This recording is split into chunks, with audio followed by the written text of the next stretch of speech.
When reality hits hard and you can't understand it, you often fall into denial. Berge, the Demon King, screams in pain and rage. Blood pours from his mouth. He never saw this coming. In his destroyed throne room, the dead bodies of his followers lie everywhere. The winning heroes stare up at him from below. His black flames, which he was so proud of, failed to kill any heroes. Berge looks in shock at the group that defeated him. He can't understand how the hero sword god's blade cut through his tough scales and pierced his heart. The scene freezes on the moment the sword stabs him while he sits on his throne. I don't understand, Berge thinks. Blood drips down his chin. He can't accept that he lost. The story flashes back in time. Berge remembers his younger days. I was far better than everyone, he thinks. A young, confident, smiling Berge stands at the Demon King Military Academy. He graduated as the top student with the highest honors. There are the Demon King standards, rules set by the first great Demon King Emperor. Berge studied them more than anyone and followed every word exactly. He built a tower. He kidnapped princesses using his demon minions. He even helped train the heroes who came to rescue them. He kept the princesses in cages to attract their saviors. For a Demon King, the rage and sadness of heroes was the best food. But killing them too early was a problem. The right way was to let them grow stronger first, then defeat them. The stronger the hero, the better the taste. That was his belief. He followed the standards better than any other Demon King. Hatred from ordinary people grew. He thought conquering the world was only a matter of time. His power increased with every battle. He absorbed the anger and sadness from heroes and people. He became the strongest Demon King ever, back to the present. But why did I lose in the end? How? Berge asks himself again and again. His face shows confusion and despair. A mocking voice breaks the silence. You Demon Kings always say the same thing, the sword god hero says with a smirk. You bring this on yourselves. Why act so surprised? I don't understand, Berge thinks, eyes wide with shock and cold sweat. Liar, the hero replies. You always kidnap the most famous princess and leave clues so we can find you and fight. You're stupid. If I were the Demon King, I'd kill the human king first. The kingdom would fall into chaos. Berge suddenly realizes, kidnapping a king would make humans fight each other for the throne. Their anger would not focus on him, so he would not gain power. It went against the standards. The image of the standards book flashes in his mind, the cause of his downfall. The hero continues with a cynical smile. And that's not all. If we don't come to your tower, you send monsters to villages so we can train and get stronger. Thanks for the help. Your tower makes everything easy for us. Images show heroes walking toward the tower.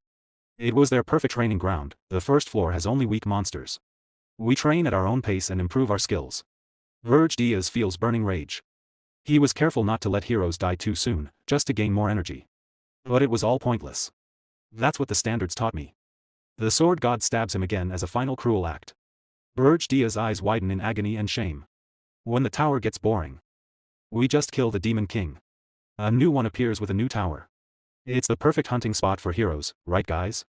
The other heroes laugh and mock him. Of course. Thanks, Demon King. You helped us get stronger. You're more like a teacher than an enemy. Berge looks up helplessly as they thank him with sarcasm. My tower was just their hunting ground. His world falls apart. The hero says coldly, you were strong. Many heroes died this time. But that's fine, I became famous.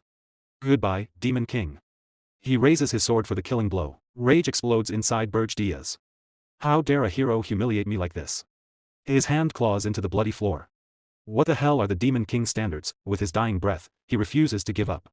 I can't die like this. I am a Demon King. In primal fury, Berge releases all his remaining power. A massive explosion of red demonic energy bursts from his body. It swallows everything in a storm of rage and destruction. His form dissolves into blinding light. The blast shakes the entire castle. Heroes fly through the air in chaos. Blood and debris rain down. The demonic energy destroys everything. In his final moments on the ground, Berge promises revenge. Those who look down on me will pay. The last thing he sees is the reflection of the triumphant sword god hero. One hero shouts excitedly, don't touch his head. The horns are mine. But the energy consumes everything. The hero realizes too late. Wait, no. Purple energy explodes violently, a final act of fury from a betrayed Demon King. The hero screams as he is torn apart. I'll ruin everything. The explosion kills all the heroes in the throne room. A complete final revenge. In the darkness, Verdilos thinks, if I had known the truth, I would never have followed the standards. If I get another chance, forget the standards. I'll just unleash chaos. The tower explodes into darkness. A distant voice calls, Berge. His eyes snap open. He is in a grand hall lit by moonlight through tall windows. He looks around in confusion. Students in uniform surround him. What? I'm alive? A strong voice calls, Berge Diaz. Step forward. He walks forward, mind racing. This place, it's impossible. The academy headmaster stands before him. Berge Diaz, why act like this on your graduation day? He sees the red emblem in the headmaster's hand, the symbol of a demon king. This is graduation day at the Demon King Military Academy, 15 years ago. All graduates must take the stage and swear to follow the Demon King standards. As class representative, Berge Diaz must read them aloud. A large hologram appears, showing the standards, the same rules that led to his humiliating death. He thinks, I memorized this perfectly. I followed it with all my heart. This garbage turned me into a toy for heroes and ruined me. Memories of his death burn in his mind. Do I really have to read this now? Do I have to swear loyalty again in front of everyone? His throat tightens. The headmaster and teachers smile, unaware of the rage building inside him. Berge Diaz clenches his teeth hard. His face becomes a mask of pure anger. The host says, Berge Diaz, please read the Grand Demon King standards. Rage explodes. His voice rings out clear and strong, I refuse. Dead silence falls. Students freeze in shock. Berge Diaz shouts, I will not swear loyalty to something so stupid. The Demon King standards are trash. His words hit like a shockwave. Students stand with mouths open. One boy's glasses even crack from surprise. The headmaster's face twists in fury. Berge Diaz's rebellion echoes through the hall, breaking years of tradition. This was the moment the academy's greatest student became its biggest disgrace. A new path of vengeance had just begun. In the grand ceremonial hall of the Demon Kingdom, anger exploded. The Archduke, Arcane Blur, slammed his fist on the podium. His eyes were red with rage as he shouted at Berge Diaz. He threatened to execute him for insulting the standards of the Demon King. From his tall throne, Archduke spoke again. He said that because of Berge Diaz's great achievements and talent, he would get one last chance to save himself. He must take back his foolish words and apologize to the entire Demon Kingdom. If he refused, he would be sent to Arian. Gasps filled the hall. Everyone knew Arian. It was a dangerous dimension where dozens of demon kings had died. It was almost certain death. Some demons muttered that a person who insulted the standards deserved to die. They said even an apology was not enough. The Archduke reminded Berge Diaz about Arian's terrible reputation. It was the worst realm, where countless demon kings had lost their lives, but Berge Diaz smiled, showing his sharp teeth. His eyes showed no fear. He broke the heavy silence with simple words, send me there. Shock spread through the hall. Berge Diaz spoke loudly and boldly. He said he would go to Arian to prove that the Demon King standards were worthless. The Archduke was furious at this disrespect. He called Berge Diaz hopeless and ordered him sent away at once. A bright teleportation circle appeared under Berge Diaz's feet. The Archduke added that he would get none of the special treatment given to high-ranking demon kings. No one would go with him. He could not return until his task was done. As he fell through the portal, Berge Diaz thought calmly. This was what he expected after the mess he had caused. But they were sending him back to that place. He fell toward a vast, beautiful land of mountains and rain, the same world where the heroes who once killed him had lived. In his mind, he remembered that even before his regression, he had chosen Arian himself. Berge Diaz believed that the strongest, like him, should face the greatest challenges. That pride cost him his life in the past. Too many heroes had used the Demon King's code against demon kings. Seconds later, Berge Diaz crashed onto the peak of a snowy mountain shaped like a shooting star. He spread his wings to block the cold winds of Regressed Mountain in the northern continent. Still proud, he cleared his throat and said, I won't let that happen again. This time, I'll use the code against the heroes to prove I'm right. Meanwhile, Gordon Dyrick shaved happily while humming a tune. He fastened his clothes neatly, looked in the mirror, and smiled. Perfect. The Demon King's Academy trains future Demon Kings. The Demon Clan Academy trains the clans that serve them. By Demon Realm rules, the top clan serves the top Demon King. Standing on the graduation platform, Gordon heard his friend say, Lucky you, Gordon. Graduating as head of the clan means you'll serve Demon King Berge. I wish I had tried harder. Gordon stayed calm outside, but inside he was excited. None of the Demon Kings compared to Lord Berge. Berge came from the rare demon dragon bloodline, a genius born once in 1,000 years. Serving him was an honor. With Lord Berge, they could conquer any world. Gordon dreamed of his own name in demon history. Suddenly, Berge Diaz spoke from the stands, that's wrong. Everyone froze. Berge Diaz continued calmly, the so-called Demon King's code is nothing but trash. In that moment, Gordon's dreams broke. He stood stunned. These were the memories of the man now deep in Regressed Mountain. By demon law, the top clan serves the top Demon King. Gordon was still in shock. But why? Berge Diaz's voice came from behind, they said no clan would follow me, but they still sent someone. Gordon turned slowly. Berge reached out his hand. Good to see you again, Gordon. Gordon did not shake it. Why did you say that? You called the code trash in front of everyone, and to Arian, no less. Now I'm going to die, too. Even after a sincere warning from the Berge, calm down. You'll tear out all your hair now. He couldn't drop his anger instantly. My hair isn't the issue. That noisy display made Berge ponder. Has Gordon always been like this? Before I reverted, he was calm and confident. An old memory from a past life flashed. It'll be hard, but with you and me, we can do it. Actually, if it weren't Arian, I wouldn't be interested. Berge sighed wearily. It's understandable. The situation is totally different now. But if I told him I'd reverted, he'd think I'm crazy. Having vented everything, Gordon finally fell silent and gathered himself. He sadly clutched his hair to hold back tears and apologized for his earlier disgrace, saying, since it's come to this, I'll fulfill my duty, forcing Berge to pretend not to notice the weak display and reply, very well. Demon King's Code. Rule 1. A Demon King must erect a tower, but must not hide it or place it in an overly harsh environment. Only then can heroes find it. Gordon, of course, remembered and warned Berge. This place is too dangerous. Surrounded by towering mountains, humans can't find or reach it. Even strong monsters roam freely. You can't build a tower here. We should move. Unexpectedly, he bent and shoved the stone straight into the ground. No, I'll build the tower right here. The tower seed planted in the earth and feed it with the Demon King's device so the tower can grow. That act visibly angered Gordon. Rule 1, you're directly defying them. Have you even discarded a Demon King's pride? Berge muttered dejectedly. I never swore to obey them. From an angle Gordon couldn't see, Berge silently glanced at him. I understand the disgust you feel being demon-born. It's hard to abandon a belief engraved to the bone. Unless you die or endure something as brutal as death, you won't renounce it because I was the same before. Berge slowly drove his nail into his palm to draw blood. He carefully let that plasma drip onto the tower seed and said, listen closely, Gordon. The Demon King's code is trash, especially here in Arian. The unusual gravity in his tone sent a chill down Gordon's spine. The snowy mountain began to tremble continuously from beneath the frozen ground. The tower seed started to react. It suddenly expelled a small orb of mana. It quickly spiraled in a large circle across the ground. Berge watched and hissed with excitement because Arian is crawling with heroes. Remembering the people who skewed him in his past life, he couldn't help sneering, so many it's absurd. As the formation completed, a series of announcements rang out. Tower identifying user race. Black Flame, Dragon Demon Clan. Name, Berge. Identification complete, proceed to summon the tower. The final announcement coincided with a building rising from the frozen ground. The splendid sight made Berge mutter bitterly. This is why Demon Kings keep dying here after countless tower destructions. Humans learned the tower's mechanism and used the Demon King's own rules against us. On this land, the Demon King's rules no longer apply. Indeed, they should be called the Hero's Standards, which puzzled Gordon. Gordon finally understood the terrible truth. In this land, the old Demon King rules no longer worked. They should be called the Hero's rules instead. Before them stood a tall, dark tower, complete and menacing, rising out of the snowy wasteland. Gordon stared up at it, stunned. In the end, Berge had built a tower in that forbidden place after all. Berge walked calmly toward the main entrance. Let's go in, he said to Gordon. Gordon followed in silent hesitation. They entered the first floor of Berge tower. It was a huge hall with high, arched ceilings and a patterned floor, but it was completely empty. Gordon spoke out loud.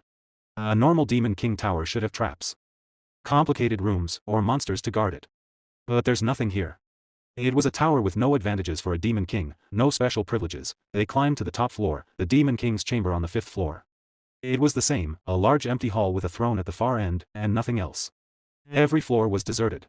Gordon looked serious. The tower is built now. We can't change that. So we must at least follow rule number 2 of the Demon King standards. Rule number 2, kidnap a prince or princess, preferably one high in line for the throne. The reason was simple: important royalty produced more demonic energy when captured, through the anger and sorrow of their kingdom. Gordon offered to advise Berge. The Demon King stood with his back turned and allowed him to speak. Gordon pointed to a map. The closest kingdom is the kingdom, of course, in the Regressed mountains. Please kidnap the princess with the highest rank. That will bring the most anger and sorrow from the kingdom, and you will grow strong quickly. Gordon expected Berge to refuse. To his surprise, the Demon King agreed. Gordon was shocked. Berge added, I already have a princess in mind. Excited, Gordon offered to help, but Berge gave a clear order: stay here and guard the tower. A Demon King's home cannot be left empty. Gordon felt huge relief and joy. Thank goodness, Berge was still acting like a real Demon King. His strange behavior had just been stress. This could still work. Now it truly began. As Berge Diaz prepared to leave from the balcony, Gordon asked, trying to be a good servant, which princess will you bring? Berge Diaz gave a sly, secret smile and only said, well. The scene changed. Berge Diaz flew over a distant city at night. His target was far away, not the nearby kingdom, but Hilderin, the southernmost nation on the continent, the farthest from his tower. The view moved to a huge castle. Only one window was brightly lit in the dark night. Inside the room, a beautiful blonde princess named Hildera looked out the window. Berge Diaz spread his demon wings and landed in front of her under the full moon. Now his true plan was clear. Out of all possible princesses, he had chosen the one with the least importance, the 13th princess. His red horns shone in the moonlight. With an intense look, he said, I have come to take you, princess. Back in the tower, Gordon's mind exploded. He screamed at the top of his lungs, that's the exact opposite of the standards. In the middle of the night, the Demon King Berge Diaz appears in a princess's bedroom. The young woman with long blonde hair, wearing a nightgown, sits on her bed. She looks at him without fear, only calm curiosity and a serene face. Princess Hernand asks the stranger, who are you? Under the bright full moonlight, Berge Diaz answers with a serious and determined look.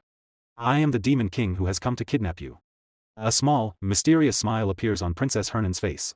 This is a completely unexpected reaction to a kidnapping. Still sitting on her bed, she asks a bold question to the surprised intruder. Demon King, are you sure you can handle me? Berge Diaz feels confused by the odd question. He wonders if she thinks demon kings are a joke. He replies confidently, of course I can. I am a demon king. To his surprise, Princess Hernand holds out her hands and offers herself willingly. Then take me.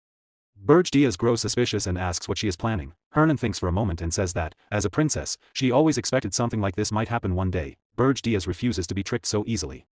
He warns her not to expect him to lower his guard. He is in a desperate situation himself and will not fall for any tricks. Hernand says she is not planning anything. With clear logic, she asks how she could have set a trap when she did not know a demon king would come that night. Berge Diaz quietly admits to himself that she has a good point. Still, he feels uneasy about the whole situation. Finally, they stand face to face. Princess Hernand seems ready to leave. She holds out her hand and says, then, shall we go? The scene changes to a snowy mountain landscape. Berge Diaz, in his demonic form with wings, flies toward his tall fortress. He lands, carrying the princess wrapped in a cloak. A subordinate with long black hair and pointed ears greets him. Berge Diaz orders the subordinate, named Gordon, to house her on the 4th floor. Gordon is shocked. He thought the princess would go to the dungeon. Berge Diaz explains that since she did not resist, she will get some kindness. Meanwhile, the princess waves cheerfully. Right after, Gordon approaches Berge Diaz and says he has something important to report. The scene moves to the 4th floor of the tower. It is a huge empty hall with cold stone floors. Princess Hernand sits alone on the freezing floor and whispers to herself, I really have been kidnapped. Her thoughts wander. She compares this place to her old life. Here, there are no pillows, no blankets, no servants like in her palace bedroom. There are no beautiful gardens with fountains. This place is nothing like her kingdom, but then her face lights up with mischief and joy. In her mind, she thinks of a but, and she says to herself, it's not that bad. Back with Berge Diaz, Gordon tells him about an invitation from the Beast Tower. It is a welcome banquet for the new Demon King. Berge Diaz is doubtful. He thinks it is a weak attempt to scare and test the newcomer. The story explains that demon kings are too proud to work together. But a great threat named Arian has forced them to form an uneasy alliance. Berge Diaz thinks about this. Before, he ignored the others and thought they were weak. Now, as the new demon king, he knows he must join in. He decides to accept the invitation to make first contact. Berge Diaz and Gordon arrive at the Beast Tower, a huge stone building covered in vines in the middle of a thick jungle. On a massive throne sits a giant beast with white fur, sharp claws, and glowing red eyes. My name is Draxon. I am the Demon King of Beasts, he says. He brags about his power. I have ruled this place for 70 years. Berge Diaz listens in silence while Draxon mocks him. So, you're the new Demon King. I heard you broke traditions, but you look pretty ordinary. Berge Diaz stays calm and asks directly if Draxon wants a fight. He tells him to speak plainly. Behind him, Gordon already regrets coming. Draxon laughs and finally reveals the true reason for the invitation. Archduke Arcane told me to watch you as soon as you arrived. When Berge Diaz hears the name, he scoffs and calls the Archduke that noisy old vampire. He adds that dropping him in Arian wasn't enough to improve his mood. This insult makes Draxon furious. How dare you speak of the Archduke like that? He shouts. In rage, he slams the meat he was eating onto the floor in front of Berge Diaz. Lick it, Draxon orders. Do it, and I'll forgive your disrespect. Berge Diaz stays calm. Demon King of Beasts, he says, do you really not know why I'm here? Draxon laughs mockingly. Because you mocked the Demon King orthodoxy. A wicked smile appears on Berge Diaz's face. According to that orthodoxy, demon kings cannot kill each other. Suddenly, Berge stomps the ground. The floor cracks, and a powerful shock wave bursts out. A crushing red aura explodes from him, sending Draxen flying through the air. Everyone freezes in shock. Berge eyes glow bright crimson. Do you really think I would follow that rule? Draxen lies on the ground, soaked in cold sweat and shaking with fear. He can only think, what is this aura? Terrified, he quickly tells the rest of the message. Archduke Arcane ordered him to check if Berge had kidnapped a princess. If the report was not sent within a month, Berge would lose his authority. As Berge and Gordon start to leave, Berge says casually, I did kidnap a princess. Draxen's eyes widen in shock. Berge smiles with smug pride and adds, but she suits my taste perfectly. Draxen and his beasts are left speechless. The scene returns to Berge's tall tower in the snow. Its windows glow faint red. In the throne room, Gordon praises Berge. You showed the true majesty of a demon king. Berge brushes it off. He is sure Draxen will not bother them again. Still, he knows they must stay ready. He tells Gordon to check on the princess while he thinks about how to use her. Snow falls quietly outside the Gothic window. Berge sits on his throne, looking worried. He admits the situation is troublesome. If the other demon kings feel the same way, things will get complicated, but his eyes grow determined. Mocking the orthodoxy has brought bigger problems than he expected. Even so, he would make the same choice again. Proud and defiant, he says to himself, I would rather die than bow my head to garbage. Berge opens his status screen. He expects only a few hundred demon energy points for kidnapping a low-ranking princess, the safest option. Instead, the number is huge, 13,000 points. Sweat runs down his face. Why do I have so many points? A notification appears. He has received a recorded message from the Beast Tower, the one Draxen promised. Berge opens it. Draxen now speaks in a fake-friendly voice. New Demon King, I send this to congratulate you. Our first meeting was not pleasant, but as your superior, should help you. What you did in Arian was impressive. Perhaps your mockery of the orthodoxy was just an act. As he listens, a terrible suspicion grows in Berge mind. His face tightens with panic. Something is very wrong. At that moment, Gordon bursts into the hall, out of breath. Demon King. We have a big problem. The fourth floor, the scene shows the fourth floor. It has turned into a beautiful paradise. Clear water flows from a waterfall. Colorful butterflies fly around. Flowers and green plants cover everything. Berge stares in complete disbelief. He cannot find words. A system window appears, fourth floor status, naturalization in progress.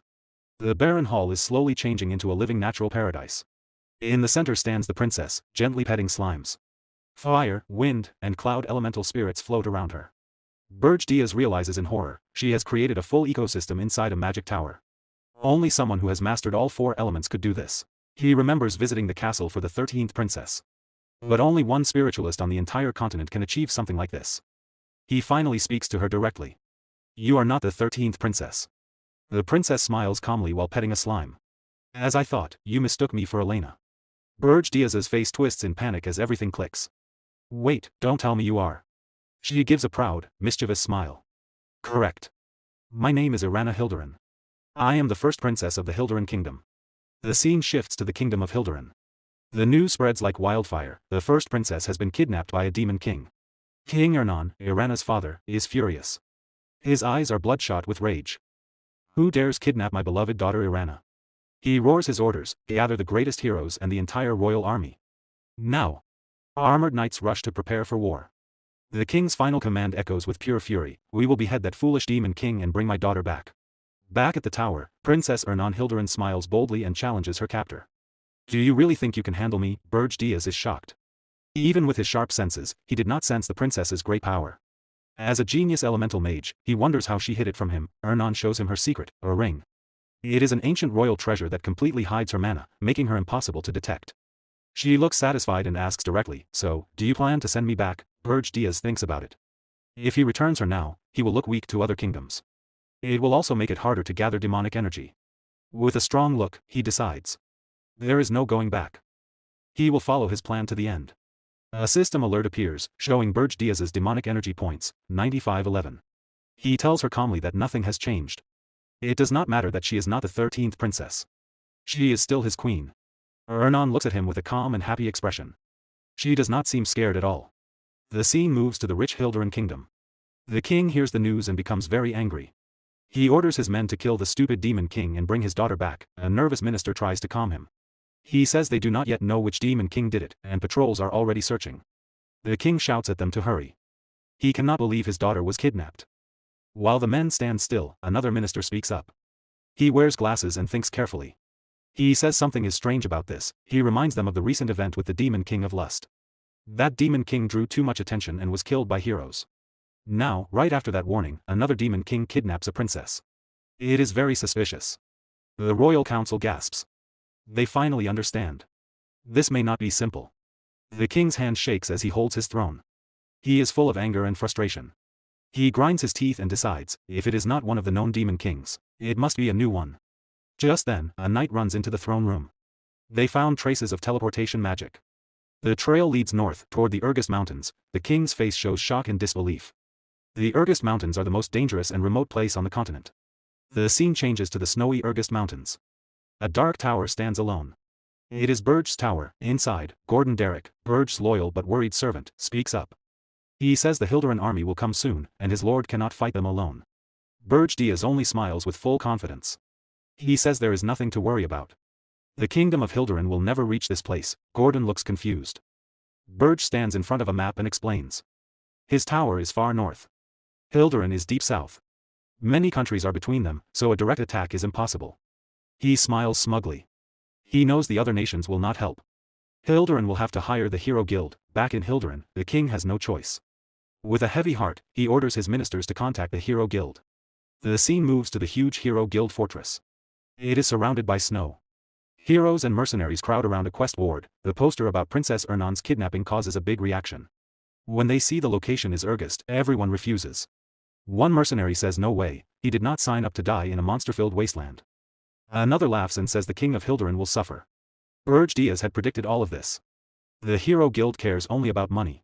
They will never take such a dangerous job without a huge reward. That is why he built his tower there. Gordon is amazed by his master's smart planning. Berge thought of everything.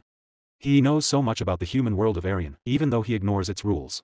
Gordon wonders how Berge Diaz knows so much about the human world. It feels like his master has lived here before. Back in the Hilderan throne room, the king shouts in anger. He cannot believe that no hero will take the job. How can they call themselves heroes, he roars. A minister sighs and explains the truth. There are many heroes in Arian, but most care more about money than duty. They only choose easy or well-paid missions. Meanwhile, Berge Diaz looks at his system interface. He knows it will take time for the kingdom to find heroes willing to come. Even then, the journey to his remote tower will be long. Sitting on his throne, Berge Diaz thinks quietly. His current demonic energy is not enough to fight a full group of heroes. A dark memory comes to him, the heroes who defeated him in the past. He remembers that fear well. He will never underestimate them again. He turns to Gordon and gives a surprising order. Contact Draxon. I will sell demonic energy for human gold. Gordon is shocked and screams, sell demonic energy? That's crazy. He reminds his master that demonic energy is precious. It is used to unlock tower powers and summon monsters. Why trade it for simple money? Berge Diaz stays calm. He knows Draxon will pay a huge amount. With that gold, he can do something important to stop the heroes. The scene moves to Holton Work, a busy fortress city near the dangerous Regressed Mountains. This is Berge Diaz's next stop. Wearing a black cloak to hide his face, Berge Diaz reaches the city gates. Two guards stop him and ask who he is. I am a mercenary, he says calmly. The guards look suspicious. No mercenary travels alone to these mountains. Berge Diaz flips a gold coin into the air. One guard catches it and his eyes go wide. The bribe works right away. While they stare at the coin, Berge Diaz walks past and says with a smirk, "Don't you trust me?" Inside the city, he looks around the busy streets. He needs a guide. So he heads to the Scarlet Hawk Mercenary Guild. The guild is a noisy tavern filled with the smell of beer. Mercenaries talk loudly and brag. One man sits with his feet on the table. He boasts that mercenaries have an easy life. Soldiers do the hard fighting, and mercenaries just kill monsters and take the rewards. The talk turns to rumors. One mercenary laughs about the new Demon King in the Regressed Mountains. He says it must be fake. Real Demon Kings build towers in easy places so heroes can reach them. Another says he heard this Demon King kidnapped Princess Ernon of Hilderan. The first man laughs harder. No Demon King would travel across the whole continent for that. A third mercenary says the Hero Guild refused the quest when they heard the location. The others say it is just a trick to ask for more money. Rescuing a princess is worth a fortune. They all laugh loudly, mocking how greedy the Hero Guild is. Suddenly, a dark figure stands behind them. It is Berge Diaz. He smiles coldly and says, I see. So that's how it works. The laughing mercenary turns and screams in fear. In seconds, the others draw weapons and surround Berge Diaz. "Who are you?" they shout. Berge Diaz smiles like a predator. "You know a lot," he says. "You will make good guides." He orders calmly, "Leave one here. The rest, get out." The mercenaries are furious and attack him all at once. Berge Diaz moves with incredible speed. He knocks them down with powerful, precise strikes. Dozens fall in moments. One huge mercenary tries to hit him from behind with a club. Berge Diaz stops the attack without looking, breaking the weapon easily. His eyes glow red as he punches back with dark energy. The big man looks terrified. The surviving mercenaries run away in panic, screaming. The one Berge Diaz chose to spare stays on the floor, shaking. He whispers, "Monster." Berge Diaz grins wildly, his eyes shining with demonic power. Outside, people hear the screams and noise. A mage and her friend watch without worry. "They're fighting again," she says. "It happens all the time." Inside, the tavern is silent except for the bodies on the floor. Berge Diaz stands unharmed.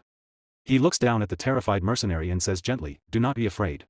Answer my questions, and I will let you live." The man nods quickly. Berge Diaz asks, "Where is the slave market?" The scene changes to a beautiful mansion with fountains and iron gates.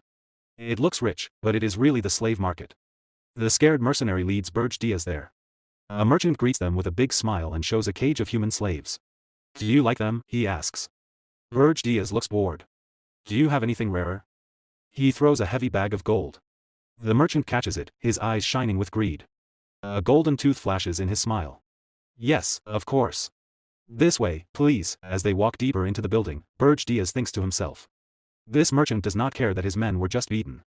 Humans who want money are no different from demons who want demonic energy. They go down stone stairs to a secret area. Behind a wooden door is the special merchandise. A flashback shows Berge Diaz telling Gordon his real plan. "With human gold, I will buy slaves, rare races captured by humans." An elf would be perfect. In a cell, a green-haired elf named Granada is chained and muzzled. He glares with pure hate. Berge Diaz smiles darkly. He will use this elf as a spy to cause trouble among the heroes. Suddenly, the scene cuts back to the Hilderan throne room. A Hillen announces, "The savior has arrived." Hero Hillen Cargill is here. The king looks relieved. He is sure Cargill will accept the mission. Cargill is a strong man in shining armor. He kneels before the king and promises, "I will rescue the princess and bring back the Demon King's head. I swear it in the name of justice." His eyes burn with determination. Back at the tower, Berge Diaz explains the plan to his subordinate. He will use the elf as a spy to confuse and disrupt the heroes. The subordinate nods and says it will work well because elves are seen as pure and innocent. Then the scene changes back to the slave market. Berge Diaz walks up to the two slave traders and says he is there to buy the elf. He tells them his servant will pay the price. The traders are shocked. With a scary glare, Berge Diaz asks if they have any problem with that. The terrified trader quickly says no. His partner nervously gets the payment ready. Berge Diaz orders both traders to leave the room. He says he needs to check something with the elf alone. One trader warns him that the elf might attack. Berge Diaz ignores the warning and says if anything happens, the trader will pay for it. The trader looks disgusted but has no choice and agrees. Both traders leave, now alone. Berge Diaz walks to the cage. Granada is sitting on the floor in chains. Berge Diaz uses his demonic power to break the chains and free Granada. Granada is surprised. He feels the dark energy and realizes Berge Diaz is a demon. Angrily, he asks what a demon wants with an elf. From outside the cage, Berge Diaz offers him a chance to get revenge on humans. Granada thinks the offer sounds good, but he says he cannot trust demons any more than he trusts humans. Berge Diaz says he is different. He offers a deal. If Granada stays loyal for exactly 50 years, Berge Diaz will keep him safe and then give him freedom. He adds that 50 years is not long for an elf, and it is much better than staying a slave. Granada has been humiliated by humans, but he is still not convinced. He reminds Berge Diaz that demons are trying to destroy the world tree, which the elves protect. Looking straight at him, Granada asks how he can trust a demon at all. He also says it is strange that a demon would need help from an elf. Berge Diaz realizes Granada has good points. After thinking for a moment, he smiles in a clever way and changes his plan. "Fine," he says. "Let's do it this way." He summons a magic contract book and makes a serious promise under the rules of the great Demon King. He swears he will not harm the world tree. To demons, the Demon King's rules are as sacred as the world tree is to elves. In return, he asks Granada to swear loyalty to him for 50 years, using the world tree as his oath. Granada smiles. He finds the whole thing very strange. "You are weird," he says. "But you are willing to make a fair deal." Granada stands up and introduces himself properly. "I am Granada of the Maple tribe." He agrees to take the oath, but only after he meets the Demon King who sent Berge Diaz. Berge Diaz looks confident and says, "I am the Demon King." Granada freezes in shock. He can't believe what he just heard. He stammers, "What?" Then he suddenly bursts into loud, crazy laughter. Still laughing, he grabs Berge Diaz by the shoulders and shakes him. "That's impossible," he says. "A demon king would never leave his tower, his power gets weaker outside, just to buy one slave." Between laughs, Granada mocks him.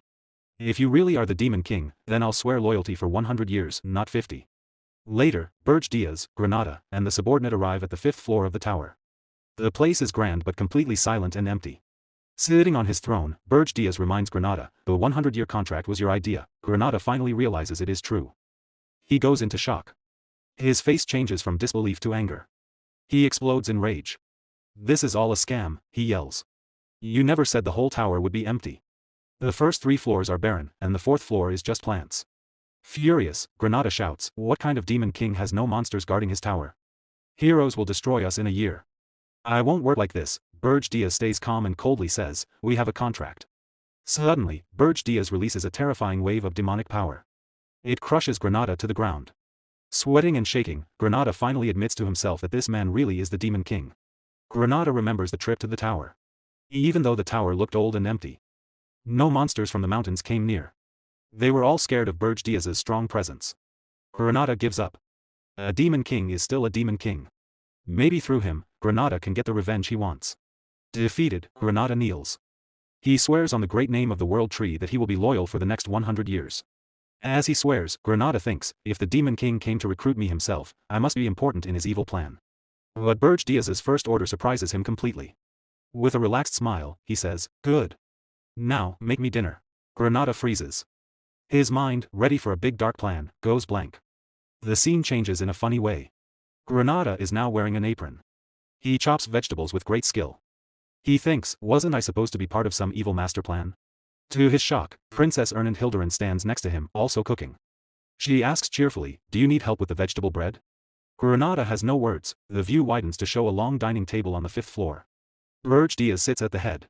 Princess and Gordon Durka sit on one side. Granada sits on the other. Still confused, Granada asks Berge Diaz, "Is that woman really the Princess of Hildurin?" Berge Diaz answers casually, "Yes, that's Hildurin." The princess just smiles. Granada explodes again. "You've lost your mind," he yells. "You kidnapped a kingdom's princess, but your tower has no defenses. How will you stop heroes from attacking?" Berge Diaz calmly lifts a bite of food on his fork and says, "That's why I bought you. For now, just sit and eat." Granada goes silent in shock. In a funny moment, Berge Diaz adds, "The food is really good." Princess says happily, "I helped too." Granada thinks to himself, "What in the world is going on here?" The scene moves to the 4th floor, a lush green field full of plants. Granada asks, "Is this where you plan to fight heroes?" Berge Diaz shakes his head. "No. If heroes reach this floor, it's already over." Then he explains Granada's real job. "You will cause trouble in the human world." Granada blinks. "You want me to be a spy?" Berge Diaz nods. "Yes. But first, I need to test your skills." He gestures to Granada. "Attack me." Granada is stunned. He thinks, how can I beat a Demon King in his own tower? Berge Diaz gives him a handicap. "I'll fight with one hand and no demonic energy. If you win, I'll cut the contract by 50 years. This excites Granada. He gathers nature energy and shouts, "I'll attack with everything." Wind and leaves swirl around. The fight starts. Granada attacks fast and hard, but Berge Diaz blocks every move easily with one hand. Berge Diaz says, "Your moves are sharp for a former slave. It's because of the mana from the plants on this floor. That's normal for an angry elf." Granada yells, "I'm no ordinary elf. You'll regret this fight." He uses nature magic. Vines shoot from the ground and wrap around Berge Diaz's leg, holding him still. Berge Diaz looks down and pretends to be surprised. Granada roars, "You're open." He jumps forward with a powerful punch. Just then, a dark smile appears on Berge Diaz's face. He thinks, this is enough. In a flash, Berge Diaz disappears and reappears behind Granada. His eyes glow red, and his aura is scary. "I hope you remember who you're fighting," he whispers. Granada freezes in fear. With a cold grin, Berge Diaz says, "I won't kill you by mistake, but it will hurt." Terrified, Granada stammers, "Wait. Wait." A huge boom shakes the tower. The test ends badly for Granada. The scene changes to Orton Walk, the base of the Red Falcon mercenaries. Their captain greets Berge Diaz with big fake praise and greedy eyes. "What an honor to see you again." Berge Diaz says he wants to hire the whole group for 1 year. The captain quickly asks about payment. His men whisper about how Berge Diaz beat them badly last time. Berge Diaz drops a huge bag of gold as a down payment.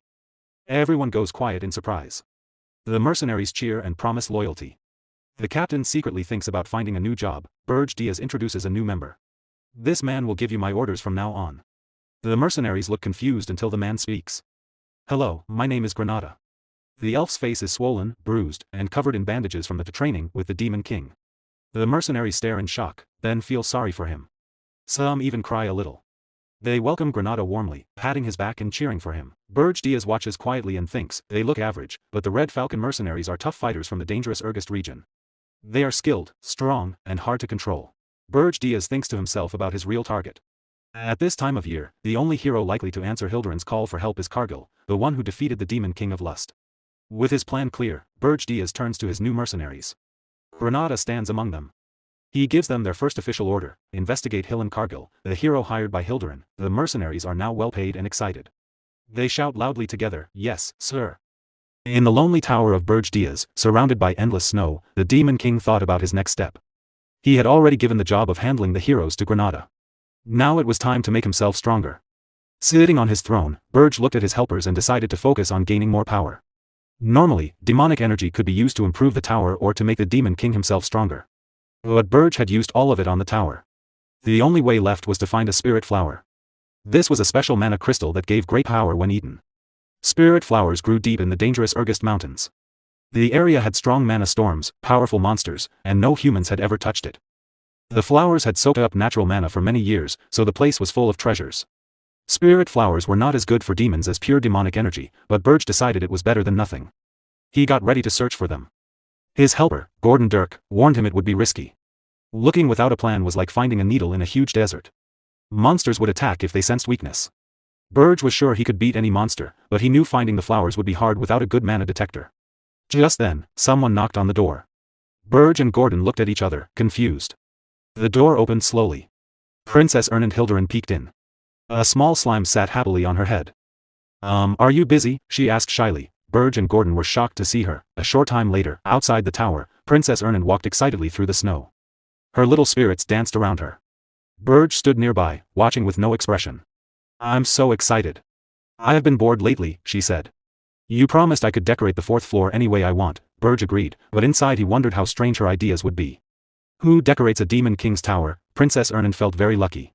She never thought Berge would let her go outside. She was glad she came at the right moment. She looked at the small flame spirit floating in her hand. Suddenly, Berge opened his demon wings and grabbed her. Hold on, she screamed, not ready at all. A loud roar came from behind them. They shot into the sky very fast, leaving trails of mana in the cold air. Ernand closed her eyes tightly at first. She was scared. But soon the fear went away. She opened her eyes and gasped. The world looked huge and beautiful below her. There were mountains, valleys, and endless snow. She had not seen any of this the night she was kidnapped. Her heart filled with emotion. She remembered her old life, endless magic lessons, strict rules in the palace. And walls that felt like a prison.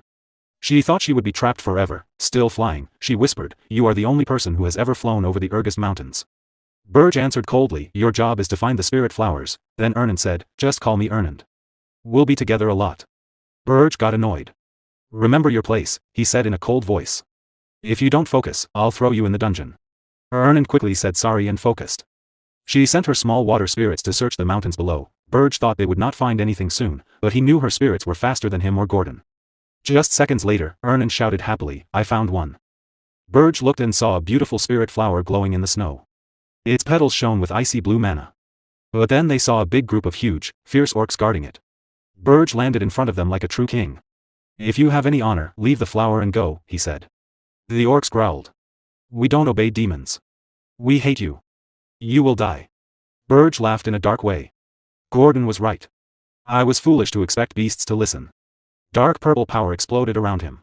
Small horns grew on his head. I'll turn you all to ashes. A wave of energy hit the orcs. They screamed as flames burned them. The power difference was too great. Some orcs tried to attack the weakest target, Princess Ernand. Berge did not move. He made a barrier of demonic energy around her. When the orcs touched it, they were destroyed. Ernand watched in amazement. She knew a group of orcs could beat ogres, but they could not even get close to her. Berge gathered more power and released a huge explosion of dark energy. It destroyed everything. Silence came back. Snow fell on the burned ground, Ernan knelt by the spirit flower. It looked like a blue hyacinth, full of water and ice mana. It's so pure, she whispered, staring with wonder. Berge saw the greedy look in her eyes. Don't think about taking it, he warned. Okay, she said quietly. Berge offered a deal. If you find more, you can keep one. Her eyes lit up. I'll do my best, but even after searching until they were tired, they found no more flowers. That night, back in the cold tower, Berge sat on his throne and looked at the one spirit flower. He thought about Princess Ernand. At first, kidnapping her seemed like a mistake. But now, as he watched her sleep peacefully with her spirits around her, he thought she might be useful after all. Gordon came in. Demon King, a message from Granada arrived. That was quick, Berge said, surprised. Gordon said, the hero Hillen Cargill and 32 other heroes have left the capital of Hilderan. But they are not coming straight here. They are following the usual hero path, making a party, doing village quests, and getting stronger on the way. Gordon showed many plans on holographic screens, but Berge waved them away and threw them in the trash. Gordon was shocked. Berge smiled. This time, we won't send monsters to attack them. What? Gordon shouted. Berge explained, weak attacks only make heroes stronger. Then he gave a surprising order for Granada, join the heroes. Help them and gain their trust. Gordon could not believe it. His king was again doing things differently. He worried. The tower is not strong enough yet to stop heroes. Berge said he would make it stronger soon, and told how, with a dwarf. Gordon yelled, what? Now a dwarf too? We already have a human and an elf. People will laugh at us. A burst of demonic power quieted him. Berge said, I don't plan to stop heroes with just a dwarf. I need dwarven magic weapons, he explained. Heroes expect weak monsters on the first floor. But what if they find dozens of cannons instead? Gordon was amazed. No hero would expect that. But it was very unusual, and then he realized something terrible. Wait, to get a dwarf here means another kidnapping. The scene moved to the underground dwarven city of Wolfner. It was made of stone and glowing crystals. In the center, a blacksmith worked hard. His hammer hit the metal with strong rhythm. This was Lozier Friedrich, the best dwarven smith alive. And he was next on the Demon King's kidnapping list.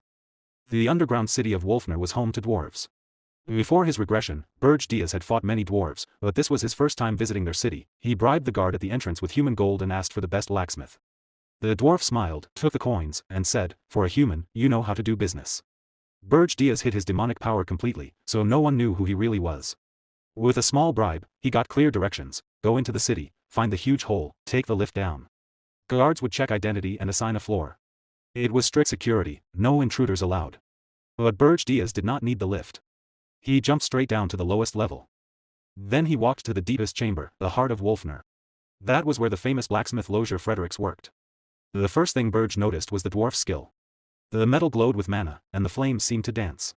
For a moment, Berge wondered if this dwarf was truly the best. He decided he would find out after kidnapping him. He moved fast and tried to grab Lozier, but the dwarf was not ordinary. A wave of fire rushed toward Berge. Then a huge hammer swung at him. That flame has a touch of demonic power. Suspicious, Berge thought. He blocked the hammer with one hand. His bones cracked from the force. Are you a hero? He asked calmly. Lozier lifted his chin with pride. I am a hero. How dare a demon enter dwarf land? You will not leave alive. Berge grinned his famous Demon King smile. For all your big words, you are weak. Also, I am not just a demon. I am the Demon King. With ease, he slammed the hammer into the ground and grabbed Lozier by the throat, lifting him up. Guards rushed in after hearing the noise, but the chamber was empty. Panic spread. The hero Lozier Fredericks had been kidnapped. High above the city, on a terrace, Berge held his prisoner. Make a sound and I will kill you, he warned. Lozier was shaking but still asked, why is the Demon King here? Are you after the princess? Berge shook his head. He had no interest in dwarf royalty. He wanted to know about secret underground passages, routes only master blacksmiths knew for emergencies. Lozier thought this was a trick to reach the princess. He could not fight the Demon King anyway. He was terrified, even if he talked big. He refused to answer at first. So Berge whispered, fine. I will kidnap your princess and then let you go. Everyone will think you betrayed her to save your life. The shame and torture rumors will destroy you. Everyone already knew Lozier was not brave. No one would doubt the story. His life would become miserable. Berge gave him one last choice: guide him or sell out the princess. Lozier stayed quiet, but inside he was planning how to escape while still protecting the princess, a greedy little schemer. To close the deal, Berge made an oath. On the Demon King's honor, I promise your safety if you help me. To dwarves, such an oath from a Demon King was sacred and unbreakable. Lozier's attitude changed at once. He became confident, obedient, and almost happy. Berge felt sick watching it. Deep in the city, Princess Louise wharfed paced with worry. Lozier had disappeared while making her weapon. Guard said he was kidnapped, but she snapped, quiet. He is a hero too. How could a hero be kidnapped? One guard tried to explain softly, Your Highness, he is a hero, but he is a very poor fighter. She glared at him. Find him now, or I will take all your heads. No one argued. In Lozier's hidden tunnel system, Berge was growing impatient. The passage was narrow. Berge had to walk behind the dwarf the whole way, much too close. Move faster, Berge growled. If I have to look at this ugly view any longer, I will burn the tunnel. Lozier laughed nervously. Just a moment. These tunnels were not made for tall people. At last, they came out outside the city. Lozier brushed off his clothes with relief. That's it. My job is done. I will go now. Berge shifted into his full demonic form. Dark wings spread wide, like a shadow covering the moon. What nonsense, Berge said. Lozier froze. You swore on the Demon King's honor, he stammered. Berge shrugged. I do not care about trash oaths. Lozier became the newest victim of the Demon King's tricks. Panic hit the dwarf. Wait. I am useful. No one is better at metalwork. I can make anything you want. Berge frowned. A hero should not switch sides so easily. Lozier no longer cared about pride, only survival. Berge gave one final order. Swear loyalty to me. Lozier instantly dropped and pressed his forehead to the ground. Yes, I swear. Thank you for your mercy. Of course, inside his head he was already planning escape. Too bad plans mean nothing when you are knocked out. Moments later, Lozier woke up in a beautiful garden filled with spirits. He felt confused and scared. Berge was pacing nearby. You kidnapped a hero, a dwarf hero, someone said. An elf appeared on a floating screen. My lord, did you really bring a dwarf here? Berge cut them off. Report later. Princess Ernan walked up to Lozier calmly. She studied him. Did you come to rescue me, hero? She paused. Probably not. Lozier still could not understand. Why am I here? You promised safety. Berge smirked. That is why you are still alive. I knocked you out and carried you. I could not trust a scared little dwarf. Lozier forced an awkward laugh. Right.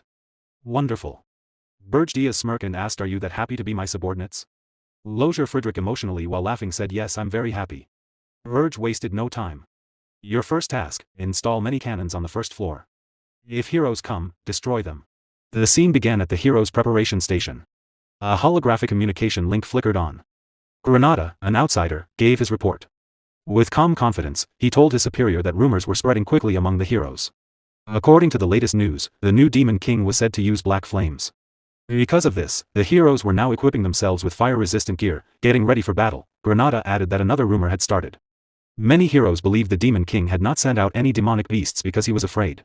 They saw his silence as weakness, not a plan. Berge listened without showing any emotion. His face stayed blank, and he did not move. When he finally spoke, his voice was cold and uninterested. He said the heroes still wanted to kill. Whether they fought for glory or for money, it did not matter. In the end, they would gain nothing. They would lose everything, even their will to fight. Before ending the call, Berge gave one last order. Granada was to keep watching the heroes closely and report any changes right away. Granada agreed and cut the connection. Alone now, Berge thought to himself. By holding back the demonic beasts, he was slowly breaking the hero's spirit and confusing their expectations. This Demon King clearly understood human thinking in a scary way. Granada wondered if there had ever been a Demon King like this before. The thought gave him a rare chill, but then he felt real relief. Berge was not his enemy. The scene changed to the cold halls of Berge's tower. Berge gave his first command to Lozier Friedrich.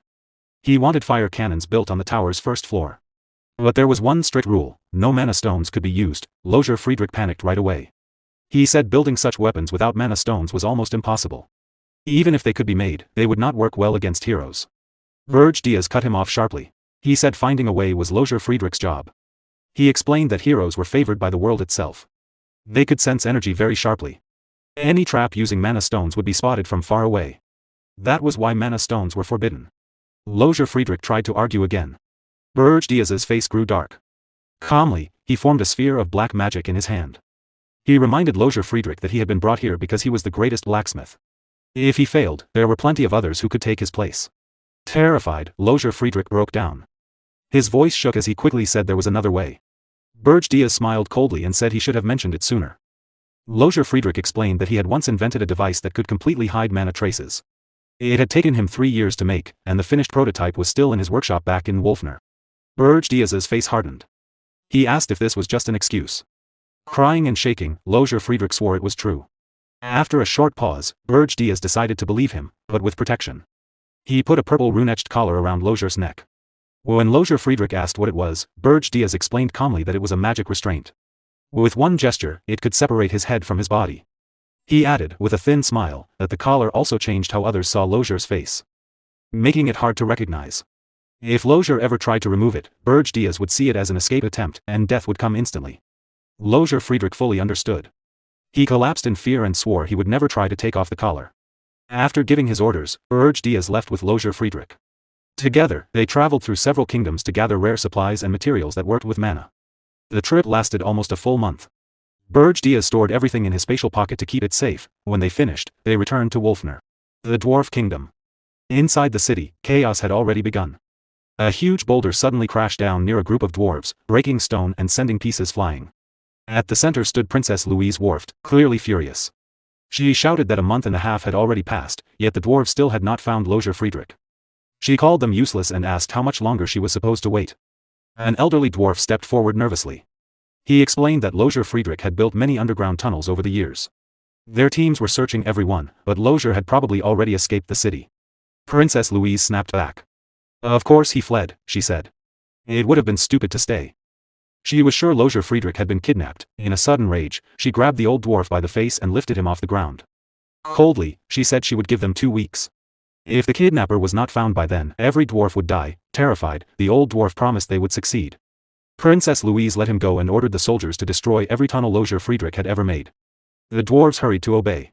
As the soldiers ran off, the focus stayed on Princess Louise Worft. Princess Louise stared at the weapon made by Lothar Friedrich before he disappeared. Her body was strong and far from ordinary. She grabbed the weapon tightly, then shouted as she used her power to crush it into a useless pile of scrap.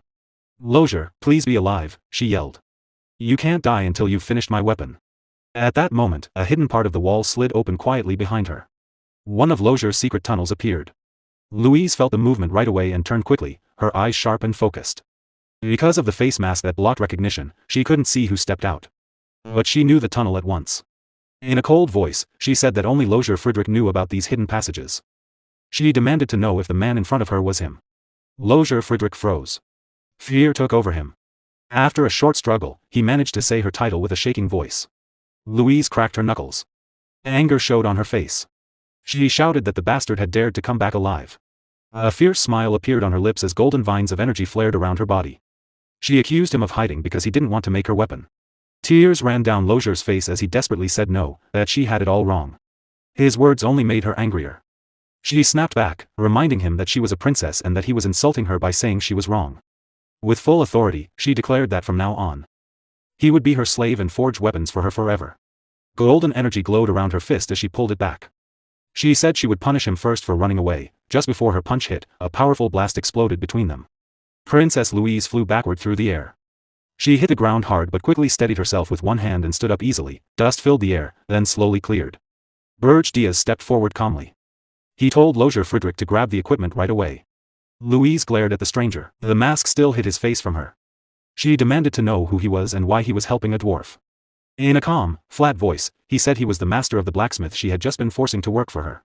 Princess Louise jumped high into the air, her face full of rage. She shouted that the blacksmith was her slave and would make her weapon for the rest of his life. The two crashed into each other midair.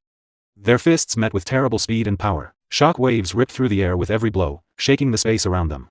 In the middle of the fierce fight, Berge Diaz saw an opening and kicked toward Louise Worft's neck. To his surprise, she caught his leg with one hand. Her grip was so strong that his eyes narrowed in pain. Before he could pull free, Louise punched him hard. The hit sent him flying up into the ceiling. She turned her head and coldly told Lothar Friedrich that it was his turn next. But Berge Diaz came back fast. He grabbed Louise by the head and slammed her down to the ground. Right away, they started trading blows at incredible speed. Shock waves filled the room, and pieces of stone flew everywhere. Their fight looked like a battle between monsters. Not people. Berge Diaz watched and recognized her at once. She was Louise Worft, the second daughter of the princess of the Dwarven Kingdom. She was not an official hero, but her strength was amazing. Even before Berge Diaz's regression, Louise had been one of the strongest people he knew, and she was even stronger now than back then. Berge Diaz thought quickly. If she kept growing stronger, she would become a real danger. The smart choice was to kill her now. But to do that, he would have to use his full demon power. In his weak state, that was risky. If her soldiers saw his true power, they would know he was the Demon King. Their fists crashed together, sending out flashes of golden and purple energy. In the background, Lozier Frederick was working hard, taking apart a huge machine piece by piece. It was a mana phantom device meant to hide and erase mana traces. During a short break in the fight, Berge looked at him and asked if it was ready. Lozier replied in panic that the machine was bigger than he expected and he was still working. Berge snarled that if Lozier wanted to live, he had 1 minute to finish. Lozier swore he was going as fast as he could. Louisa's aura suddenly exploded. 12 streams of bright golden power burst from her body. She demanded to know who had allowed them to do this. Berge glanced at Lozier and said coldly that if things got worse, he would leave him behind. Lozier's face went white with fear, but he promised he was almost done. Berge clenched his teeth. He did not know how much longer he could fight without using his full demon power. Every second brought him closer to being exposed. Their mana was running out fast. Princess Louise shouted that she did not care where they came from, they would not leave alive. She then turned to Lozier and said she would break his legs so he could never run away again. Berge laughed darkly. He said she sounded more like a demon king than he did. He told her to give up, he was taking the blacksmith and all the equipment. Just then, Lozier yelled that he was finished. As soon as the machine was turned off, the mana in the room changed suddenly. Louise growled that she would not hold back anymore if Lozier thought he could just come back and steal what was hers. Berge took the chance and kicked her hard in the chest. The blow sent her crashing to the ground, causing a huge explosion. Without waiting, Berge opened his subspace pocket and told Lozier to hurry. Louise stood up from the dust and said attacks like that meant nothing to her. But then she stopped. She saw that Berge, Lozier, and the machine had all vanished. Her soldiers finally arrived and asked what happened. Louise scoffed and called them slow. She asked if they planned to show up only after she was dead. She ordered them to chase Lozier through the tunnels. Then she stopped. The tunnels had been collapsed. Grinding her teeth, Louise realized the truth. Lozier really did not plan to come back and make her weapon. A cold smile appeared on her face as wind blew through the destroyed room.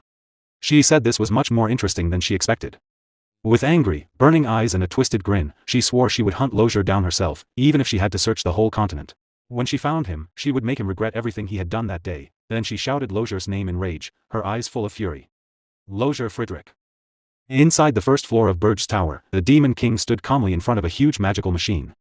He looked at it carefully and said firmly, "This is the magic we need to stop the hero.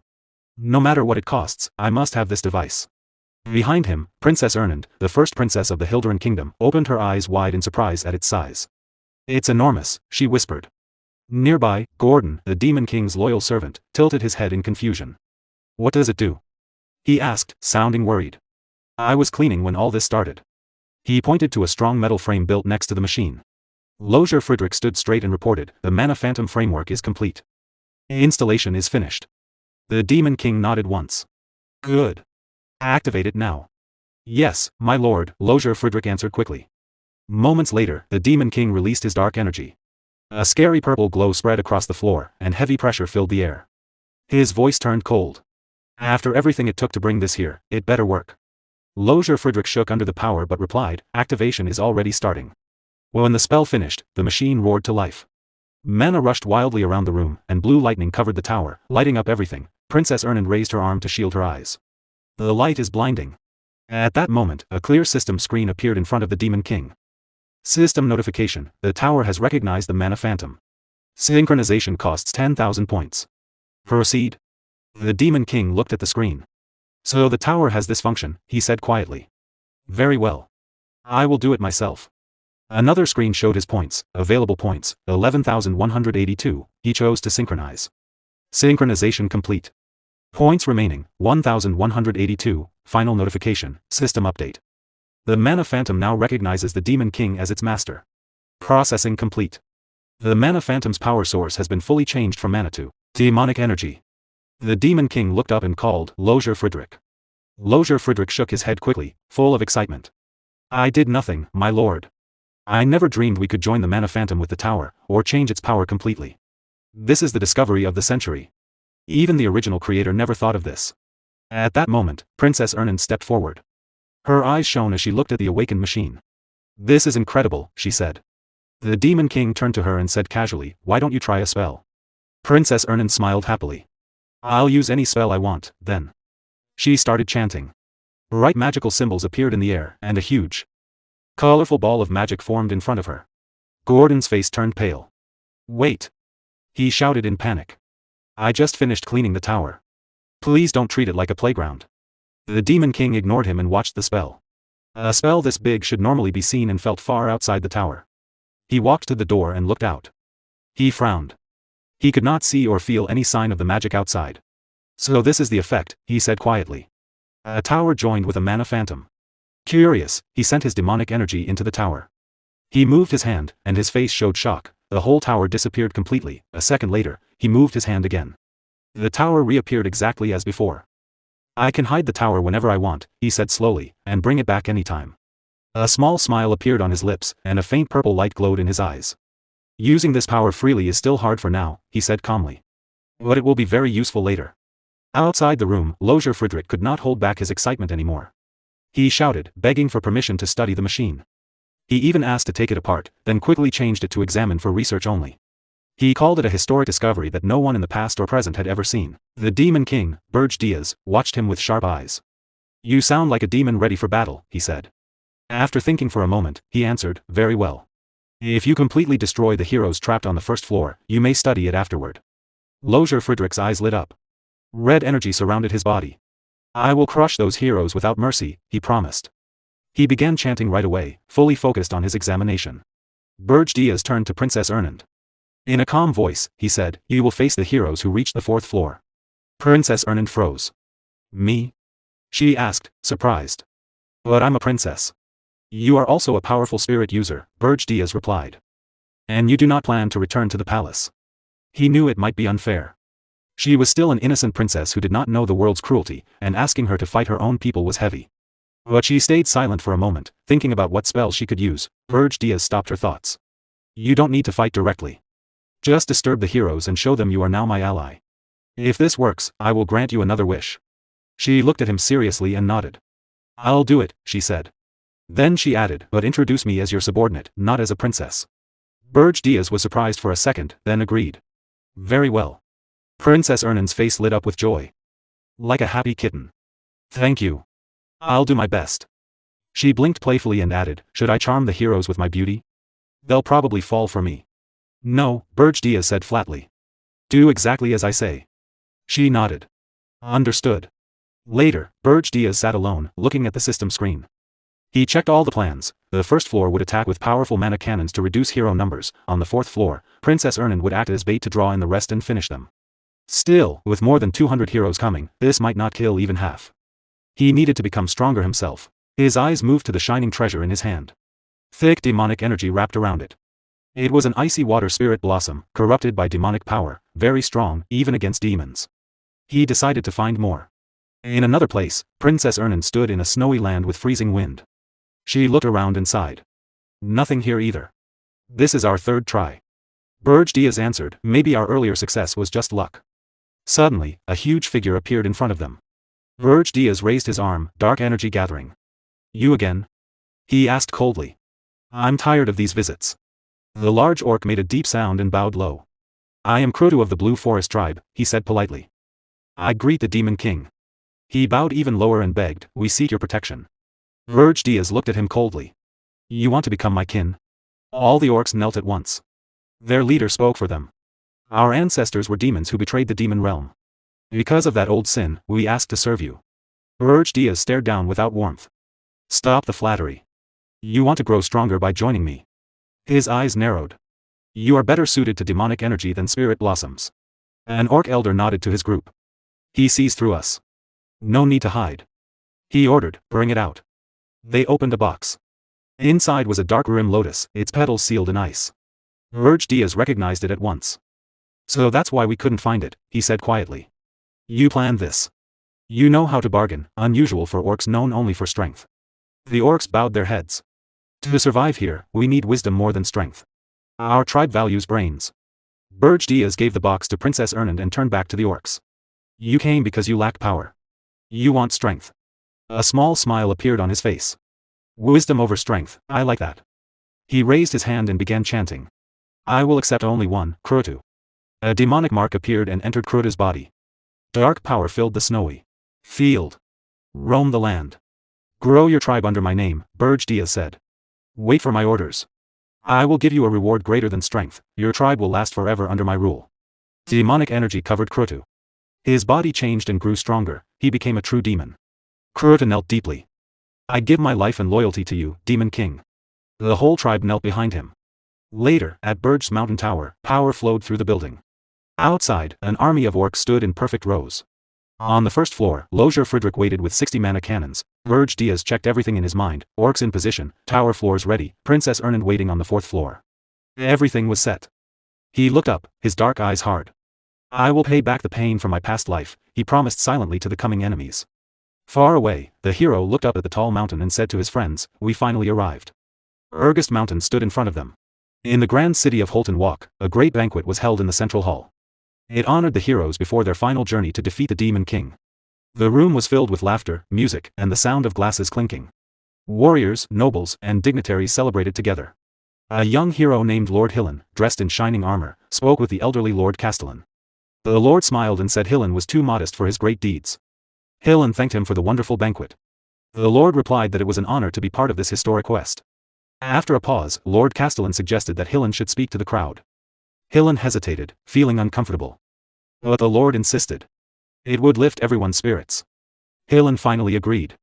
Lord Castellan announced it loudly, and all eyes turned to Hillen. He stepped forward, cleared his throat, and spoke calmly. He greeted his comrades, heroes, nobles, knights, mages, mercenaries, and merchants. He said their long journey was nearing its end. With a confident smile, he joked that their march had scared the Demon King so much that no monsters had blocked their path. The hall burst into laughter. Then he grew serious. He warned them not to relax and said every preparation was done. His voice rose as he declared that tomorrow they would take the Demon King's head. He asked who dared to kidnap Princess Ernan of Hilderan. With fury, he shouted that it was time to show the world who the true masters were. He raised his glass high, the crowd cheered wildly. They raised their glasses too and shouted to eat, drink, and celebrate. From a distance, an elf named Granada watched quietly. He noted that the expedition's size had not changed, just as the Demon King had predicted. Hillen's charisma had kept everyone together, he had gained money from guilds and held the mercenaries loyal, but Granada felt uneasy. The last tower he checked was empty.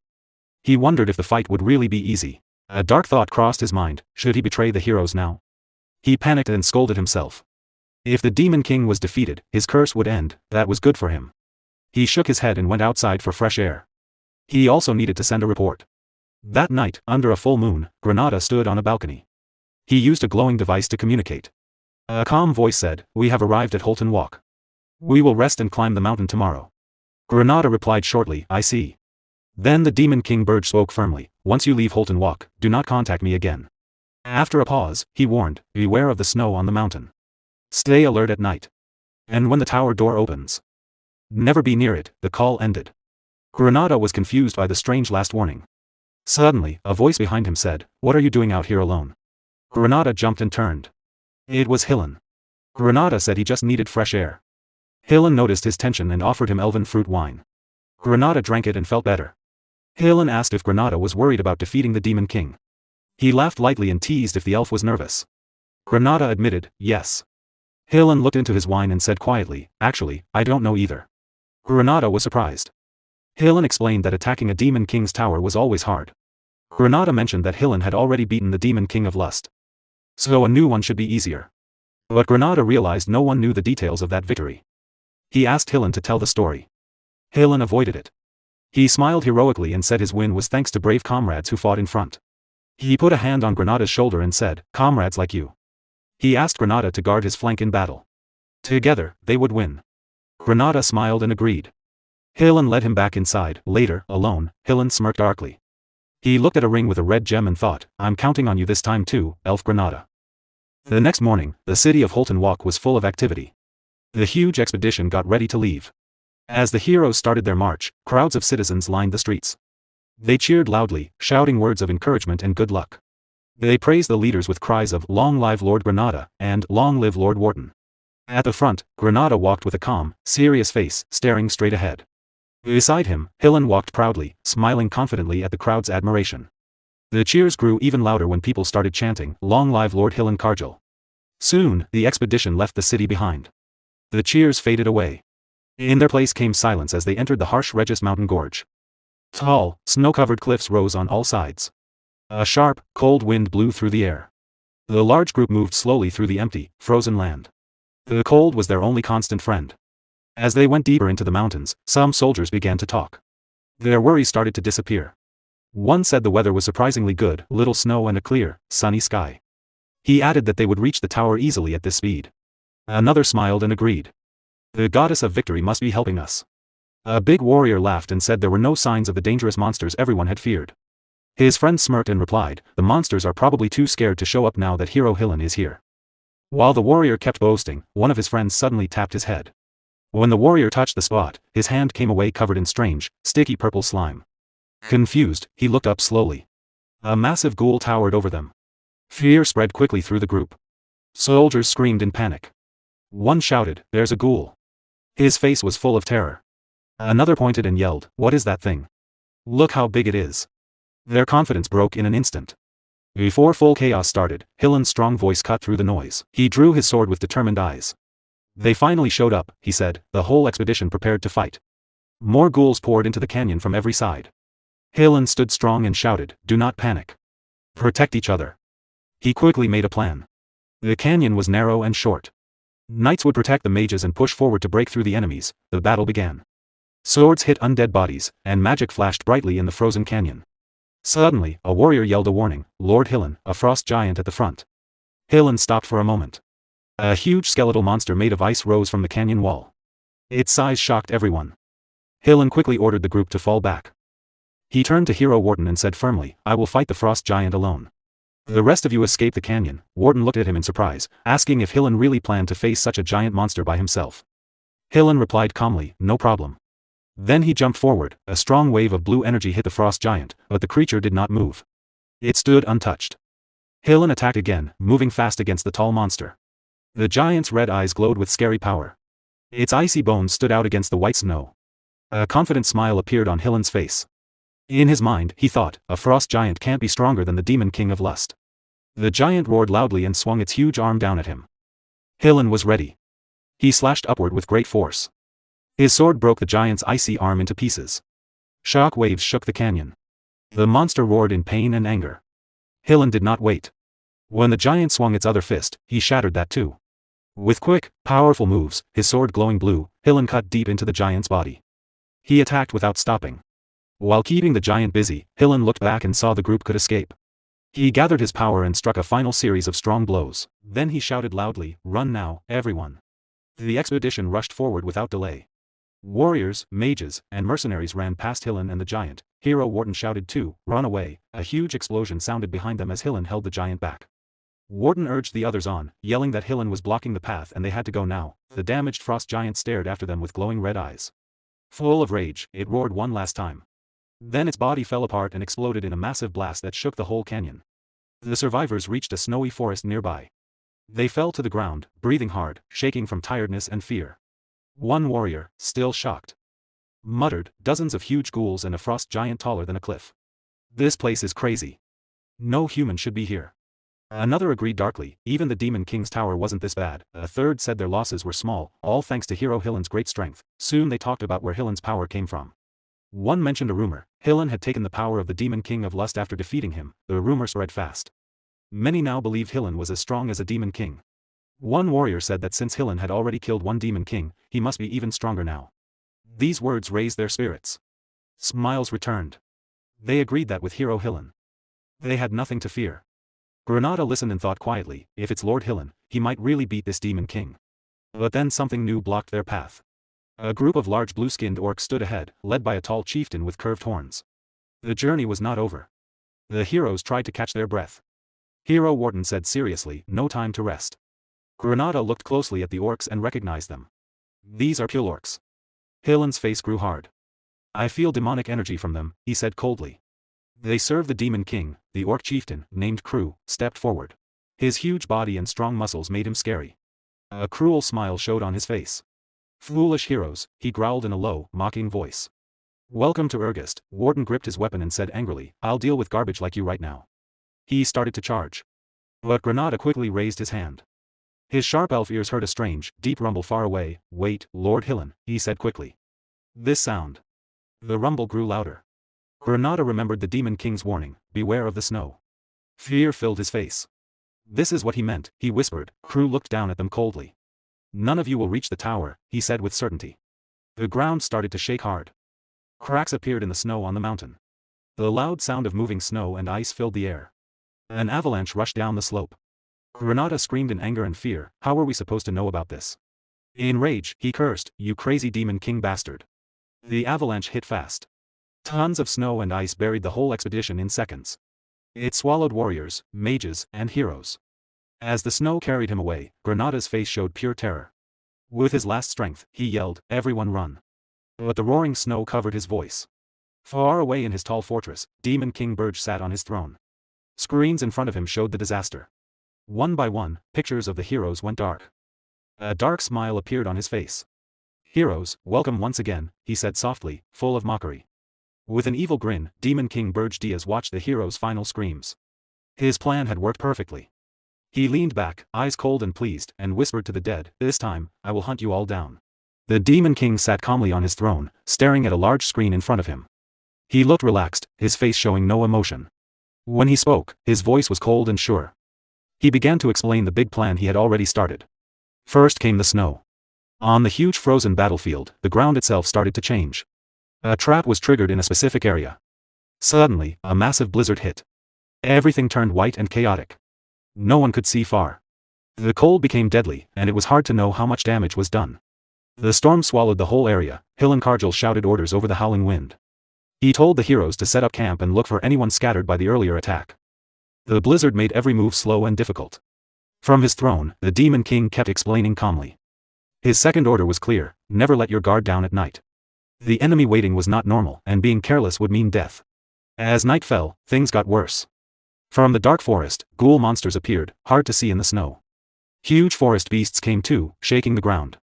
One knight froze in shock and said, "Orcs monsters again." Weapons were drawn at once. The heroes formed a tight group, ready for another fight. Far away, Granada clenched his teeth in anger. He cursed the Demon King for being too reckless. The fight was getting out of control too fast. The Demon King finally stood up. A dark smile appeared on his face as he moved forward without fear. Avalanche by day, monsters by night, this cruel cycle would keep going. Long before the heroes figured out the trap, they would be too tired in body and mind. Their defeat was certain. 3 days passed like an endless nightmare. The heroes fought to stay alive every moment. When they finally reached the top of the Berge mountains, everyone was worn out. They moved slowly, breathed heavily, and had little strength left. One knight spoke quietly, confused. "Where is the Demon King's tower?" The group was shocked. Hillenkargel shouted in disbelief. A tower was supposed to be here, the place for the final battle. But nothing was there. He tried to hide his worry and ordered the group to split up and search. Before they could move, a commander stopped him. He said the mission had failed. Going further would only cause pointless deaths. From now on, staying alive was more important than winning. Hillenkargel turned slowly, staring in shock. The commander's words were firm but sorry. Hillen said nothing, teeth clenched. 6 days after entering the mountains, they finally found the tower. When it appeared, the heroes exploded in anger. One knight yelled about the destruction of Mintanya and called the Demon King mad. When they forced the gates open, confidence returned. A knight laughed and said the first floor was full of weak monsters. He ordered everyone to charge ahead. That was when the Demon King spoke. His cold voice echoed everywhere in the tower. A scary smile spread across his face. His true demon form appeared, filling the air with heavy pressure.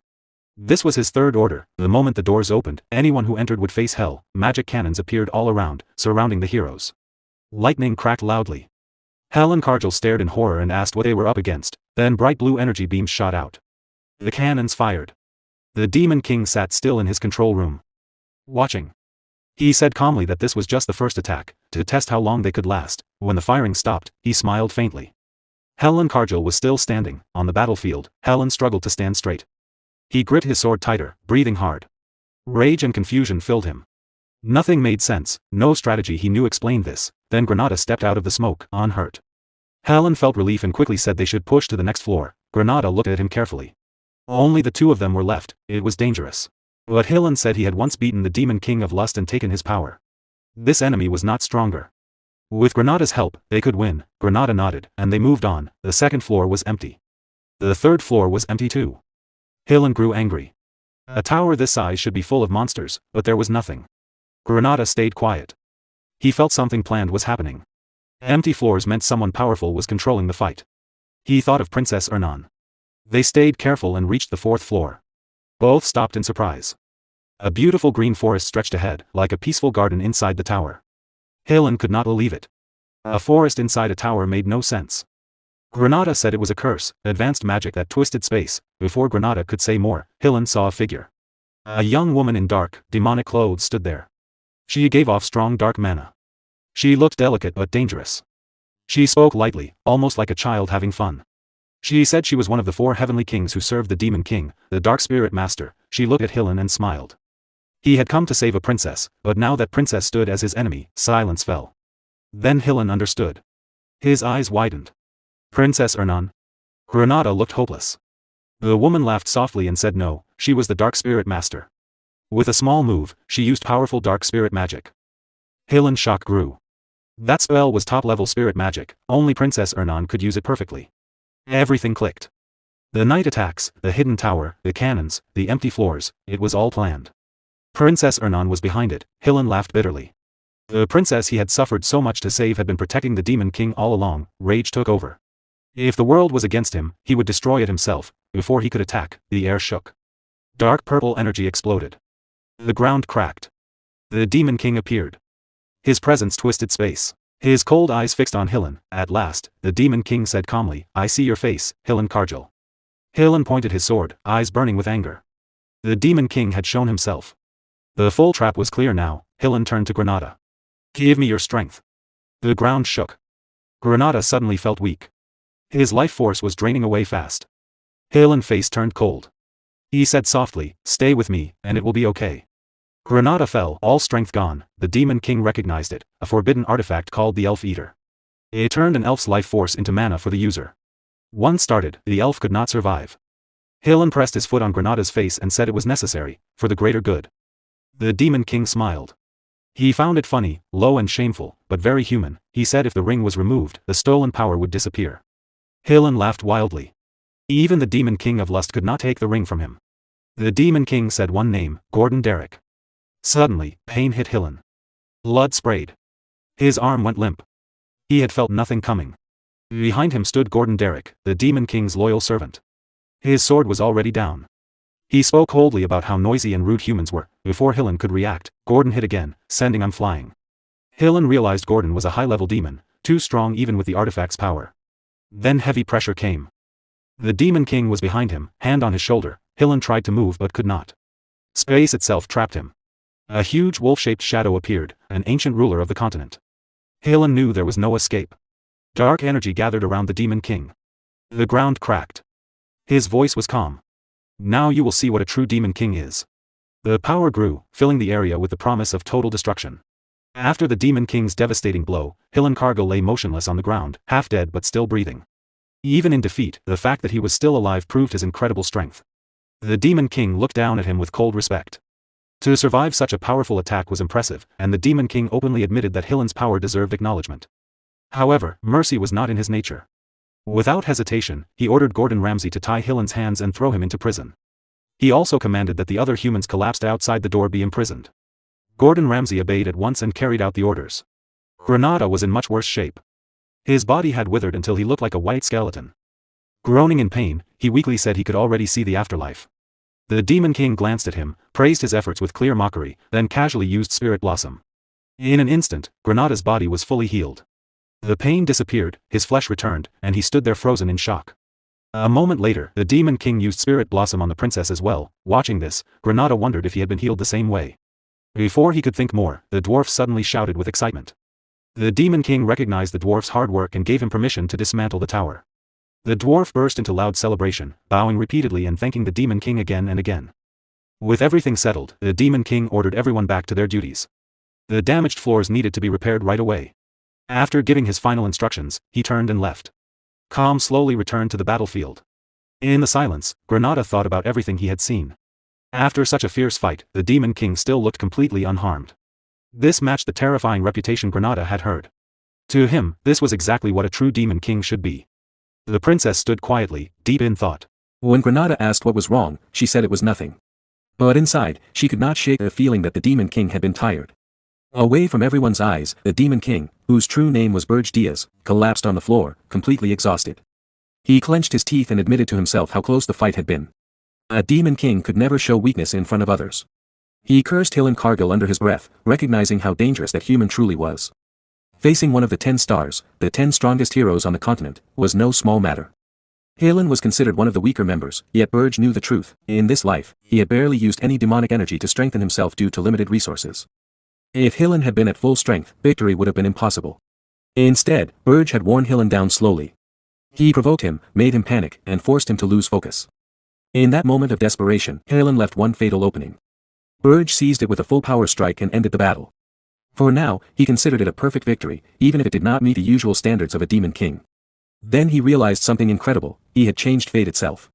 That thought filled him with new determination. If fate could be changed once, it could be changed again.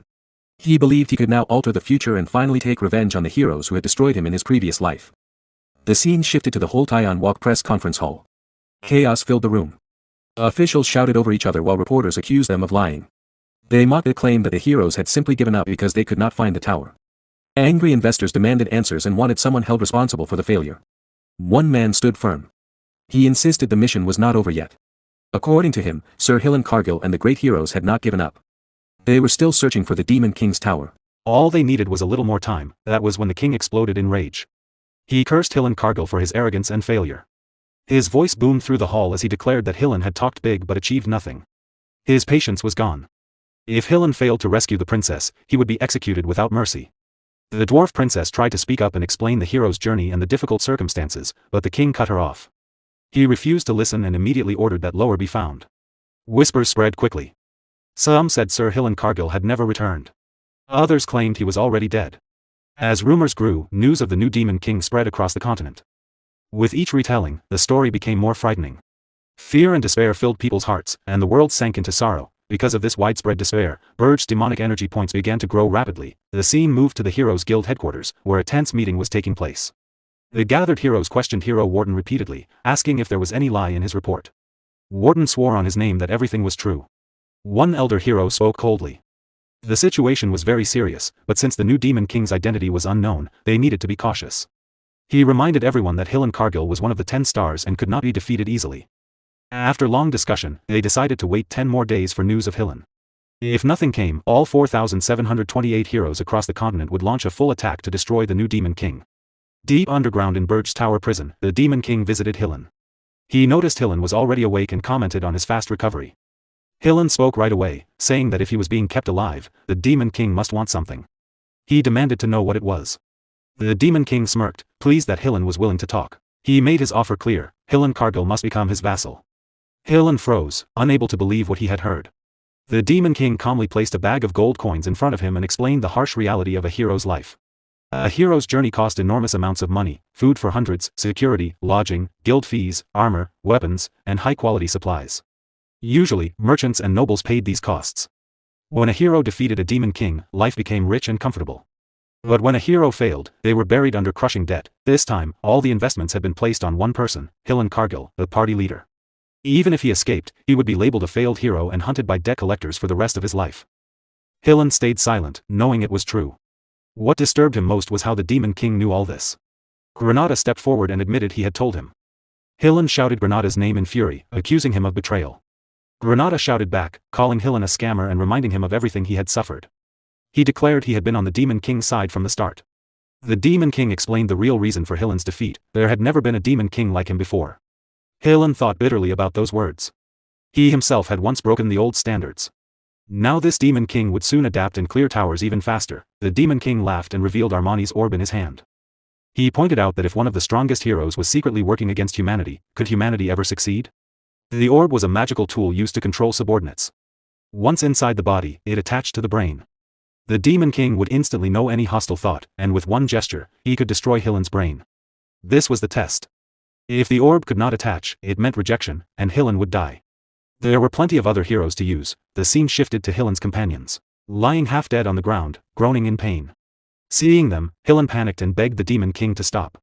He claimed a hero of his strength was immune to mind control and that the orb would simply vanish. Granada grinned and explained that a hero's mental defenses could be lowered by their own will. The Demon King added with a mocking smile that Hillen's own words had already shown his choice. Enraged, Hillen insulted the Demon King, calling him a mad elf with no shame for wasting a precious tool. He swore he would never submit. The Demon King silenced him and forced the orb down his throat. Terrible pain tore through Hillen's body as the magic took hold. Granada watched and remarked that Hillen was stubborn. Then wondered aloud what would happen if he chose death. The Demon King remained calm. A greedy man who treated his comrades as tools for money would never choose death. A status window appeared, name, Hillen Cargill equipment, Armani's orb, status, Demon King's vassal. Hillen cursed bitterly, his hatred echoing in the prison. Later, in the castle, Gordon Ramsay reported to the Demon King. Although Hillen was now a vassal, his 100,000 gold debt would limit his actions greatly. The gold coins previously traded for demonic energy points had only amounted to 2,000 gold, enough to match a small nation's yearly budget. Gordon Ramsay asked how they could gather more. The Demon King smiled confidently and said it was time he received a certain message. When Gordon Ramsay looked confused, the Demon King explained, the annual gathering of Demon Kings, the unison of towers. In his thoughts, Berge remembered his past life. He had always avoided such gatherings, finding the idea of Demon Kings working together disgusting. But now he realized those older Demon Kings had survived for centuries. They must have huge amounts of gold and treasure. Gordon Ramsay understood at once. The Demon King planned to trade demonic energy points for money again. In the past, Gordon Ramsay would have objected strongly, but after facing the heroes himself, he now saw the necessity. Following old traditions would never have stopped the heroes. He accepted the truth and decided to trust his Demon King completely. At that moment, news arrived. An invitation to the Unison of Towers had been delivered. The Demon King smiled slyly and declared they would attend. In his mind, he planned to take as much gold as possible from the senior Demon Kings without mercy. Gordon Ramsay bowed and promised absolute obedience. The Tower of Lies stood tall and dark. On the 13th floor was the chamber where the Demon Kings met. The room felt heavy and quiet, as if the air itself was waiting for something to happen. All the Demon Kings were already there, sitting in silence. Then the doors opened. Berge Diaz, the Demon King of Flames, a demonic dragon, walked in calmly. His presence filled the room at once. He looked around and smiled slightly. I'm not late, but you're all here already, he said. Do you have a lot to talk about without me? The others did not smile back. Draxen Doldov, the Demon King of Beasts, a werewolf, stared at him with clear anger in his eyes. Next, Reyna Soldian, the Demon King of Winters, a frost demon, spoke in a cold voice. So, you're the one everyone is talking about. Yugur Belva, the Demon King of Indestructibility, a titan, scoffed. Here comes the arrogant newcomer who insults our ways. Finally, the host of the meeting spoke. Jason Cockmund, the Demon King of Lies, race unknown, smiled calmly. Welcome, Berge Diaz. Berge Diaz laughed loudly, full of mockery. You fools, he said. You made an alliance. Aren't you ashamed to call yourselves Demon Kings? Inside his mind, though, he thought differently. Of course I understand why you did it. It makes sense for the situation in Arian. Yugur Belva's face turned red with rage. You're the fool. He shouted. Who are you to interfere, newcomer? What do you even know about Arian? Berge stayed calm on the outside. In his thoughts he noted, a simple provocation shows what someone is really thinking. Then he looked straight at Yugur and said coolly, you call me a fool? I'm the only elite one here. Yugur roared, if you want to die, I'll grant your wish right now. Both released their power at the same moment. Terrifying energy crashed through the room. Suddenly, Jason Cockman stepped between them and clapped his hands once. The killing intent from both Demon Kings vanished instantly. Yugur and Berge kept glaring, but the fight stopped. Jason spoke calmly. Yugur. Berge. We are here to talk about cooperation. Please do not waste time. Berge felt uneasy inside. That wasn't magic. How did he do it? Is it his power? Or the power of this tower? The Demon Kings moved to their seats. Jason said, thank you for understanding. Now, let us begin. Speak freely. Berge answered with quiet disdain, so this meeting is nothing special. Draxen Doldov spoke next, his voice low and threatening. If no one else will start, I will. Where is Hillen Cargill, Berge Diaz? He released his energy toward Berge as he asked. Berge stayed silent for a moment. Then began, Hillen Cargill was, the scene changed. Deep inside the Tower of Lies, in a reception room, aides of the Demon King of Beasts and aides of the Demon King of Lies stood facing Gordon. Their eyes were cold. One asked bluntly, what happened to Hillen Cargill? Is he already dead? Gordon stiffened and quickly shook his head. I don't know anything, he said. I never reached the upper floors. Maybe he's still near Mount Ergust. He bowed low. Please don't ask me more. A beast man scoffed. That doesn't make sense. If he was near the mountain, he would have seen the tower. Gordon answered quietly, this isn't our tower to begin with. Another beast man muttered, maybe the rumors about that Demon King are true. Gordon felt a chill.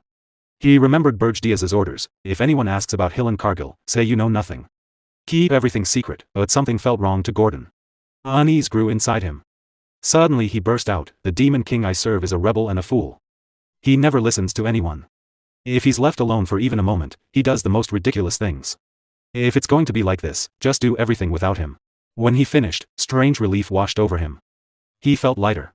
The beast men looked at each other and nodded. We know exactly how you feel, one said. Then they all began complaining about their own demon kings, sharing the same frustrations. The scene returned to the 13th floor. Yuger stared at Berge in disbelief. You seriously expect us to accept this? Berge answered calmly, yes. Yuger exploded. Hill and Cargill hasn't even arrived. You didn't build the tower on the mountain. It's only 82% complete. Who do you think you're fooling? Berge replied casually, I can build my tower wherever I want. Jason spoke next. The situation hasn't changed. Warriors are still coming for the tower. Why did you leave your own tower and come here? With a mocking smile, he added, a demon king who lost his tower. Didn't we all learn better at the Demon King Academy? You were supposed to be the greatest leader. Berge brushed it off. There's nothing to worry about. I will protect my tower myself. Inside, he thought, something about the Demon King of Lies has bothered me for a while. When Jason tried to keep mocking, Berge cut him off sharply.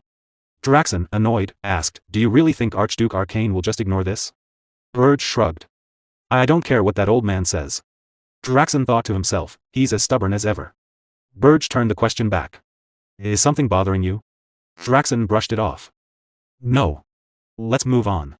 Inside, Berge thought, even if I caught something suspicious, I couldn't prove it. For now, it's enough. Better to avoid trouble. Our real goal is to collect 100,000 gold. Everything else comes second. As the meeting went on, Berge spoke more than expected. He watched carefully and noticed a clear hierarchy among demon kings. Jason Kochman sat at the very top.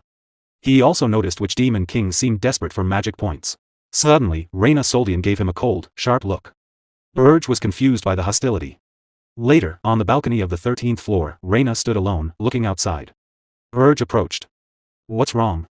She answered calmly, nothing secret. After hearing the rumors, I wanted to speak with you privately. Berge was surprised. With me? She nodded. I agree with some of your opinions. He was shocked. In his past life, he could not remember her ever saying anything like that. She quickly added, don't misunderstand. I don't hate the standards like you do. I believe in traditional values. But sometimes we need flexibility, especially in Aryan. That's why I wanted to talk. At least I can communicate with you. Unlike the others. Berge shared his honest thoughts. She replied, your view isn't bad.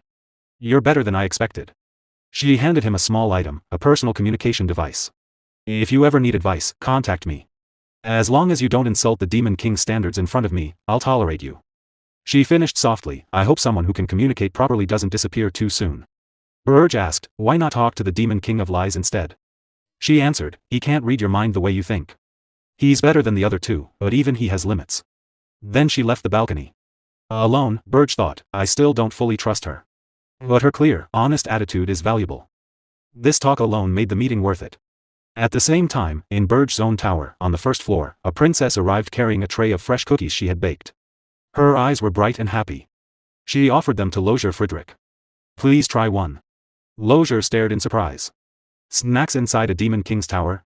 The princess smiled. The Demon King bought the ingredients himself. I baked them with help from spirits. Lozier praised her skill with spirits. The atmosphere felt warm and comfortable. She urged him again to taste one. He thought to himself, a princess who never had to work, she probably can't cook well. But I'll praise it anyway. He took a bite. The flavor was incredible. His mana surged wildly. He had never tasted anything so good. It felt like heaven. The princess watched nervously. I added spirit blossoms to the dough. How is it? Lozier could not stop eating, completely stunned, she smiled warmly. This is a gift to build friendship for the future. Playfully, she added, after watching your face, I'm sure the Demon King would like them too.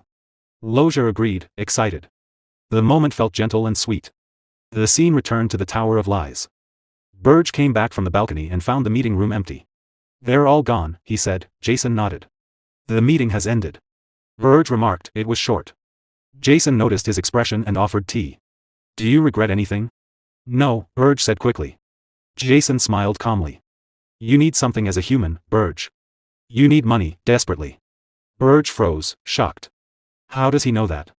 Where did the information leak from? Jason smiled and said, pretending you don't know won't work. Draxen Doldorf already told me.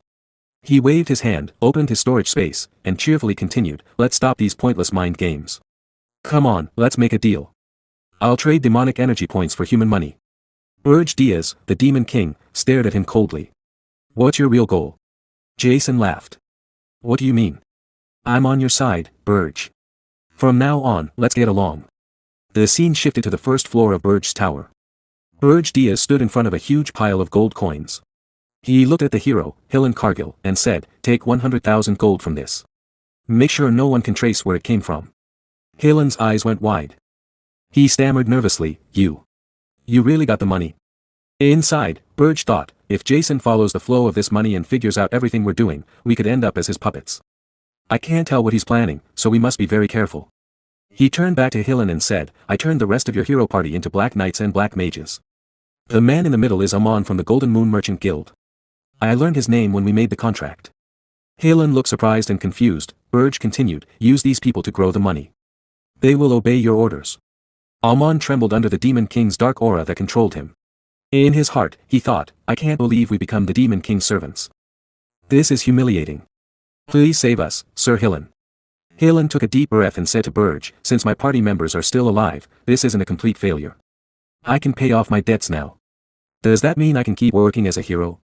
Then he smirked, raised his hand for a handshake, and added, with things the way they are, this isn't so bad for me. I look forward to working with you, business partner. The former heroes, now Black Knights, gasped in shock. Sir Hillen. Berge's face darkened at the word partner. Berge's face darkened at the word partner. He grew angry, held up a small black seed, and said, let me make this clear. He pressed the seed against Hillen's forehead. Suddenly, terrible pain shot through Hillen's head. He dropped to his knees, grabbed his head, and cried out. Berge said coldly, we are not business partners. You are my slave, and I am your master. One of the Black Knights smirked and muttered, serves you right. Hillen, still in pain and confused, looked up. Master and slave. I didn't know you were into that kind of thing. Berge turned away. I'm not asking for true loyalty. Just do what I say. Now go. Hillen stood up slowly, still holding his aching head.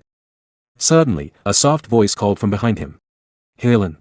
He turned and saw the princess standing there with Lozier Friedrich, who was busy with some work nearby. The princess looked sad.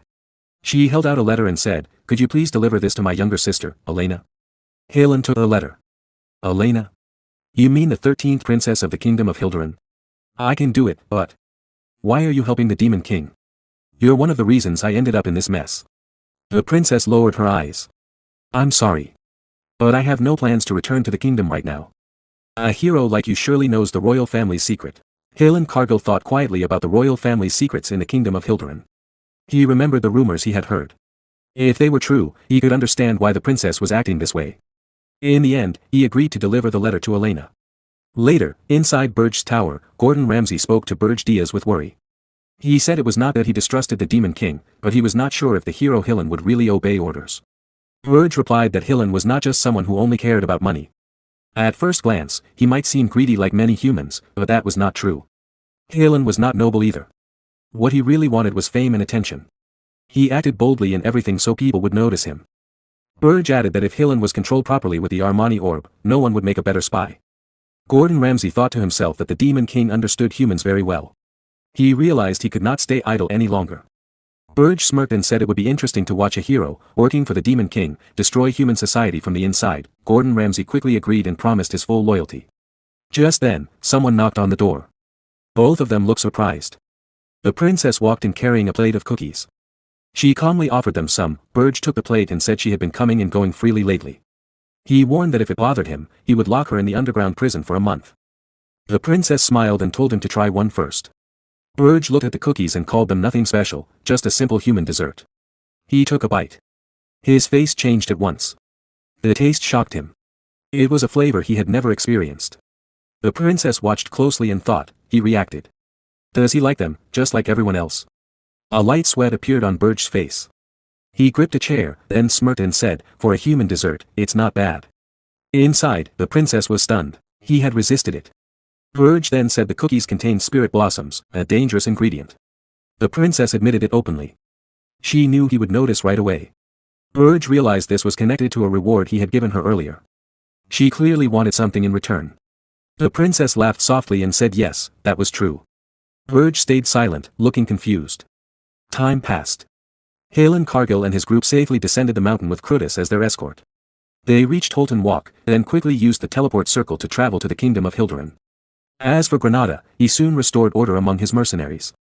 The scene moved to the headquarters of the Scarlet Hawk mercenaries. Granada's men returned, bruised and beaten. Granada was furious. He demanded to know how they could all run away during the first avalanche and leave their captain behind. One mercenary, face swollen and crying, tried to explain. He said the Urgest Mountains were deadly, even heroes had died there. How could mid-level mercenaries like them survive? They had no choice. Granada shouted that survival was no excuse for abandoning their captain. He beat the man in anger. Someone called Granada's name. He turned and saw a blonde female knight. She introduced herself as Keed and said she was a hero. Because of certain problems, she could not join the expedition from the start. Now she had come, hoping to take part, even if late. Granada was confused.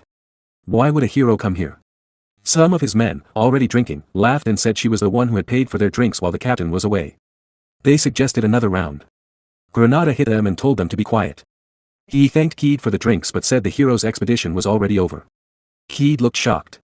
Granada explained that Halen Cargill and the others had already left Holton Walk. Keed could not accept it. She apologized for being bold but begged him to tell her what happened, especially his failures. Granada decided he would only share what the Demon King allowed. They sat together in a restaurant. Granada told the story. After hearing it, Keed gave him a few gold coins in disbelief. She now understood the Demon King's tower was not at the very top. There was no reason for her to stay. She thanked him for his time and said the gold was a gift. Then she left. Once she was gone, Granada's men laughed and called her a naive hero who knew nothing about the world. They said it would be good if she was not betrayed someday. Granada grew angry and threatened to cut off their hands if they kept talking. He watched the female knight leave. The scene changed to a quiet alley in Holton Walk. Keed arrived and said, "It's time to go back. The princess's fiancé is waiting." A firm voice answered, "No. I want to live as a hero." Granada watched secretly from a hiding spot, driven only by curiosity. He noticed the bulky figures moving silently. They wore masks that hid their faces. He realized that hero was actually a princess. Kingdom matters should stay within the kingdom. Suddenly, a knight stopped Granada. He pressed a sword against Granada's throat. Granada began to sweat, filled with fear. The knight demanded to know who he was and accused him of spying. He also noticed Granada was using strange magic. Granada panicked inside. The item was a magical artifact from the Demon King. If they caught him, they would learn he served the Demon King. The knight's face grew darker. He decided Granada was a spy from another realm and could not be allowed to live. Terrified, Granada thought of the Demon King. He knew he had chosen the wrong place to hide. His mind raced, trying to find a way out. Granada, an elf, is suddenly spotted by a knight. As soon as he is seen, he starts running toward the palace entrance. Knights around the area shout that an assassin has appeared. Their cries warn everyone not to let him escape. Shock spreads as people realize he might be an assassin. The knights quickly urge the princess to step back. A female knight looks stunned by the sudden chaos. Granada knows he is in big trouble. He grits his teeth and thinks he is the only elf in Holton Walk right now.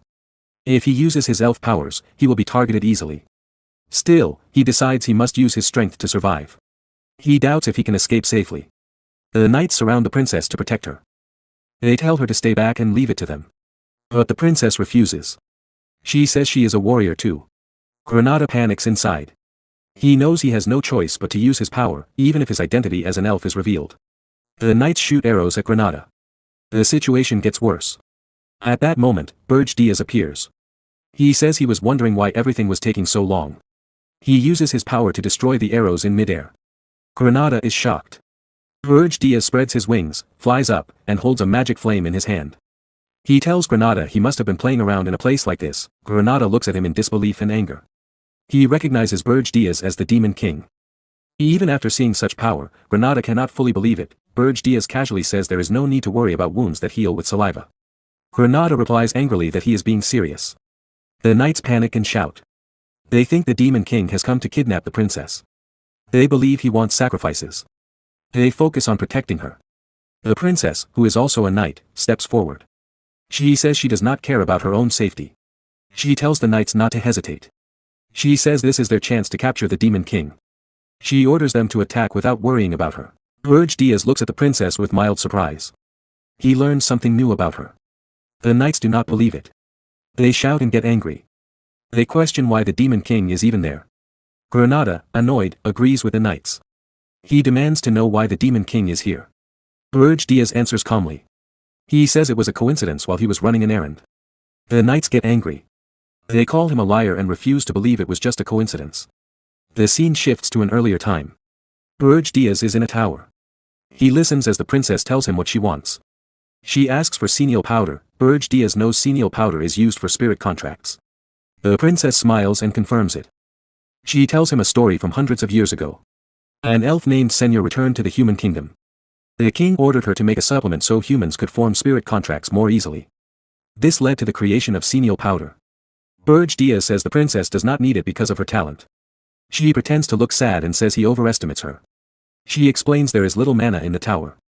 Without senile powder, her spirits would not work well. Berge Diaz says he is thinking of contracting a higher level spirit. The princess gets flustered, turns away, and pouts. Her fire and water spirits do the same. She admits it might be true. Berge Diaz confirms it. The princess thinks about a past life with Hernan. He contracted a high-level spirit at age 27, and it caused chaos across the continent. Few humans ever did that. Now, a contract is happening 7 years earlier. She wanted it to be a surprise, but Berge Diaz already knew. She reflects on leaving the palace and living in the tower for months. She wonders if it changed things. In the end, she decides it does not matter if the tower's power grows. Berge Diaz takes a cookie, says he ate well, and says goodbye. The scene returns to the present. Berge Diaz creates a powerful mana flame in his hand. He says he has his own reasons and wants to finish quickly. The princess, now called the warrior princess, is shocked by the flame. Berge Diaz releases it, causing a huge explosion. Everything around is destroyed. But the warrior princess still stands. A strong green aura flows from her body. Berge Diaz is surprised. He comments on whether a warrior is truly a warrior. The knights warn her not to move. They say her life is in danger. Her anger grows. A stronger aura bursts out. She charges at Berge Diaz with her sword. She shouts that a warrior's aura can destroy demons. She says warriors are the natural enemies of the Demon King. She refuses to stay in a suffocating palace. She says her place is on the battlefield. She uses Jespine's top sword technique Crescent Slash. The swing causes a massive explosion. She grits her teeth and focuses. Crescent Slash is the hardest technique. It releases aura instantly to cut the enemy. Only the best in the imperial family inherit it. She thinks about her honor. She is a lower-ranked princess with little value. She was to be sold to a foreign king. She refuses to accept he is a pervert. She feels deep injustice. She questioned it and trained hard with the imperial sword instructor. She trained day and night to be seen as a warrior, not just a princess. If they capture the Demon King here, she can be recognized as a true warrior. Then, even under command, she can gain freedom. She resolves to save her husband. The tension rises. Berge Diaz gathers power in his hand. He destroys her sword completely. He smirks and says it was a useful sword. The warrior princess stares in shock at the broken pieces. Berge Diaz says his ultimate skill is out. He adds a warrior would not die from this. A dark red negative aura pours from his body. He hovers above her, dominating the space. The princess looks up in terror. Sweat drips. Her body shakes. In a trembling voice, she says this enemy is unbelievable. Berge Diaz grins evilly. He says being both princess and warrior makes her useful in many ways. Her fear deepens. She freezes in panic. She worries the perverted Demon King will take her too. The knights rush to protect her. They stand between her and him, knowing the danger. Berge Diaz unleashes a massive explosion. Powerful aura destroys everything around. After a few minutes, the fog clears. Many knights lie dead on the ground. 2 healers arrive. They are shocked by the destruction. They wonder what kind of explosion caused it. They sense demon magic and question if a demon was in Horton Walk. They see an injured person and check for enemies. They rush to the fallen knights and call out. One barely alive knight speaks weakly. He mentions the princess and the Demon King. The healers are stunned. They beg him to stay awake and explain. The knight groans and says the Demon King used black flames. The healers realize it was the Demon King of Urgus. The scene shifts to the dungeon in the Tower of Berge. Berge Diaz has brought the warrior princess there. She lies unconscious, covered in bruises and wounds. Another princess looks at her and asks if this is senile. Berge Diaz say, she is Key Jespine, the 9th princess. From now on, they will live together on the 4th floor. She is injured and needs treatment. If raised well, she will be useful later. The princess agrees but asks why another princess was brought in suddenly. Berge Diaz says he saw her on the way and picked her up. He kidnaps princesses to earn magi points. Targets can be high or low rank. The princess asks what magi points are. Berge Diaz is shocked. He realizes he almost revealed a secret. He wonders if she asked on purpose. He denies it and says she misheard. He changes the topic and says he will bring senile powder. She agrees. As he leaves, he thinks to himself he has become too comfortable seeing her often. He tells himself to focus. He is the Demon King, and she is just a prisoner. News spreads fast. The 9th princess of the Jespine Empire was kidnapped in Horton Walk. It reaches the whole continent. At the Hero Guild headquarters, Hillen Cargill stands in the center. Heroes question him. One says there is no lie in his words and asks him to swear. Hillen lowers his head in shame. He admits he could not find the Demon King's tower. He will take responsibility. Another hero reassures him. If warriors are blamed for failures, no one would lead in the future. Hillen thanks them. Another hero shares news. At the same time the warriors retreated, the Demon King of Ergest kidnapped the 9th princess. The Jespine Empire requests raising a warrior's banner. He has experience with Ergest and says it is the fastest way. He asks for opinions. Hillen regrets for the princess. He says instead of war now, use a small team to find the tower first. Once found, subjugation will be easy. A true strong Demon King would not hide his tower. The heroes agree. They say a weak, cowardly Demon King is no big threat. One silent hero speaks with a dark face. He says follow Hillen advice until the tower is found. All-out war is paused. Hillen bows and agrees. In his mind, he speaks to the Demon King. He wonders if this is what the Demon King wanted. He used his power to delay the war and bought time. The scene shifts to Berge Diaz. A service opens. Gordon Ramsay appears and reports Hillen Cargill words. Berge Diaz calmly says to keep watching. He feels troubled. He did not expect the heroes to prepare an all-out attack. He sighs in relief. Without Hillen Cargill, he would be in trouble. He thinks taking Hillen as family was a good choice. Outside, Hillen Cargill and Granada move around. With their influence, he can delay the warriors. Berge Diaz continues his plan: kidnap more princesses to gain magi points slowly. He plans to use valuable Armani's orb for power.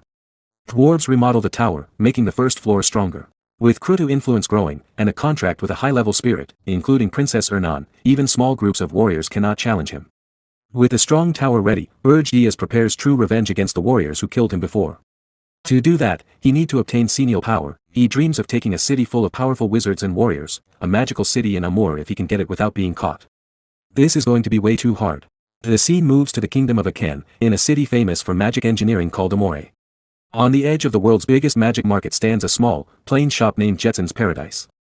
Inside, the shopkeeper sits lazily reading a newspaper. He looks bored and disappointed. He sighs and thinks about the latest news and rumors. The 9th princess of Jespine was kidnapped right after the hero expedition ended. People are angry because the Hero Guild does nothing. The article also says a hero named Roger is now being hunted. The shopkeeper quietly decides that these are truly the end times. Suddenly, the doorbell rings. A customer named Berge Diaz walks in. The shopkeeper quickly hides the newspaper, smiles brightly, and greets him warmly.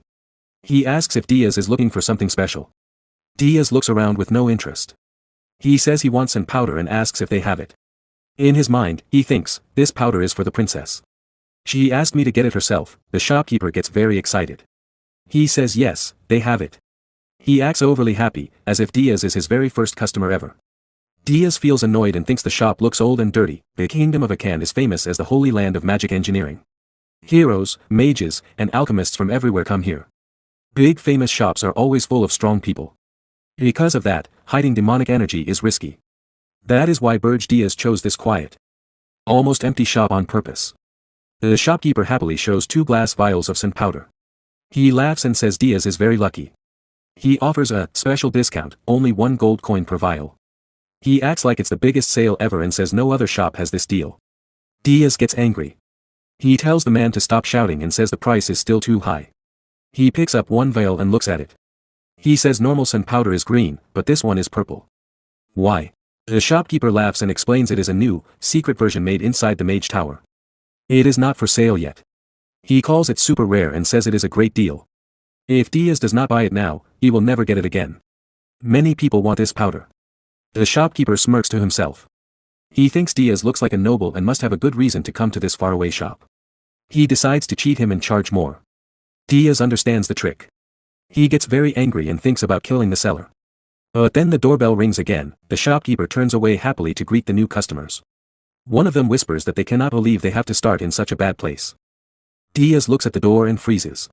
He recognizes them. It is Princess Louise and her knights. One knight tells Louise, "If that man Roger has any sense, he will stay away from busy places." Louise answers angrily, "This makes me so mad. I cannot believe I have to come to this dirty place because of him." Diaz feels nervous.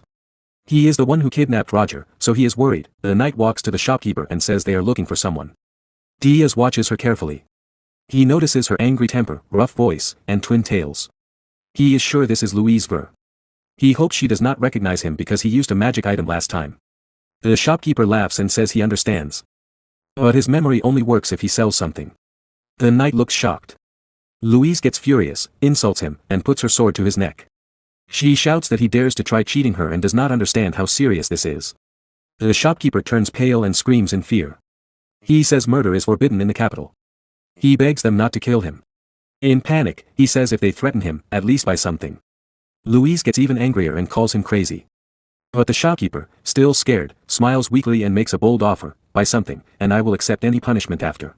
Louise laughs in surprise and says he is interesting. She agrees to see what he has. The shopkeeper quickly renames the purple sand powder as Archie powder. He lies and says it is very useful for dwarf masters. He asks for 3 gold coins. Diaz gets furious inside. He thinks, first he tried to cheat me, now he cheats them too. But Louise looks happy. She buys the fake powder, thanks him, and even gives him blessings. Then she asks if a dwarf named Roger came to the shop. The shopkeeper says no, he never heard of Roger. He suggests they check the place where blacksmiths usually meet in a can. Louise thinks it is a good answer. She tells her knight they can leave. As she walks out, she mutters that the seller is shameful. After they leave, Diaz sighs in relief. He tells the shopkeeper, "Not bad. You sold trash for 3 gold. You have real courage." The shopkeeper smiles, pockets the money, and says he is glad Diaz stayed quiet. He thought she was a rich young noble lady who would pay easily and not kill him for nothing.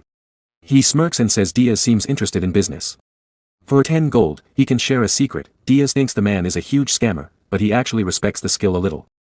Diaz leans closer, smirks, and tells him to go to the Golden Moon Merchant Guild. If he says he was sent by the mountain, they will accept him. The shopkeeper looks confused. He says the guild is almost bankrupt. Why would someone smart go there? Diaz smiles and says, "The customer you just cheated was Louise Ver." The shopkeeper's hands shake. The vials fall and break. He freezes in terror and whispers, "The villainous princess. The mad dog. Louise Ver." He begs to know what Diaz wants. Diaz calmly puts 1 gold coin on the table. He repeats, "Join the Golden Moon Guild. The salary is 1 gold per month." If he refuses, Diaz will bring Louise back. The shopkeeper panics and begs for his life. Then he suddenly changes, he shouts and says he will not beg. He tells Diaz to get out and even dares him to bring her back. Diaz says nothing. He turns and leaves, saying quietly, "As you wish." Outside, Diaz goes straight to Louise's and tells her everything. Louise's gets furious and storms back to the shop. Diaz watches and smirks. The shopkeeper screams in panic. In the end, he breaks completely and gives real sand powder for only 1 gold coin. Later, outside, Diaz looks at the real powder and thinks even slum shops sell normal sand powder. He curses the seller again for being such a cheat. Louise sees Diaz and thanks him. She says she got her money back because of him. Diaz asks what she did to the shopkeeper. Louise grits her teeth and says sadly, because this is a foreign country, she could only give him a small lesson. She adds angrily that she should have ripped his heart out. One knight tries to calm her and says no one expected the little princess to get this angry. Diaz feels uneasy and thinks she is still strange. He quickly changes the topic and asks if Roger is a blacksmith. Louise gets excited and says yes. She asks if Diaz knows him or where he is. Diaz takes out a necklace and shows it. He asks if it is connected to Roger. The knight is shocked and says yes, it is one of Roger's early works. Diaz tells a made-up story. 2 months ago, he met Roger in a forest in Ormoth. Roger was starving, so Diaz shared food. Roger gave him the necklace as thanks. Louise holds the necklace tightly. Her body shakes with anger. She says she owes Diaz again. She wishes she could invite him to the palace for 5 days of drinks, but she cannot right now. Diaz feels nervous and hopes she controls herself. Louise gives him a badge. She says if he shows it in the Dwarven Kingdom, he can get the best equipment. She asks him to keep it for now because they must catch Roger soon. Diaz thanks her and says it looks useful. Louise and her knights start to leave.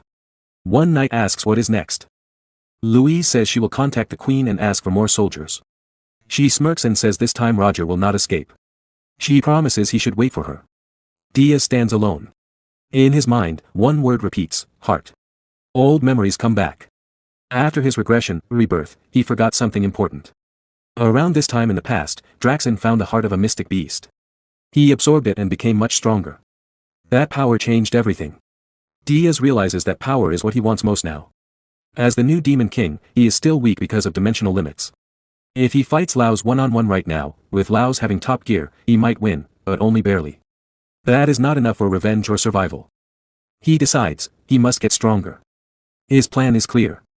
He will send Louise to Ormouth, to the Tower of Beasts. There, two monsters will fight, the mad dog Louise Werft and the Demon King of Beasts, Draxen Doldorf. While they destroy each other, Diaz will hide and wait. When the fight ends, he will take the heart for himself. The scene shifted to the tower's new features. After Lozier Friedrich fused with Mana's Phantom, the ghostly machine upgraded the tower. It gained two new functions, remote activation of the top floor and an item transfer system. Without warning, a box wrapped in swirling purple energy appeared in front of the emitter. A calm voice echoed through the chamber, send item. This is a function far above. On the highest balcony of the residence, Demon King Berge Diaz was talking to Gordon on a telephone-like call. He sensed a disturbance and muttered under his breath, Gordon, something has happened. I'll leave the tower to you for now. He opened his status window and gave a command to his subordinate. Gordon replied, yes, Demon King. Leave it to me. Berge said, deliver this senile powder to Princess Ernan. Using the new transfer feature, he sent a top-grade senile powder. It was a fine powder potion full of high spirit energy, a key material for forming a strong spirit contract.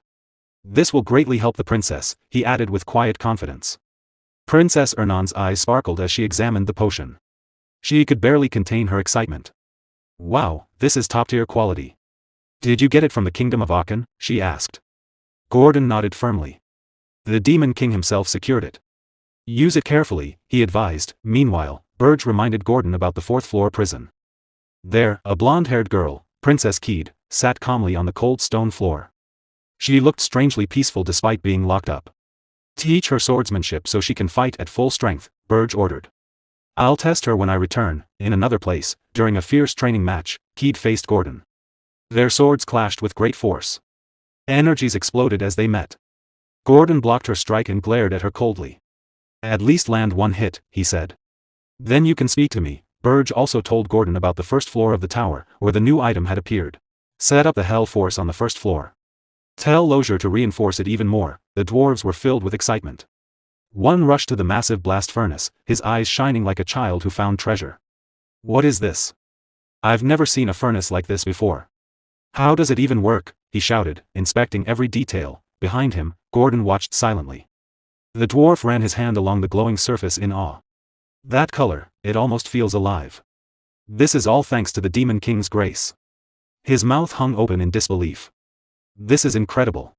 I'll forge equipment worthy of the Demon King himself. Elsewhere, Berge asked Gordon, how are the Pearl Orcs doing? Gordon replied. We've unified 3 tribes so far, and our numbers have doubled. They've grown strong enough to hunt most monsters in the Ergest Mountains. At that moment, a screen flickered on as Gordon gave his report. The Demon King nodded. Good. Guard the tower until I return. Yes, my lord, Gordon said solemnly. I will not disappoint you. The call ended. In one swift motion, the Demon King jumped and landed smoothly on top of a tall building. He thought to himself, so I can manage the tower directly without even going back, a very convenient function. Suddenly, another call came through, from Hillen Cargill. Berge's eyes widened slightly. Can I contact you now? Hillen asked cautiously. Berge's expression hardened. He stayed calm but alert. Speak. What's happening? At the same time, news arrived. The conquest of the summit of the Golden Moon had been completed. From now on, the Golden Moon Merchant Guild will be managed by Amon, the Black Knights, and the Black Mages. The Demon King listened carefully. That is important, he said, thinking deeply. On the other side of the call, Hillen Cargill spoke quickly. One of the 10 stars is giving us support, so the guild leader gave his position to my son. I also checked. One failure won't destroy the reputation of the 10 stars so easily. The Demon King gave his order. Good work. Report everything to Granada. Tell her we will send money through the Golden Moon Merchant Guild. She must buy every elf slave on the continent. Hillencargill's eyes opened wide in shock. Buy elf slaves? He whispered. Full of disbelief, the Demon King's face darkened. A low laugh came from him. There is a con man named Jettison. He will be useful. Let him do what he wants. Hillencargill blinked in surprise. So it really was a scam, he said quietly. Berge smirked as he remembered the man clearly. Meanwhile, the shopkeeper Jason put his hands over his mouth. He hid under the table, tears falling from his eyes. Berge continued talking to Hillencargill. He's a pathetic fool who once tried to trick Louise Worft. Then Berge smirked, looked straight at Jetoso and said, I already know all his personal information. If he doesn't show up in 1 month, I will send an assassin to erase him. Hearing those words, the shop owner shook with fear. More tears fell from his eyes. The Demon King stood in front of Jettison, the shop owner, and glared down at him coldly. I know everything about you, he said in a dangerous voice. You think I am nothing? I am the great Demon King. Jettison trembled and cried out in fear. Soon after, his shop was destroyed and turned into ruins. At the Holton Walk shared training grounds, the sound of swords clashing filled the air. Granada subordinate whispered to each other. A man from the Association Connect Granada watched through a screen and gave a strong order. Granada stared in disbelief. Really? You want to buy all of my people? Granada replied, I'll follow the command. I will gather the members quickly. In his heart, Granada felt torn. Saving his people was good, but pulling them into the Demon King's plans would not be easy. His teeth clenched. Did you give this mission only for your own benefit, Demon King? He wondered with anger. Captain, one of his old companions asked while swinging a sword, why are you practicing elf swordsmanship? The captain answered with irritation. I don't know.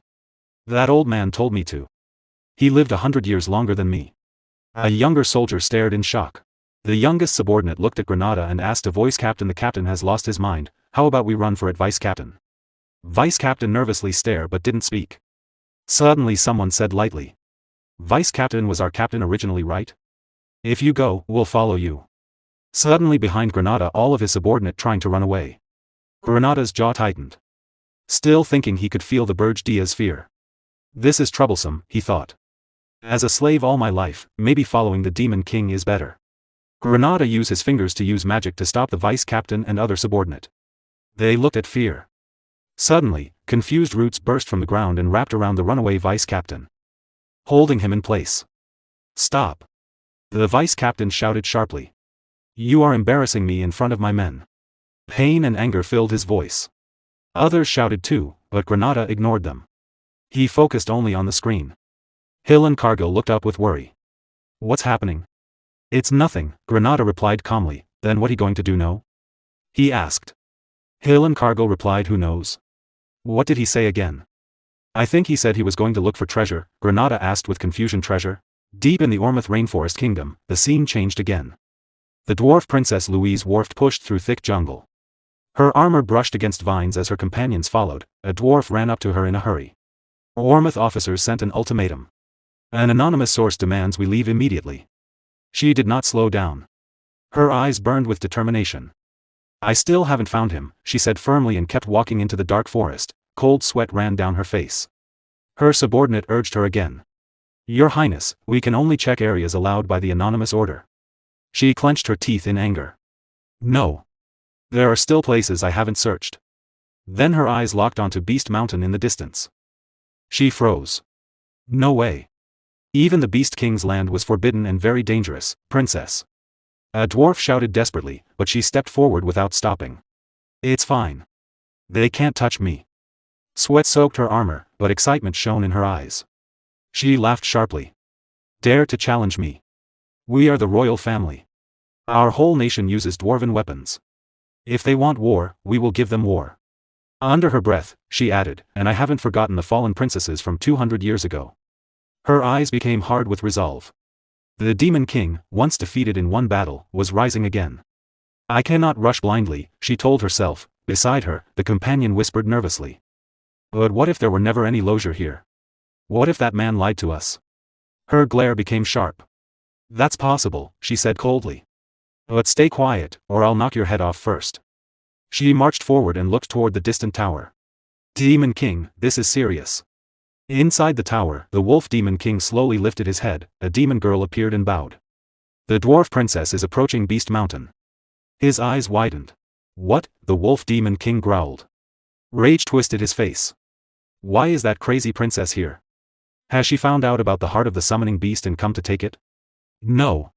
Security should have been perfect. He clenched his fists. Pure mana energy sleeps beneath the magma in the volcano, a mysterious power I wouldn't trade for even 10,000 spirit blossoms. If I absorb that power, I'll hold the strongest force in my hands. The excavation is almost finished. Why now, of all times? Realization hit him like lightning. Stop her, he roared. Do not let that princess get close. Then he added sharply, but you must not kill her. Do not seriously injure anyone. The demon servant hesitated. That will be difficult, my lord. What do you mean? The wolf Demon King demanded.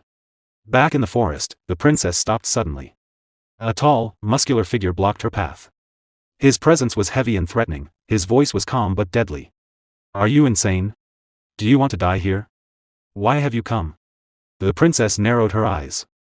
The pride of the dwarves will not be scared. This is Demon King territory, the man replied, gripping his sword tightly. Entry is forbidden. Did no one tell you?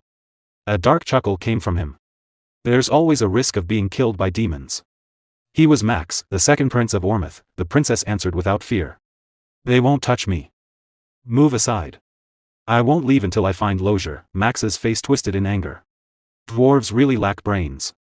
He remembered the full war 200 years ago near the kingdom of Jaspin, right next to the Demon King's castle. I made a lot of profit supplying war materials back then, he said bitterly. Jaspin grew stronger because of that so-called profit. But if you die here at the hands of demon soldiers, it won't be the same as before. Behind the princess, dark red energy burst out and swirled wildly. A whisper seemed to echo inside it, if you die today, take the Demon King's head with you. She ignored her subordinates' cries and stared only at Max. In our country, Max started. Enough, she cut him off with a sneer. The tension broke. Both got ready to fight. The forest shook as their power rose. Suddenly, more men stepped out from the shadows, shouting with excitement. Now it's our turn to take the rewards. Max tightened his grip on his weapon. Kill them all. His soldiers and hunting hounds surrounded the dwarf princess and her group, blocking every escape. For the prosperity of the kingdom of Ormus, Max said coldly, you will all die here. Rage poured from the princess as she raised her axe. You dare touch me here, you cowards. In the distance, the sound of demonic galloping echoed across the battlefield. Inside the tower, the wolf Demon King roared in shock. What? Stop this right now. His eyes widened as he understood. The Ormith Forces planned to kill the princess and blame him for it. A full-scale war, like 200 years ago, was starting. Outside, monstrous demonic creatures were sent out immediately. The princess must survive, he thought grimly. Blood and violent mana began to stain the forest. Max's comrades moved forward without mercy, cutting down dwarf soldiers with terrifying skill. The scene became brutal. Then, a golden shield suddenly flared around the princess. Release them all, she shouted. One wounded dwarf cried, Princess, their numbers are too many. We can't win head-on. Run. Clear a path. Her teeth clenched. Fury burned even stronger. So frustrating. I'll smash everything myself. Please calm down. All princess subordinate begged, she ignored it. Max raised his weapon. Mana blazed around him wildly. He sneered. You defend yourself like a turtle, hiding behind that weak shield. At that moment, purple energy exploded in front of him, bright and violent. Max froze, staggered back in shock. Has the Beast King subordinate arrived already? A dark purple aura grew stronger above them. A cold, steady voice spoke to Max, the Ormith's attack was never part of my plan. Humans are unpredictable and complicated. Max froze, eyes wide. You're not a beast. Demon. At the same moment, both the princess and Max trembled under the powerful presence. Berge appeared, a mocking smile on his lips. His voice cut through the battlefield like ice. Die here, Prince of Ormith. He activated his equipment, a magic tool mask for facial recognition. His expression stayed hard and determined. The Demon King was ready to act. The prince stared at Berge in shock, realizing he was a high-ranking demon. Without hesitation, he ordered his men to kill Princess Louise while he dealt with the demon himself. His soldiers quickly obeyed and rushed toward Princess Louise with the intent to kill her. Before they could reach her, terrified screams filled the air. The prince turned around in disbelief. Princess Louise was moving so fast she was almost invisible, cutting down his men one after another with perfect precision. Within moments, they were all dead. She stood among the fallen soldiers, her anger burning fiercely. A deadly glare flashed across her face as she shouted for everyone to close their eyes. As she screamed, a terrifying power exploded from her body. The air trembled under the weight of her aura. It felt heavy and suffocating, pressing down on everything around her. Max tried to stay calm, but fear slowly crept into his heart. He wondered why people were talking about dwarves when the real danger was the furious princess standing before them. Suddenly, a dark and suffocating aura burst from the Demon King. Black energy wrapped around Max, trapping him in place. He struggled but could not move. The pressure was too strong. In the next second, Princess Louise appeared in front of him. With one swift strike, she cut him in half. Without stopping, she continued moving forward. Her anger had not faded. It only burned stronger. The remaining soldiers trembled in fear and began to run in every direction. No one could stand against her overwhelming power. Princess Louise searched the battlefield for the dark demonic energy she had sensed earlier, but it had disappeared. Some of Max's remaining soldiers gathered their courage and accused her of attacking the prince. Even as they shouted, they could feel her terrifying energy filling the air. Her face grew even harder. Her power grew stronger. She said they had come to kill her first. She would send them to join their prince. Her voice rose with anger. The ground under her feet shook from her great strength. At that moment, the dwarf soldiers arrived. They quickly formed a wall around the princess. They wanted to protect her and stop anyone from getting close. They moved together perfectly and made a tight group. Some soldiers rushed forward from the wall. They attacked the enemy's back. The forest turned into chaos. Big explosions rang through the trees. The ground shook when strong attacks hit each other.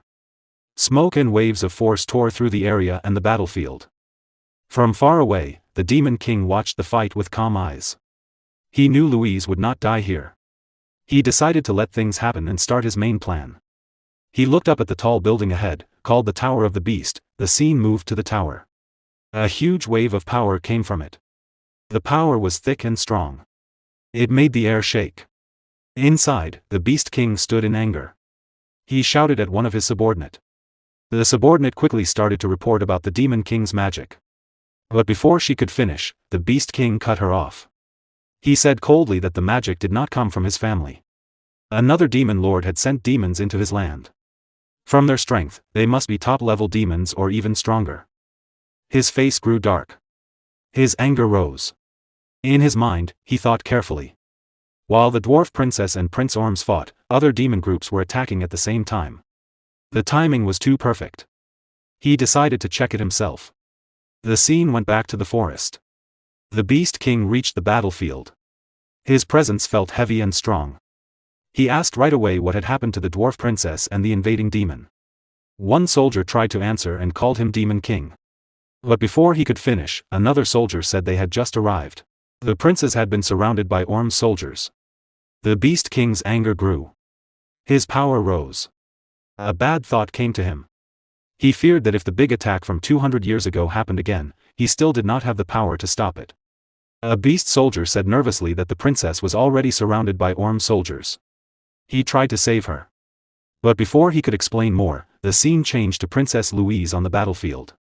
She cut down every soldier in front of her with fast, strong attacks. No one could stand against her. Her own soldiers saw this and shouted for her to stop. They warned that more would turn into pure killing. But her anger did not slow down. The scene went back to the beast soldier. He lowered his head and finished his report. The princess had fixed the problem herself. They could not help her. He said sorry to the Beast King. The Beast King got angry and hit the soldier. He said the soldier was making things confusing. The soldier bowed right away and said sorry many times. He shook with fear. Soon more soldiers came with strong beasts. One said slowly that Prince Orms too had been killed by the dwarf princess. Another soldier asked what to do with the rest of the Orms warriors. He wanted the Beast King's order first. The Beast King stayed quiet. His face was dark as he thought. Killing the men would make it easy for others to blame him for the prince's death. It might give quick magic points, but taking and killing people had big risks. Even though Orms was a small country, a sad king made crazy by his son's death could cause big problems. After thinking about the risks, the Beast King gave a clear order. Send the living Orms warriors back alive. They must give true statements so no one could blame him wrongly. His voice was cold but tight with worry. Then he turned to his troops and asked if they had found the demon who came into his land. The soldiers paused. They did not know what to say under his strong presence. They said they were still looking. The Beast King grabbed his head in anger. He called them useless. Not only their heads, but even their noses were no good. His anger showed, but then his face turned to deep thought. He thought again. If it was a high-level demon good at hiding, it was no surprise his men could not find it. He narrowed his eyes. It had been a long time since he faced something like this. He used a skill called Super Sense Boost. This strong skill put magic into the senses to make them much better. With it, one could find even tiny bits of hiding magic. The Beast King focused hard. He sent his magic out like an invisible net across the forest. Soon he felt it. There were signs of a strange demon. His face grew dark. He thought this intruder might have chased the dwarf princess. He turned to his soldiers and asked which way she ran.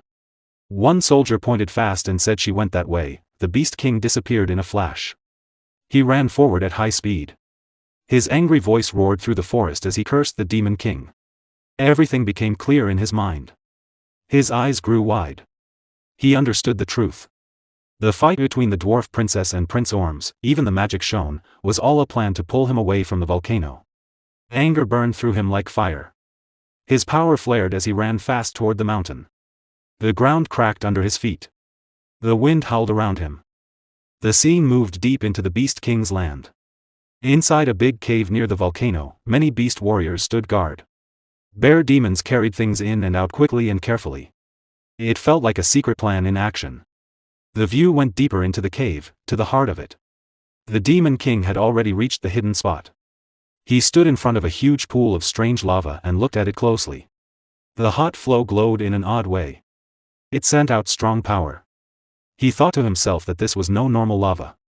The energy of return was moving through it. No matter how strong Draxen was, he could not have jumped in.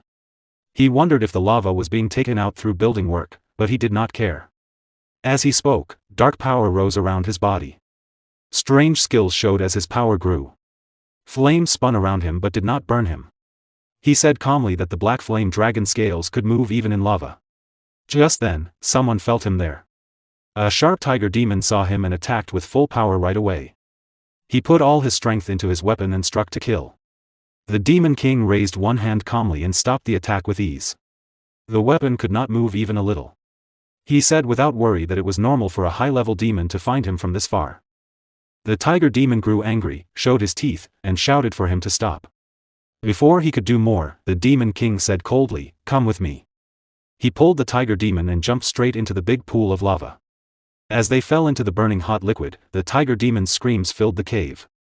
His body burned away completely with no trace left. The Demon King was not hurt at all. The black dragon scales on his body kept him safe from the lava's heat. The hot fire slid over him like nothing. He moved down fast through the burning depths without slowing. As he went deeper, he thought calmly about Draxen. After taking the heart of the beast in his last life, his healing power had become very strong. He had often wondered what kind of power he had really taken. A small smile came to his face as he remembered. Far down in the depths, a phoenix appeared. Its power felt huge even in the lava. The Demon King remembered that when he was a young Demon King, the phoenix was known across many worlds. Records said the phoenix could cross worlds. It could be a godlike being or a ruler in its own land as the top destroyer. Its power could be big or small. But one thing was always true. Every demon lord who fully took a phoenix became strong enough to have their name written in demon world history. Quiet joy came to his face. In his mind, he thanked Draxen. Draxen had taken the phoenix in his last life. Now he could stand here. The only power he had ever wanted would be his in this life, and he would use it well. The Demon King reached his hand forward. A very strong light burst from his palm. The light was so bright it could be seen from far away. It lit up the sky and the mountains around. From a distance, the Beast King saw the bright light. His face twisted with shock and anger. He asked who had found his phoenix. His thoughts raced. Could it be Berge? But he quickly said no. That one would never move without a clear gain. He kept running at high speed and thought more. No high-level demons were here except the ones above. No new demon lord should have found this secret. The guards had been careful. In one moment, he reached the cave entrance. The guard said something about a demon, but he pushed past them. He told everyone to stay back as he went inside. He quickly ruled out Yugur, who was not smart enough for such a plan. He also ruled out Rina of the Snow Demon tribe, because the phoenix had fire power that would poison her. That left only one person. He turned sharply to his soldiers and asked if they were safe. One said quickly that earlier the tiger had jumped into the lava. The Beast King said in shock that it was impossible. The shaking soldier said the tiger claimed he was going to steal it. Another voice shouted that it was dangerous. From deep in the cave, strong light kept pouring out. It grew brighter and stronger. The glow spread far past the cave and could be seen from a long way off. From far away, several people saw the amazing sight. Princess Louise Vert, Merchant Granada Hill, Cargill, and Princess Alina stood with their soldiers. They all watched the bright light in silence. Meanwhile, the Beast King's anger reached its top. He made a fist. His power exploded around him. He roared with killing intent. Deep in the burning lava, the phoenix showed itself. Deep in the forest, a strange sound echoed through the trees. Berge Diaz lay on the ground, unconscious. After a while, he slowly opened his eyes and muttered, "Where am I?" Animals gathered around him, watching quietly. He slowly raised his hand and thought about the phoenix. I was going to put the phoenix's corpse into my subspace and take it to the tower. But then he remembered. The phoenix's mana was absorbed into my body before I could react. Then the volcano erupted. I was blown far away, he frowned. A demon king like me. Why? He looked around and saw the wild animals staring at him. Am I surrounded by wild animals? Get away from me. A strange feeling spread through his body. This doesn't feel like me. He walked to a nearby stream and looked at his reflection in the water. His eyes widened in shock. Who is this? The scene changed to the kingdom of Ormus, hidden deep within the forest. Inside the royal hall, dwarf Princess Louise and her subordinates knelt before the throne, Prince Jetson. The brave warriors of Ormus saved us from the subordinate of the Demon King of Beasts. But then, enough. Prince Jetson sat on his throne, his face dark and heavy. I raised my son to be a brave warrior. Princess Louise lowered her head and said softly, to fall on the battlefield while protecting the weak is the highest honor. Suddenly, Prince Jetson slammed his fist against the throne. That's all nonsense. His teeth clenched, tears filling his eyes. I lost my son. He turned to his subordinate and shouted, inform the Heroes Guild at once. Tell them to prepare a hero expedition to defeat the Demon King of Beasts. Yes, sir. The subordinate replied quickly. The scene shifted back to the forest. A sharp beeping sound rang out. It was Hill and Cargill. A blue video screen suddenly appeared in the air. Hill and Cargill showed up on the screen and began to speak. I wish to report. Suddenly, his eyes widened in shock. Who are you? Berge Diaz quickly looked around. Wild animals were still gathered near him. He tried to push them away so they wouldn't appear on the screen. It's me, Berge said calmly. Your master. My appearance changed because of something that happened. Don't worry about it. Give your report. Hill and Cargill was still surprised, but he bowed his head nervously. Why yes. Currently, a hero expedition is being organized at the request of the King of Ormus. Berge thought, as I expected. Hillen continued. The commander of this expedition is Rosal Charnt. She is a 10-star mage, a top-tier battle mage who specializes in fire magic. The vice commander is Balraf Disroad, a 10-star hero. He reached the highest level through pure martial strength. Out of the 500 members in the expedition, 200 are heroes. Their goal is to kill the Demon King of Beasts. They plan to gather in Ormus and launch a direct attack on the Tower of Beasts. Berge stood up and opened his storage space. He took out clean clothes and put them on. A blue status window appeared in front of him. 200 heroes. That's more than I thought, he said quietly. Hillen replied, the only 10-star members are Rosal Charnt and Balraf Disroad. Berge frowned. Only 2 10-star heroes out of 200 people? Hillen hesitated, then said, it seems there is a group that does not want the Demon King of Beasts to die. They are controlling things from behind the scenes. Berge was confused for a moment. Humans who don't want the Demon King dead? Then he understood, to humans, a Demon King's tower is like a gold mine filled with treasures. Even demon corpses can be used as materials for magic items, so they sell for high prices. The people who profit from the Tower of Beasts don't want their source of money destroyed. He let out a quiet breath. Even things that look simple on the surface are tied to many hidden interests, he murmured. Humans really are complicated. Berge Diaz looked at the blue screen where Hill and Cargill appeared. Then you will join the hero expedition, Berge said calmly. I will tell you the weakness of the Demon King of Beasts. Hillen looked confused. Berge continued, but the Demon King of Beasts must be defeated by you, and only you. After that, absorb his power. He paused before adding, a hero who has killed 2 Demon Kings. It will be much easier for you to gain the trust of humans. On the screen, Hillen hesitated. I'm grateful, but if I become stronger, are you sure you can still control me? Berge's expression turned cold and serious. Do you think absorbing 2 Demon Kings will be enough to fight me? Hillen quickly lowered his head. And no. Leave it to me. The call ended. Berge began walking forward. All right. I need to return, beep. Another blue screen appeared. Gordon? Speak, Berge said. On the other side, Gordon looked shocked. Gordon? Speak? Who are you? Berge sighed in annoyance. Not this again. I am your Demon King. Speak.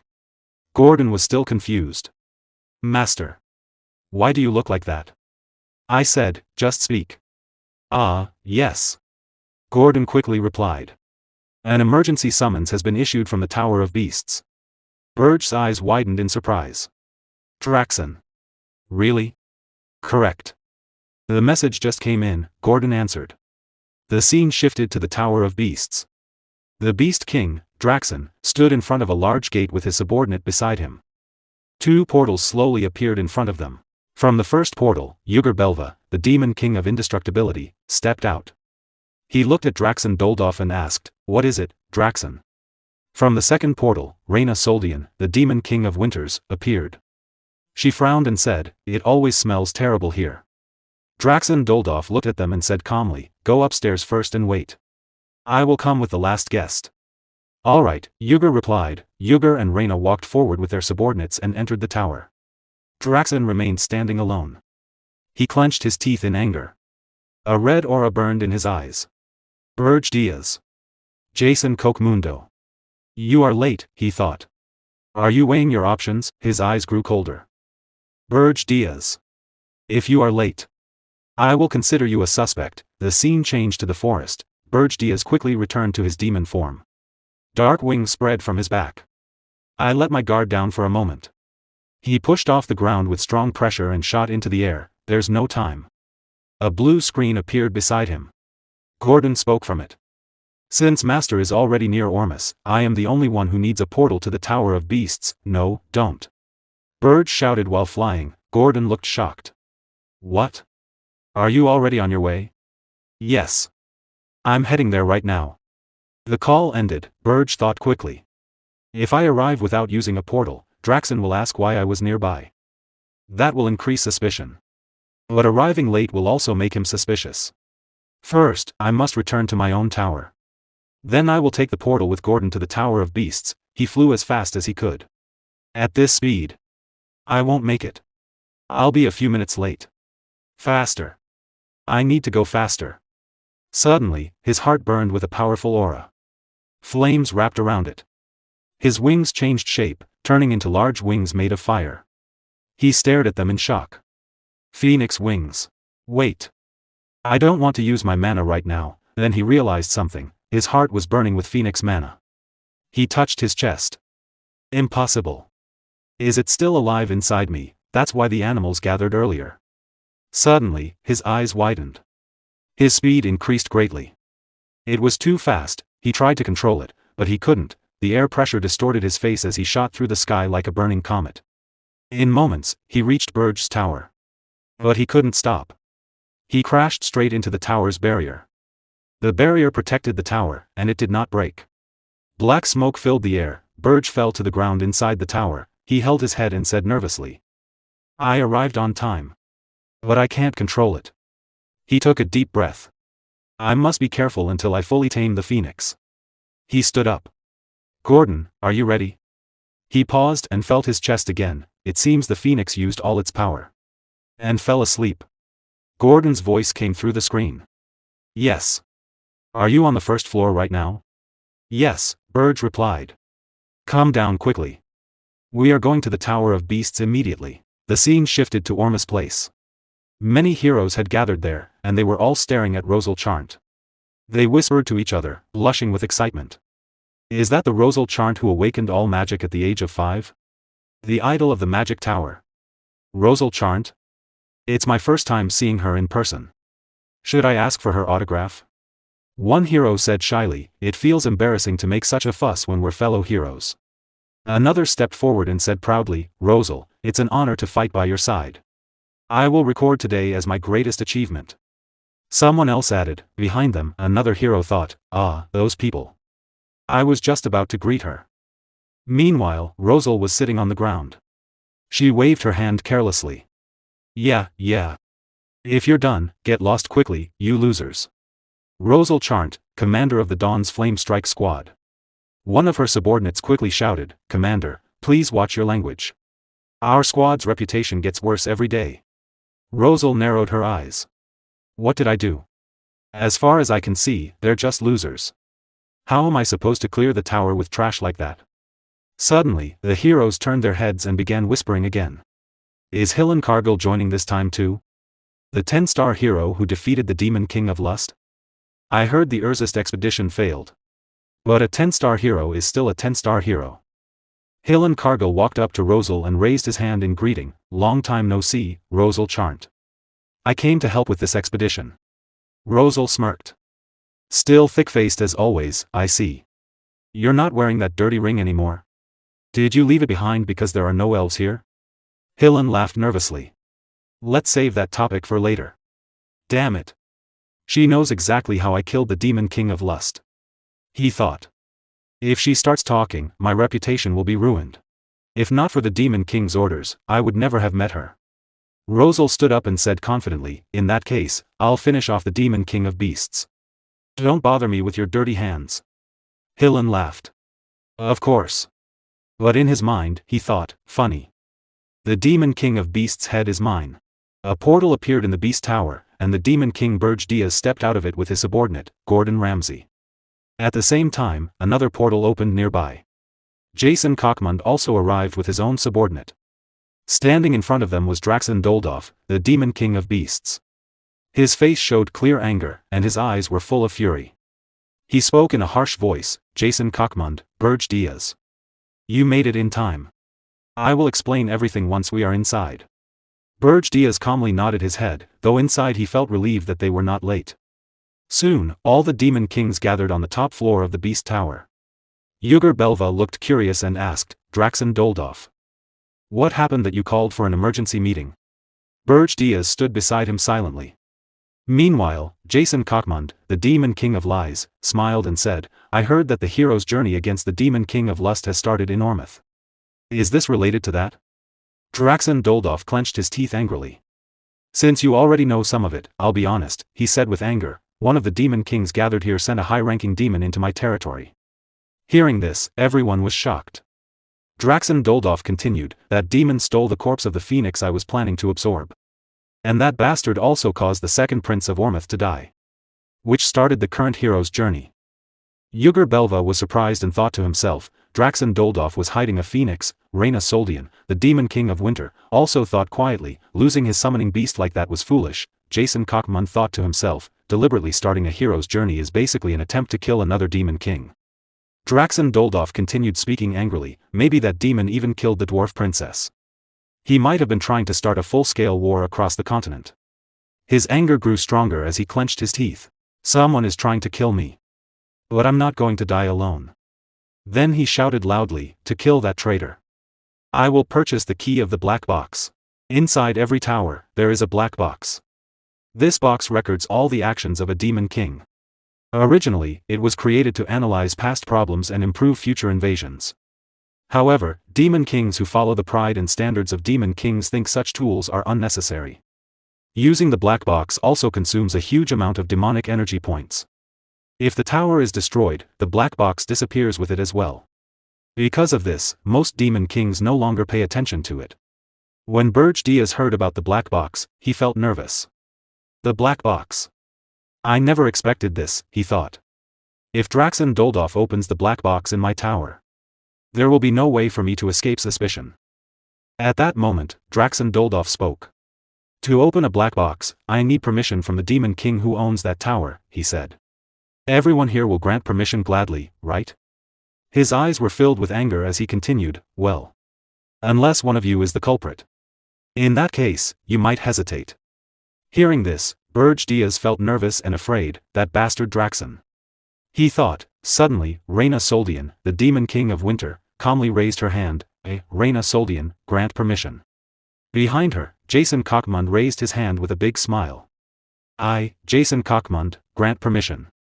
Yuger Belva also raised his hand and gave his permission. Berge Diaz looked at them for a moment. Then, with no other choice, he slowly raised his hand as well. I, Berge Diaz, grant permission. After hearing that everyone had agreed, Draxen Doldov said, good. Everyone has approved. Excellent. He clenched his teeth and added, I will contact each of you later with the results. For now, this meeting is over. The black box key is a single-use item. Buying it requires a huge amount of demonic energy points. Its price is 9,999,999 points. Right before a hero's journey begins, Draxen would not waste such a large amount of demonic energy points or risk his life without reason. But once the hero's journey ends, whether it succeeds or fails, and everything settles down, he will definitely buy the key. When that happens, he will open the black boxes of Berge Diaz and Jason Cockmund. After returning to Berge Tower with his subordinate, Berge Diaz thought quietly, before that happens, I must deal with Draxen Doldov. Berge Diaz quickly said, I'll check the situation in the tower first, and then I'll head out. Behind him, Gordon Ramsay replied calmly, everything is prepared. Good. Then I'll start checking from the first floor, Berge Diaz said. Yes, Demon King, Gordon answered. First floor of Berge Tower. On the first floor, Lozier Friedrich was standing on top of a huge magic cannon. When he saw Berge Diaz, he shouted excitedly, how is it, Demon King? A magic cannon born from the Forge of Hell. This is the Inferno Catapult Mark I.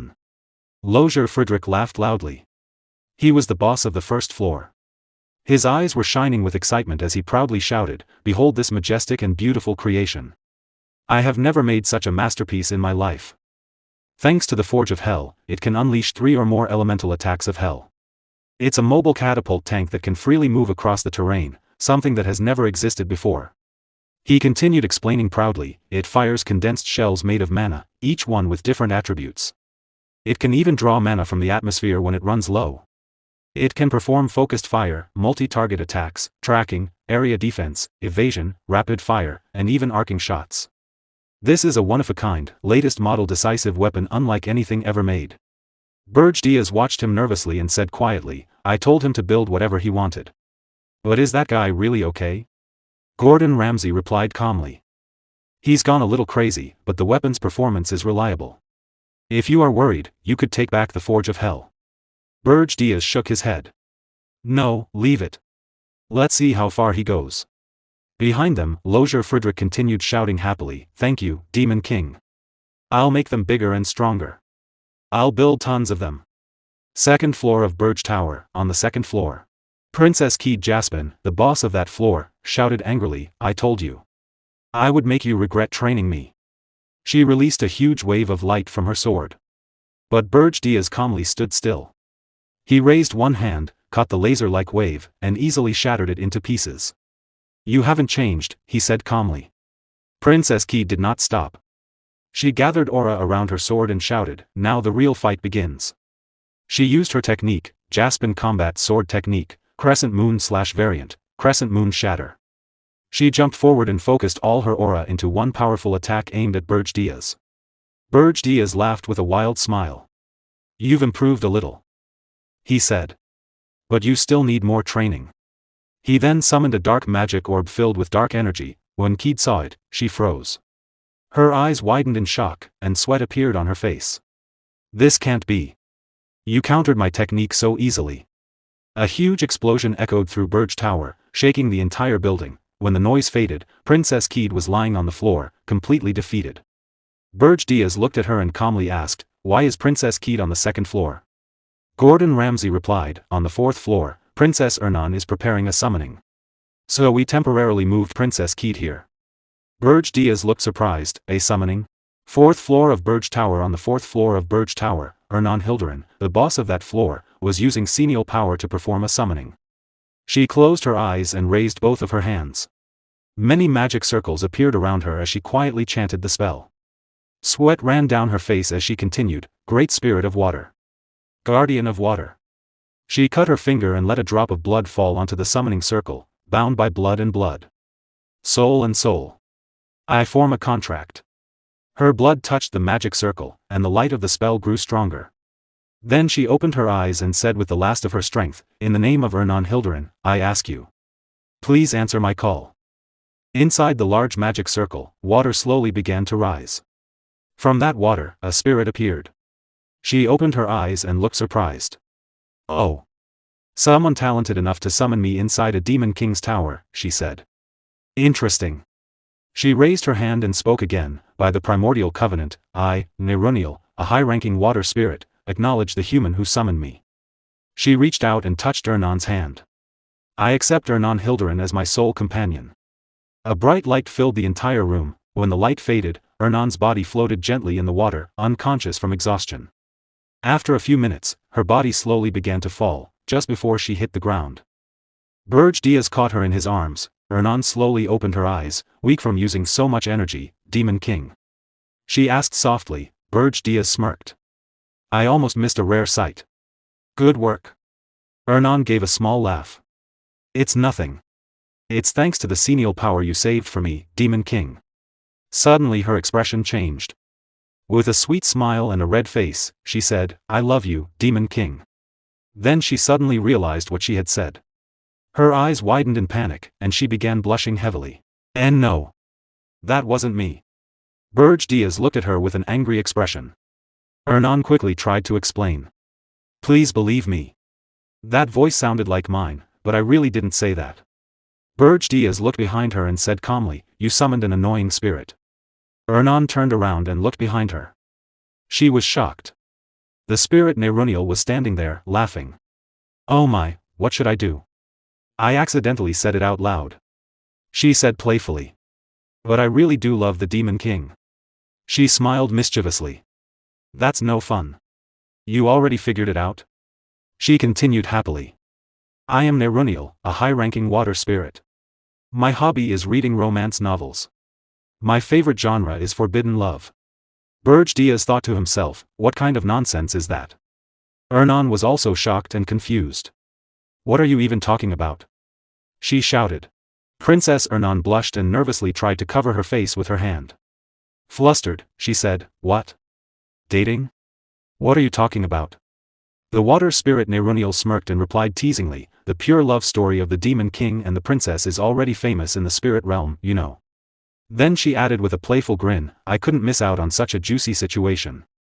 So, when are you two making it official? Or is it still just a fling?" Princess Ernan grew even more embarrassed and replied nervously, "Please. Just go back." Nerunial looked surprised. "What? But I was just summoned for the first time in ages." Suddenly, Demon King Berge Diaz standing behind the princess. He slightly and said, "Wait." Then he looked at the High Spirit and asked, "High Spirit Nerunial, how do I look to you right now?"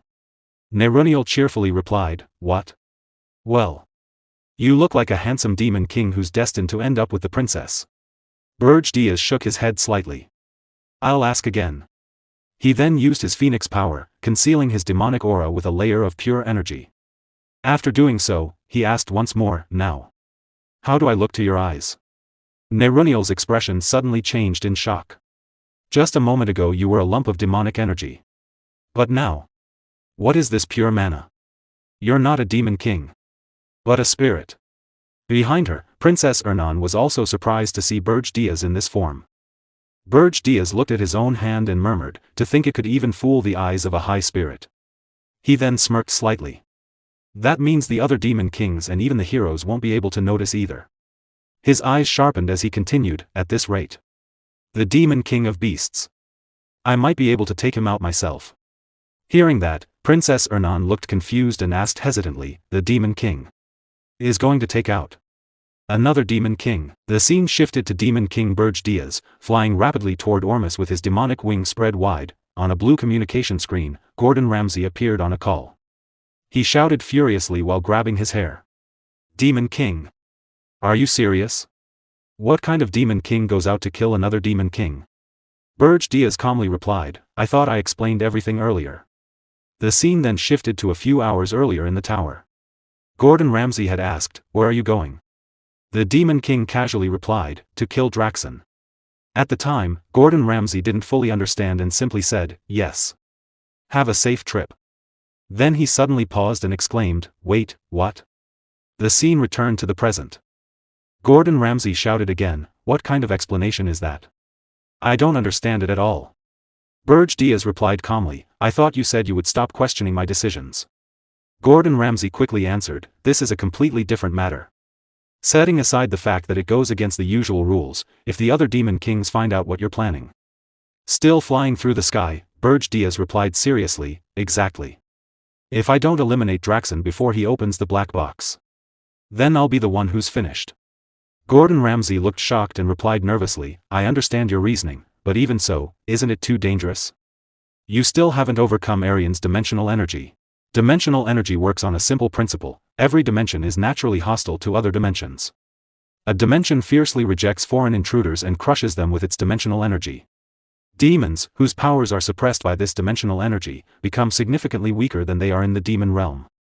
It is the natural order of the world for the chosen heroes to eliminate these weakened intruders. This is simply how the world maintains balance. To overcome this dimensional resistance and launch an invasion, the Demon King's Tower was created. The tower serves as a medium that connects the demon realm, the Demon King, and the demons through demonic energy. By strengthening the tower with demonic energy points, one can draw more demonic energy from the demon realm. In this way, a Demon King slowly regains their original power. In other words, the height of the tower is synonymous with the Demon King's strength. Gordon Ramsay continued explaining, the farther you are from the tower, the less demonic energy you receive. Naturally, you will also become weaker. Furthermore, the Tower of Beasts has a massive 13 floors, while your tower only has 5. He then spoke nervously, I don't want to say this, but no matter how strong you are, inside the Tower of Beasts, victory cannot be guaranteed. Demon King Berge Diaz calmly replied, I know that too. I absorbed the Phoenix's heart, but I haven't fully adapted to it yet. Right now, fighting any Demon King would still be a difficult battle. Then he smirked slightly and added, that is, if I were to fight alone. Gordon Ramsay paused for a moment before speaking in shock. Don't tell me. My lord. Berge Diaz spread his wings and continued flying through the sky, his Phoenix power surrounding him as he smirked. That's right. Under the name Pale, I will personally participate in this hero expedition. After hearing that, Gordon Ramsay fell completely silent. Soon after, Demon King Berge Diaz arrived at his destination, the land of Ormus. In the land of Ormus, blades sliced through demons as the battlefield raged on. Heroes and demon beasts stood facing each other amid the chaos. One of the heroes shouted in panic, to think they chased us all the way here. Still, only the weaker demons are left.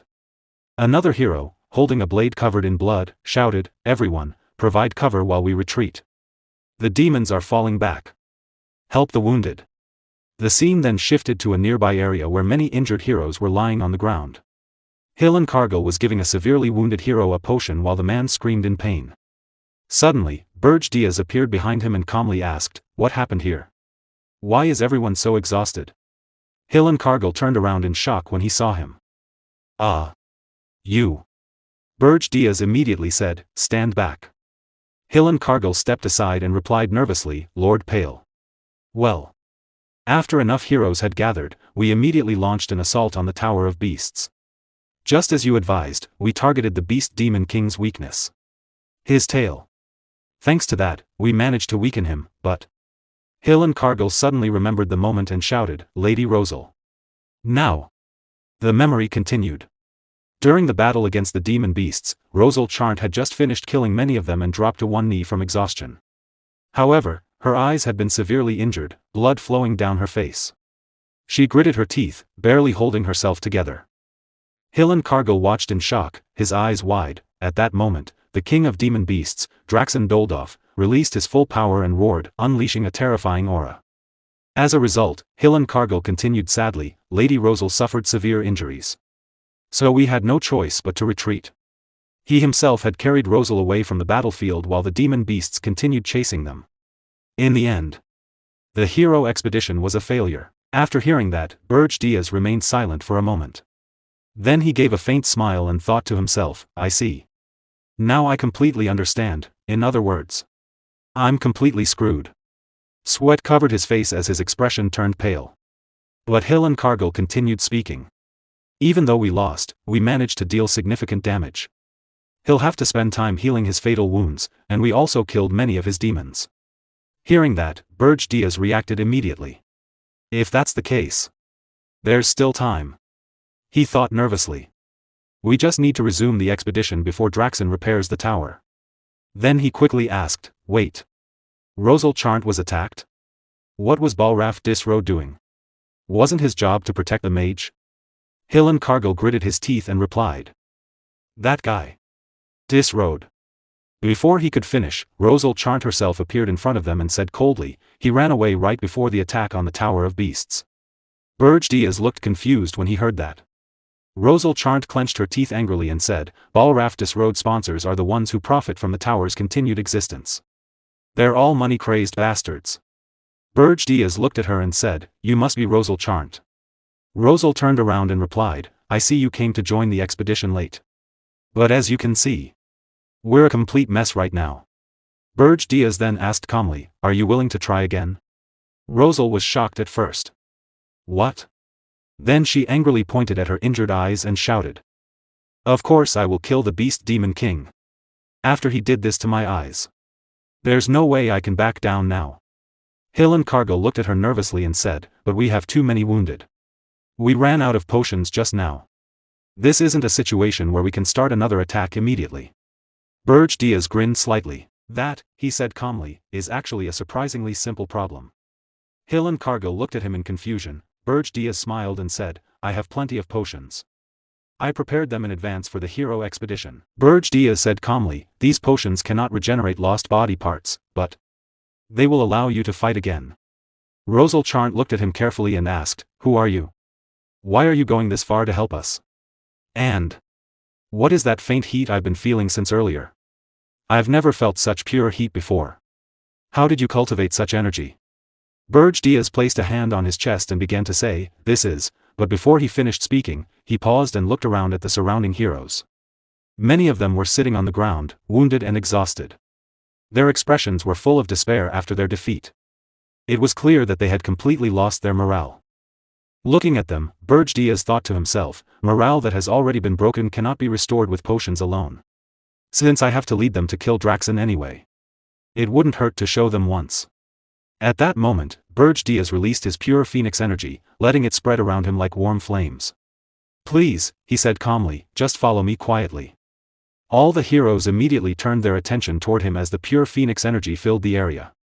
Their eyes widened in amazement. Even Rosal Charnt was shocked, and behind her, Hill and Cargill stared in surprise. Rosal felt the energy and thought in disbelief, this is. Before she could say anything, Berge Diaz calmly spoke. Who am I, you ask? He unfolded his magnificent phoenix wings, rising slightly into the air. I am the one who possesses the phoenix. Pale. Then he looked down at the heroes and continued, and I have come here to kill the Demon King of Beasts. Rosal Charnt froze in shock, did he say? Phoenix? She thought, that legendary beast. Could this be the source of that overwhelming energy that covered the sky earlier?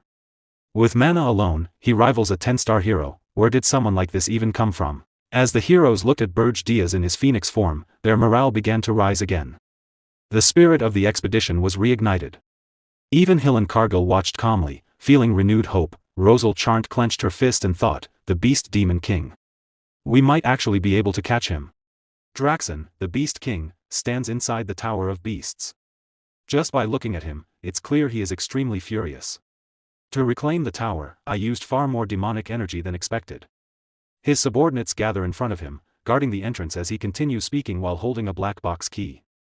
Because of that, I could only purchase one black box key, for now. I'll open the other one later. He tightens his grip on the key. For now. It's your turn, you bastard. At that moment, he uses the key to open the black box.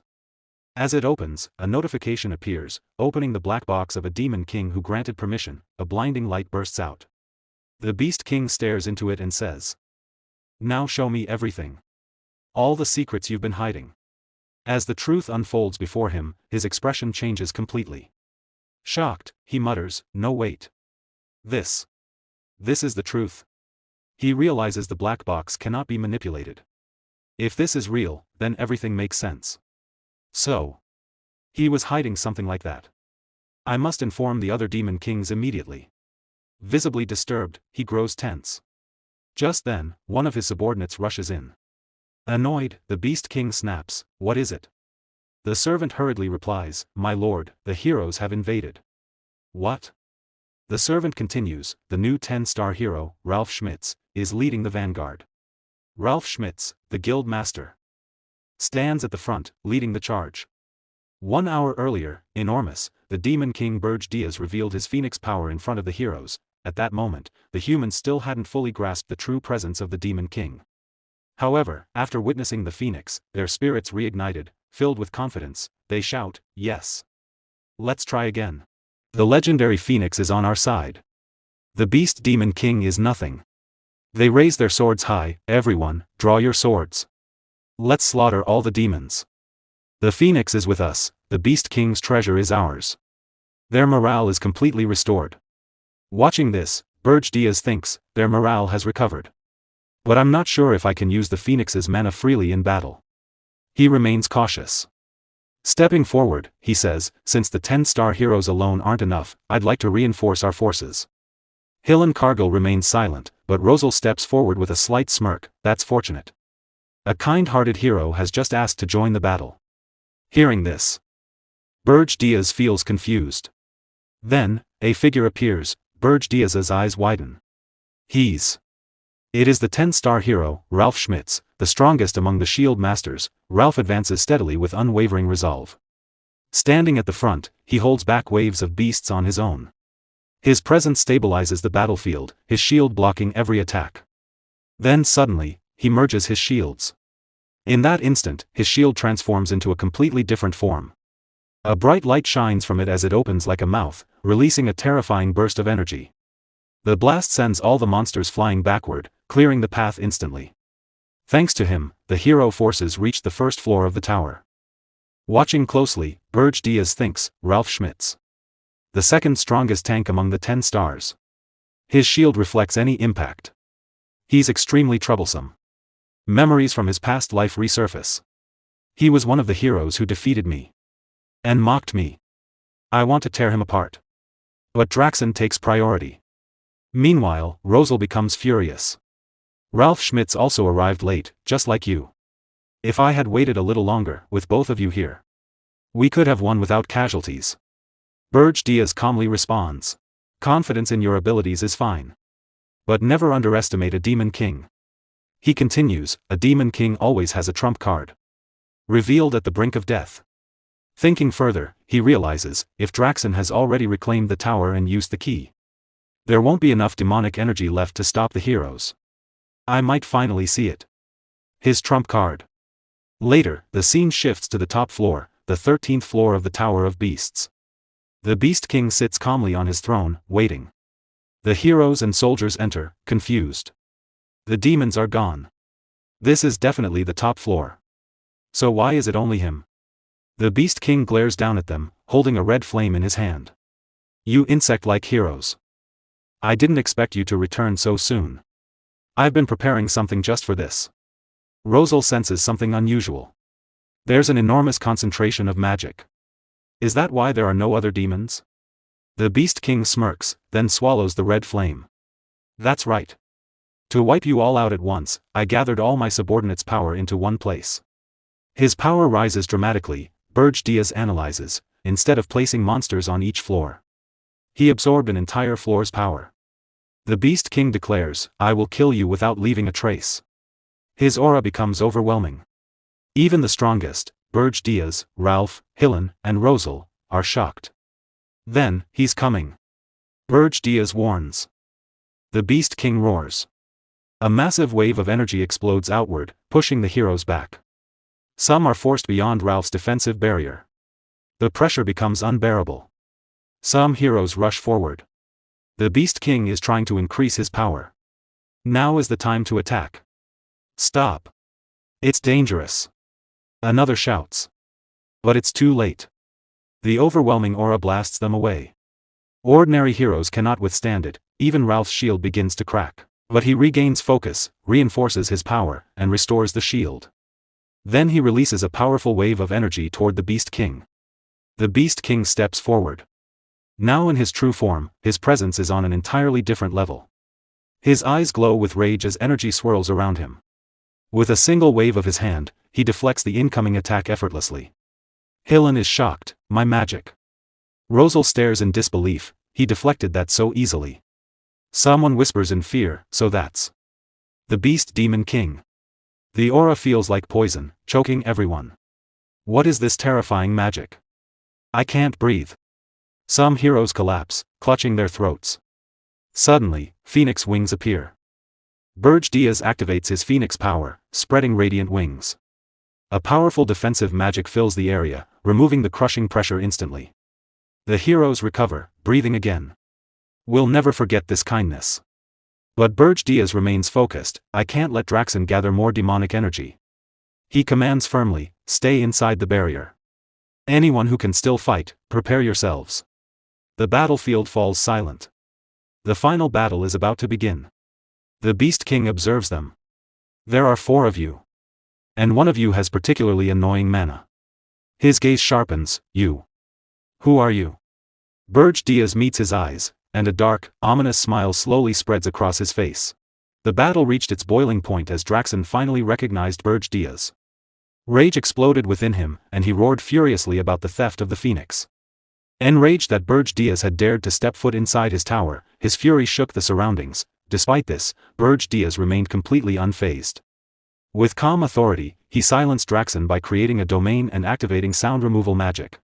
A faint smirk appeared on his face as he declared control over every sound within that domain. The battlefield shifted instantly.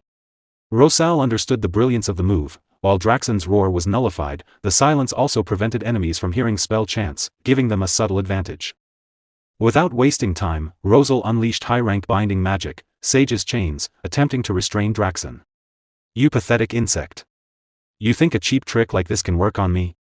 Draxen roared in fury. With overwhelming power, he shattered the chains effortlessly and immediately launched an attack with his paw toward Berge Diaz, demonstrating the massive gap in strength. Berge Diaz calmly dodged the attack as Draxen continued shouting in rage. Declaring the battle a one-sided hunt, Draxen promised to tear them apart piece by piece. Berge Diaz mocked him coolly, saying he couldn't hear him over all the barking. The silence status remained permanently active, with Draxen as its sole target. The Beast Demon King gritted his teeth in anger, his frustration growing. Rosal urged the team to focus on Pale. Pale immediately launched a direct assault, colliding with Draxen and causing a massive explosion. The battlefield descended into chaos as rocks and debris flew through the air. Their movements became too fast to track. Rosal admitted she could no longer follow Berge Diaz or properly lock onto Draxen, though she continued attempting to use her summoning chains. Hillen Cargill reassured her, saying that tracking didn't matter as long as they followed Lord Pale's orders. Draxen mocked them, calling their actions madness, yet acknowledged that they had chosen to stand against him. As the tension escalated, he began unleashing waves of energy from his paws one after another. Berge Diaz dodged every attack with precision, using his phoenix wings to maneuver through the battlefield. Then, in a sudden burst of speed, he changed direction instantly. Draxen reacted just as quickly, vowing that none of them would leave alive. Berge Diaz turned and met his gaze without fear. A brief flashback revealed Diaz's strategy. The most important factor in killing the Demon King of Beasts is speed. As you've experienced, he possesses incredible reflexes despite his size. That's why we must bind his feet and exploit his weakness. Rosal, Ralph Schmitz, and Hillen Cargill listened in surprise. Hillen hesitated before asking, but can I even keep up with him, even with my lightning dash? Diaz smiled calmly. That won't be a problem. I'll give you the signal at the right moment. Hillen frowned in confusion. A signal. The scene returned to the present. Still consumed by rage, Draxen continued his relentless assault, swinging his paws and releasing waves of dark demonic energy toward Berge Diaz. Diaz advanced swiftly, weaving through the attacks with unmatched speed. Suddenly, he came to a complete stop mid-air and reached into his storage. With a composed expression, he revealed Ahriman's orb. Draxen scoffed in confusion. Ahriman's orb? Do you really think something like that would work on me? Diaz remained calm. It's not meant to affect you directly. It reveals the master's location, to a vessel. Draxen frowned in confusion. And what does revealing your location change? There are no vessels here to help you. At that very moment, Hillen Cargill appeared at the top of a cliff, gripping his blade. In an instant, he activated his lightning dash, vanishing from sight and reappearing mid-strike. The sudden burst of speed shocked Draxen. As Hillen descended with full force, Draxen roared in anger, "It feels like my head is going to explode. Don't ever use that orb again." Despite the immense pressure weighing down on him, Hillen pushed through and delivered his attack. Draxen staggered slightly, visibly shaken. "You turned a hero into a vessel?" Diaz smirked faintly. "You should try it sometime. It's quite a useful method. If one manages to survive." Hillen immediately followed up with another full-force strike, shaking the battlefield and leaving a visible wound on Draxen. Even so, Draxen barely staggered. He sneered in anger. "You're acting cocky over just this much? How pathetic." Then Rosal made her move. As planned, she unleashed her top-tier spell, Satellite Cannon, pouring all her mana into a single devastating attack. Draxen's eyes widened in shock as he sensed the overwhelming power gathering. A brief flashback surfaced in Rosal's mind, Diaz's calm voice guiding her.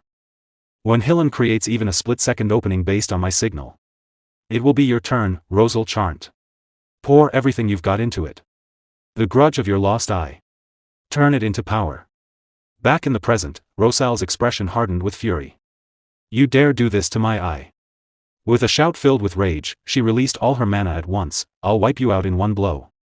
The blazing beam of Satellite Cannon surged forward, striking Draxen directly. The pressure of the attack was so immense that even Hillen and Diaz felt its force, while Rosal and Ralph could only watch in tense silence. The resulting explosion was catastrophic, shaking both the sky and the earth. For a brief moment, everything fell silent. Then, from within the smoke, Draxen emerged, still standing. His body was covered in blood and scorched by flames, yet he remained alive. "You bastards!" he growled. Diaz narrowed his eyes slightly, thinking, even after taking that attack, he's still standing. As expected, he won't go down easily. Draxen laughed madly, mocking their efforts. His fury reached its peak as a terrifying red aura erupted around him, forcing the heroes backward. Waves of dark demonic energy surged outward, striking Ralph and tearing into his chest. The force also hit Rosal, leaving her shaken, while Hillen was pushed back and wounded. With pride and rage, Draxen declared, "I am Draxen Dulif, the Demon King of Beasts, the right hand of Archduke Alkynes." Consumed entirely by rage, he charged forward again, his movements now wild and unpredictable. "How dare you push me to this state? I won't let any of you leave here alive." Berge Diaz observed him calmly, recognizing that the once calculating opponent had now become nothing more than a mindless beast. A faint smirk formed on Diaz's face as he gathered Phoenix energy into his hand. Draxen roared, charging forward. "Right now, I'll make you shut that mouth of yours." Diaz replied calmly, "I haven't shown you yet, have I? The power of the Phoenix you cherished so much." Before Draxen could react, Diaz unleashed the Phoenix's power.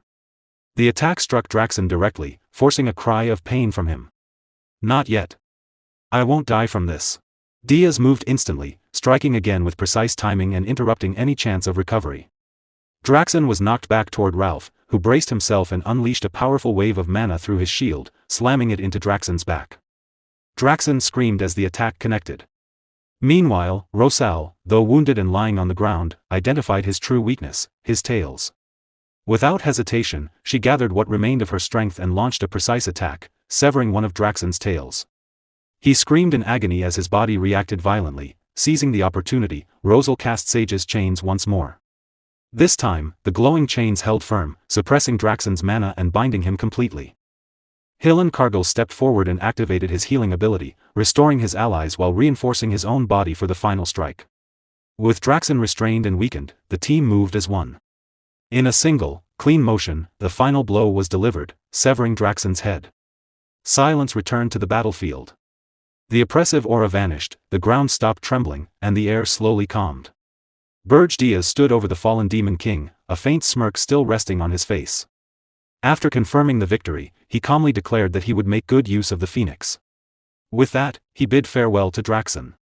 As Hillen moved in a single decisive motion, he sliced off Draxon's head. The severed head flew through the air and landed heavily on the ground, sinking into the dirt as the Demon King's body collapsed lifelessly. For a brief moment, silence fell over the battlefield. Then, the remaining heroes erupted into loud cheers. Overwhelmed with relief and victory, they celebrated the end of the long battle, shouting that they had finally won. Voices rose louder and louder as they declared that Hillen Cargill had defeated the Demon King Draxon. The crowd began chanting his name, calling him Lord Hillen. Standing at the center of it all, Hillen proudly raised his sword high into the air. A confident smile spread across his face as he basked in the waves of praise. Inside his mind, however, his thoughts twisted with dark ambition. He craved even more recognition, more admiration, and more worship. He wanted the cheers to grow louder and continue endlessly. In his mind, he declared himself the strongest hero in history, already envisioning a future where he alone stood above all others. Just as the moment reached its peak, the ground began to tremble violently. Cracks spread rapidly across the structure, and the tower started collapsing. Panic instantly replaced celebration as everyone realized the danger. Shouts filled the air, warning that the tower was coming down. Orders were yelled rapidly, heroes were told to grab as many treasures as possible. To prioritize giving recovery potions to the 10-star heroes, and to escape immediately. Amid the chaos, Berge stood still for a moment, staring at Draxon's lifeless body. His thoughts lingered on the fallen Demon King. Reflecting on the path Draxon had taken, he wondered whether someone like him would ever be given a second chance. In the end, he concluded that even if such a chance existed, it would have been meaningless. Draxon had clung to the standards of a Demon King until his very last breath. With urgent haste, everyone finally managed to escape the collapsing tower. Carrying as many treasures as they could, they fled just as the beast tower crumbled completely, turning into a pile of ruins. Outside, Rosal confronted Hillen. She observed him carefully and concluded that he had planned everything from the very beginning, intending to be the one who took the Demon King's head. Hillen dismissed the accusation calmly, claiming it was merely a misunderstanding given the chaotic situation. Rosal responded with indifference, making it clear that she did not fully believe him. In her thoughts, she recalled how suspicious she had been when Hillen suddenly decided to join the battle. She reflected on the Demon King's power, acknowledging that although it had not lived up to expectations, they had still fought at the risk of their lives. In the end, she had survived, partly thanks to Hillen, and she could not deny that. Still, she brought up another matter. She informed him that she had taken the Demon King's corpse and asked if he had any objections. Hillen stated calmly that he had none. At that moment, loud voices called out to Rosal, urging her to come quickly. Among the wreckage of the Beast Tower, something unexpected had been discovered. The kidnapped prince and princesses had been found. Rosal Charnt rushed over and saw with her own eyes that it was truly the Akan Kingdom's third princess. Lavinia Akan, Levinia Akan lay unconscious at first but slowly began to regain consciousness. Shocked and alarmed, Rosal Charnt questioned why she was there. Lavinia responded in her usual fragmented manner, mentioning materials. Rosal Charnt quickly connected the dots and realized that Lavinia had come to gather materials for creating a chimera. She reacted with disbelief, questioning the princess's sanity. Lavinia simply added that it involved monsters. Rosal Charnt grew even more alarmed, realizing that Lavinia had entered the dangerous tower alone just to obtain monster flesh. The situation was clearly reckless and life-threatening. Observing this strange exchange, others nearby were confused about how Rosal Charnt could understand Lavinia's unusual way of speaking. Concerned, Rosal Charnt asked if the Demon King had harmed Lavinia in any way. Lavinia replied with fragmented words about money and monsters. Rosal Charnt interpreted this as Lavinia having traded monsters in exchange for money, which Lavinia confirmed. Hearing this, Berge quietly pieced everything together. He realized that Draxon's wealth had come from dealings with the princess. The connection between money and monsters now made perfect sense. Rosal Charnt decided to end the conversation and instructed Lavinia to return with her. She supported the weakened princess and began leading her away, calling her reckless but ensuring her safety. Watching this, Berge reflected on Lavinia's actions. Entering the tower alone and making deals with a Demon King for the sake of chimera research was beyond normal reasoning. He recalled thinking the same in his previous life and reaffirmed that she truly was a dangerously unpredictable princess. The scene then shifted smoothly to the Hero Guild, where a meeting of elder heroes was underway. They discussed the aftermath of the battle, noting that the Beast Tower had been an important hunting ground. They expressed frustration over the effort they had put into coordinating with sponsors to keep the 10-star heroes in check, only for an unexpected figure to lead the expedition to victory. This mysterious individual was known as the owner of the Phoenix. The elders questioned the identity of this person, as there had been no such hero officially affiliated with the guild. They acknowledged that since the Demon King had descended upon Regressed, this was the first time such a threat had been stopped so decisively. Recognizing the shifting balance of power, they decided it was time to tighten their control over the heroes once again. Their first step would be to investigate the identity of the Phoenix's owner. From there, the scene transitioned to the Ormus Royal Banquet Hall. The atmosphere was filled with chatter, though it carried an undertone of exhaustion and grief.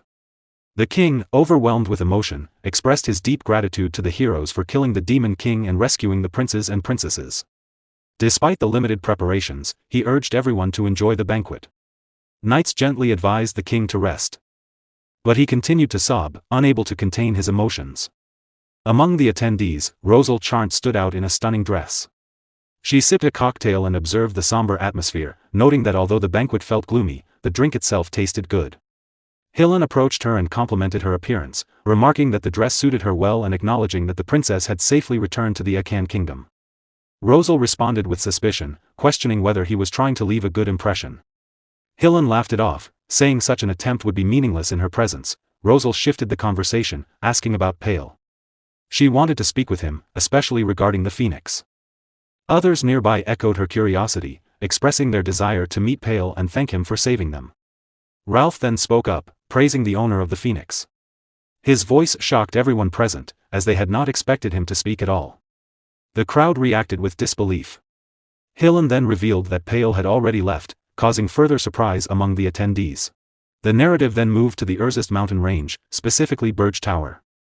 Gordon expressed disbelief as he thanked Berge, questioning whether he had truly killed the Demon King of Beasts and returned. Berge confirmed it without hesitation. Gordon was stunned, realizing that Berge had actually accomplished such an impossible feat. He began to worry about the consequences and how Berge planned to handle the aftermath. Berge dismissed his reaction, telling him to stop staring. Taking his seat on the throne, Berge explained that with Draxen dead, other Demon Kings would soon make contact. If he were absent during that time, suspicion would fall on him. Gordon understood and acknowledged the reasoning behind his immediate return. Berge then reflected on the battle. He admitted that he was still weak. Even though Draxen had used his final attack, the damage had not been as severe as expected, partly because Draxen had already been weakened. Berge realized that it was not enough to rely on his original strength alone. He needed to further strengthen the power of the Phoenix as well. At that moment, he received a message from Jason requesting a meeting among the Demon Kings at his tower. That very day, Berge found the timing sudden, noting that there should have been more time before such a gathering. Jason informed him that Draxen Doldov had died.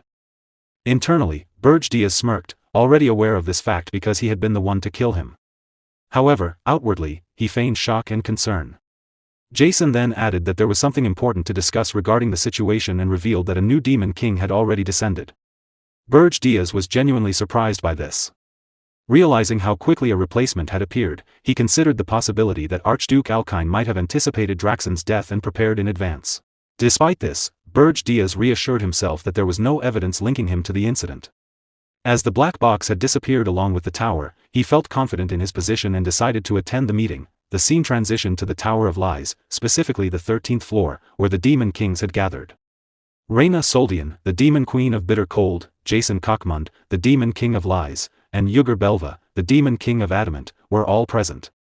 Draxen's absence was noticeable. Among them was a new and unfamiliar face. She introduced herself as Vivian Blunt, the Queen of the Blood Moon clan. Berge showed little interest, briefly correcting her on his name before taking his seat. Vivian was surprised by his indifference, as he did not even glance at her despite her striking appearance. She recalled her superior's instructions, which emphasized that Draxen's fall was suspicious and that the intruding demon should be investigated thoroughly. She had been specifically told to keep an eye on Berge, as he was the most likely suspect if any Demon King had broken the rules. In the present, she found his personality intriguing and considered him easier to manipulate because of his sharp and dismissive nature. She decided to test him. As the meeting was about to begin, Vivian stood up and approached Berge Diaz. She spoke about how fascinating the dimension of Aryan was, pointing out the unusual cooperation among demon kings and their collective effort to find the cause behind one death. However, she admitted that what interested her more was Berge Diaz himself. She moved closer and sat boldly in front of him.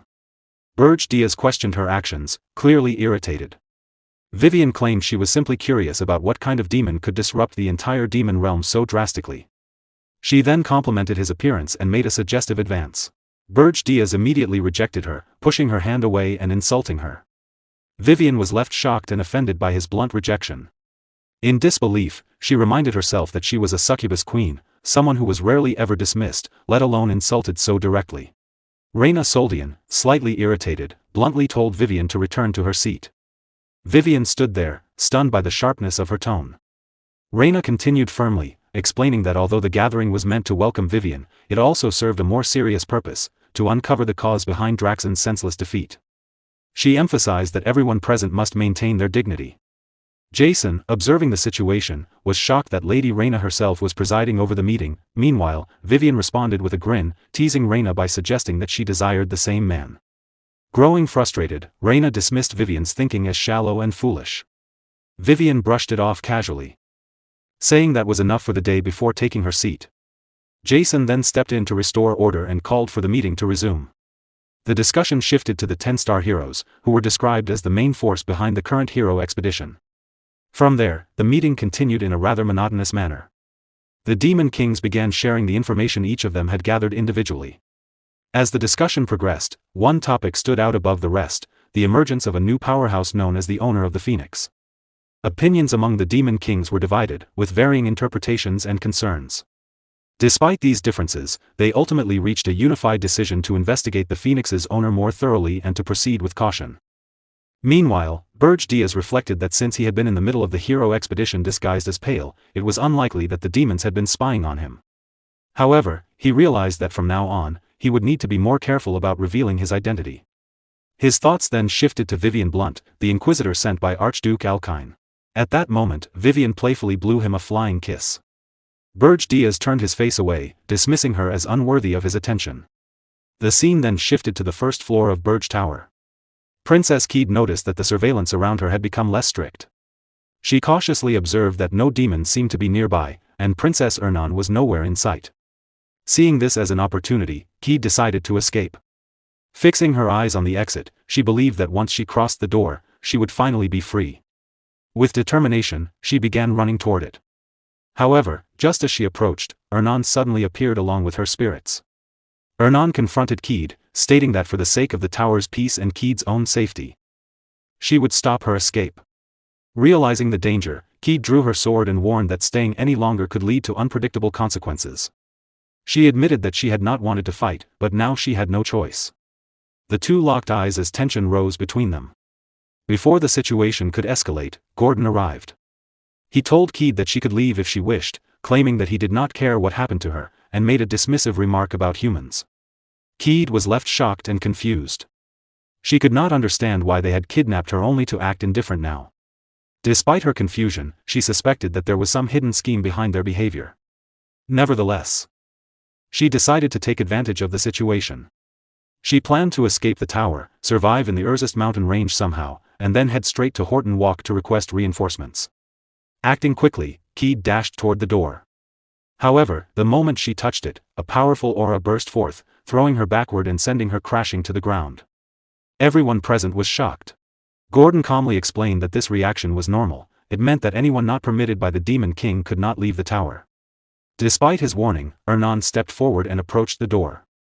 Gordon cautioned her not to touch it carelessly, but to everyone's surprise, Ernan opened it effortlessly. Gordon was stunned, and even Ernan seemed confused, awkwardly admitting that she simply felt like she could open it. As she attempted to close the door, Berge Diaz suddenly appeared from outside, pushing it open with a smirk. He asked whether Ernan had finally decided to escape. Ernan was visibly shocked. Gordon acknowledged Berge Diaz's arrival, addressing him as the Demon King. Observing the situation, Berge Diaz asked what had been happening. The scene then shifted to the Demon King's chamber within Berge Tower. Berge Diaz ordered Gordon to lock Princess Keed in the underground dungeon for attempting to escape. Gordon accepted the order without hesitation but raised a concern about Princess Ernan. He pointed out that only those recognized by the Demon King could leave the tower, yet Ernan had opened the main gate. Berge explained that the tower had already recognized Princess Ernan as one of its members. This revelation shocked Gordon. Berge then observed Ernan through a system window, reflecting that since she had formed a contract with a high-ranking spirit, escaping the tower and crossing the Arist region alone would not be difficult for her. He wondered why she had not attempted to escape, especially during his long absences, and began to question her true intentions. The scene shifted again to the underground dungeon, where Keed was imprisoned. Ernan came to visit her and reminded her that she had warned her not to attempt an escape. Keed responded with suspicion, stating that kindness without motive did not exist. She believed the Demon King had a hidden agenda and tried to warn Ernan. At that moment, Ernan looked upward, as if she were aware that Berge was watching her. She calmly stated that she had come to the tower of her own will. Keed was shocked by this revelation. Watching this unfold, Berge was equally surprised, realizing that Ernan seemed to be aware of his observation. Ernan then revealed the truth. She explained that she had run away because she hated the royal palace, the royal family, and even her own father. She admitted that although she had initially been kidnapped, she later chose not to return. Keed was left stunned by this confession. Keed then recalled that among all the princes and princesses of Hilderin, Ernan alone possessed extraordinary talent. She questioned why someone destined to become the future queen would abandon such a promising future to become a subordinate of the Demon King. Ernan responded by revealing a shocking truth. She explained that there were actually 62 princes and princesses in the Hilderin royal family, the largest number on the continent. However, aside from her, none of them were known by name. Keed was confused and insisted that the official number was 28. Ernan clarified that while 28 was the official count, the true number was much higher. She suggested that Keed ask the emperor upon returning to the empire if she wanted confirmation. Keed worried that if such a secret were revealed, it would damage the honor of the royal family. Ernan simply giggled and teased her, pointing out that a princess who had run away to avoid marriage should not be making such statements. Embarrassed, Keed blushed. As Ernan left, she casually remarked that she had been joking and that they would meet again the next day. Reflecting on everything, Berge realized that this was a secret known only to high-ranking royals, the hidden truth of the Hilderin royal family. He then ordered Gordon to prepare Ernan, stating that he would be heading out to gather spirit herbs. The scene shifted once more to the Arist mountain range. A water spirit, along with other spirits, enthusiastically searched for herbs. Ernan tried to restrain it, noting that it seemed overly excited after being outside for so long. She also mentioned that Berge himself had been away from the tower frequently.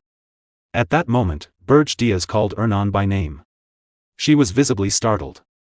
With a dark expression, Berge said, "I don't believe that everything you said is the truth." Then he formed an aura of flame in his hand and demanded that she reveal what she had been hiding. Ernan stood frozen, shocked by the intensity of his presence. Berge still staring her and waiting for the truth. As they both standing there muttering to each other, while they are still on deep conversation. Meanwhile, from a distance, someone observed Berge through a telescope, finally recognizing him as the Demon King of Erzist.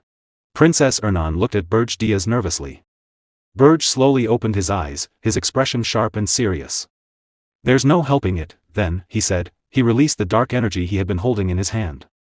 It surged forward, cutting through the distance before striking a far-off point. A massive explosion followed. "I'll hear you out after I deal with this nuisance," Berge added calmly. Princess Ernan frowned in confusion. Meanwhile, the hidden figure in the distance, holding a telescope, froze in fear. "That. He noticed me from this far away. I'm using concealment arts." Before he could react, the dark energy engulfed him.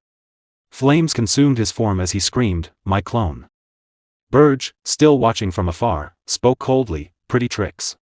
Princess Ernan hesitated before asking, "Was that a hero?" "Yes," Berge replied. "He's been irritating me for a while. A hero who came all the way to the Ergist Mountains and uses concealment." She muttered. "He must be one of the 10 stars, Dapnet Filion. He's a mercenary who specializes in intelligence gathering, mainly reconnaissance. I've heard his concealment arts and clone techniques are exceptional." Hearing that, Berge thought to himself, "Dapnet. I've heard that name in my previous life. A lot of my information was leaked to him, or so I was told. This is my first time seeing him this close." Princess Ernan looked uneasy. "Will the tower be okay?" Berge glanced toward the distant tower. "Not a problem. She looked even more confused. At the Berge Tower in the Urgest Mountains, Dapnet Fillion's clone stood, scanning the surroundings in disbelief. There was supposed to be a Demon King here. So there should definitely be a tower nearby. But why can't I see anything? A system notification appeared, Mana's Phantom remote control activated. The tower is now invisible. Consumption, 10 demonic energy points per second. Back with Berge, a blue screen hovered before him. I've made the tower invisible, he said. Since that man realized I was here, this function will help me avoid the hero's pursuit. He thought silently, the cost is 10 points per second. The tower will remain hidden until my demonic energy is completely depleted. Then he turned back to Princess Ernan. In the meantime, let's continue our conversation. Tell me everything you're hiding. If you don't, I won't allow you into the tower anymore. Princess Ernan stiffened. After a moment, she bowed her head, her voice trembling. I'll tell you the truth about me. She raised her eyes to meet his. Do you know of a spell called the World Tree's Child? Berge Diaz had never heard of it. Back to Dapnet Fillion, he continued moving forward, still unaware of the Demon King's tower location. From a distance, a group of ogre subordinates watched him carefully. They followed him quietly, tracking his movements until he finally left the Urgest Mountains. Once he was gone, one of the ogres confirmed it and immediately contacted Berge Diaz through a blue system window. Demon King, the hero has left the Urgest Mountains without using concealment. Just as you said, it appears to have been a clone. Well done, Berge replied. Find the remaining clones and tail them all. Yes, Demon King. The ogre responded before ending the transmission. The system screen flickered again. Mana's Phantom remote control active. The tower remains invisible, remaining demonic energy, 65,220 points. 65,210 points. 65,200 points. After seeing this, Berge fell into thought. The tower's location was almost exposed. That was dangerous. It's stronger than before, but still vulnerable against a hero's full assault. I need to deal with Dapnet Fillion. Princess Ernan, who had been standing quietly, suddenly spoke. He must have been sent by my father to find me. Berge glanced at her. I suppose that makes sense. As the first princess, he won't give up easily.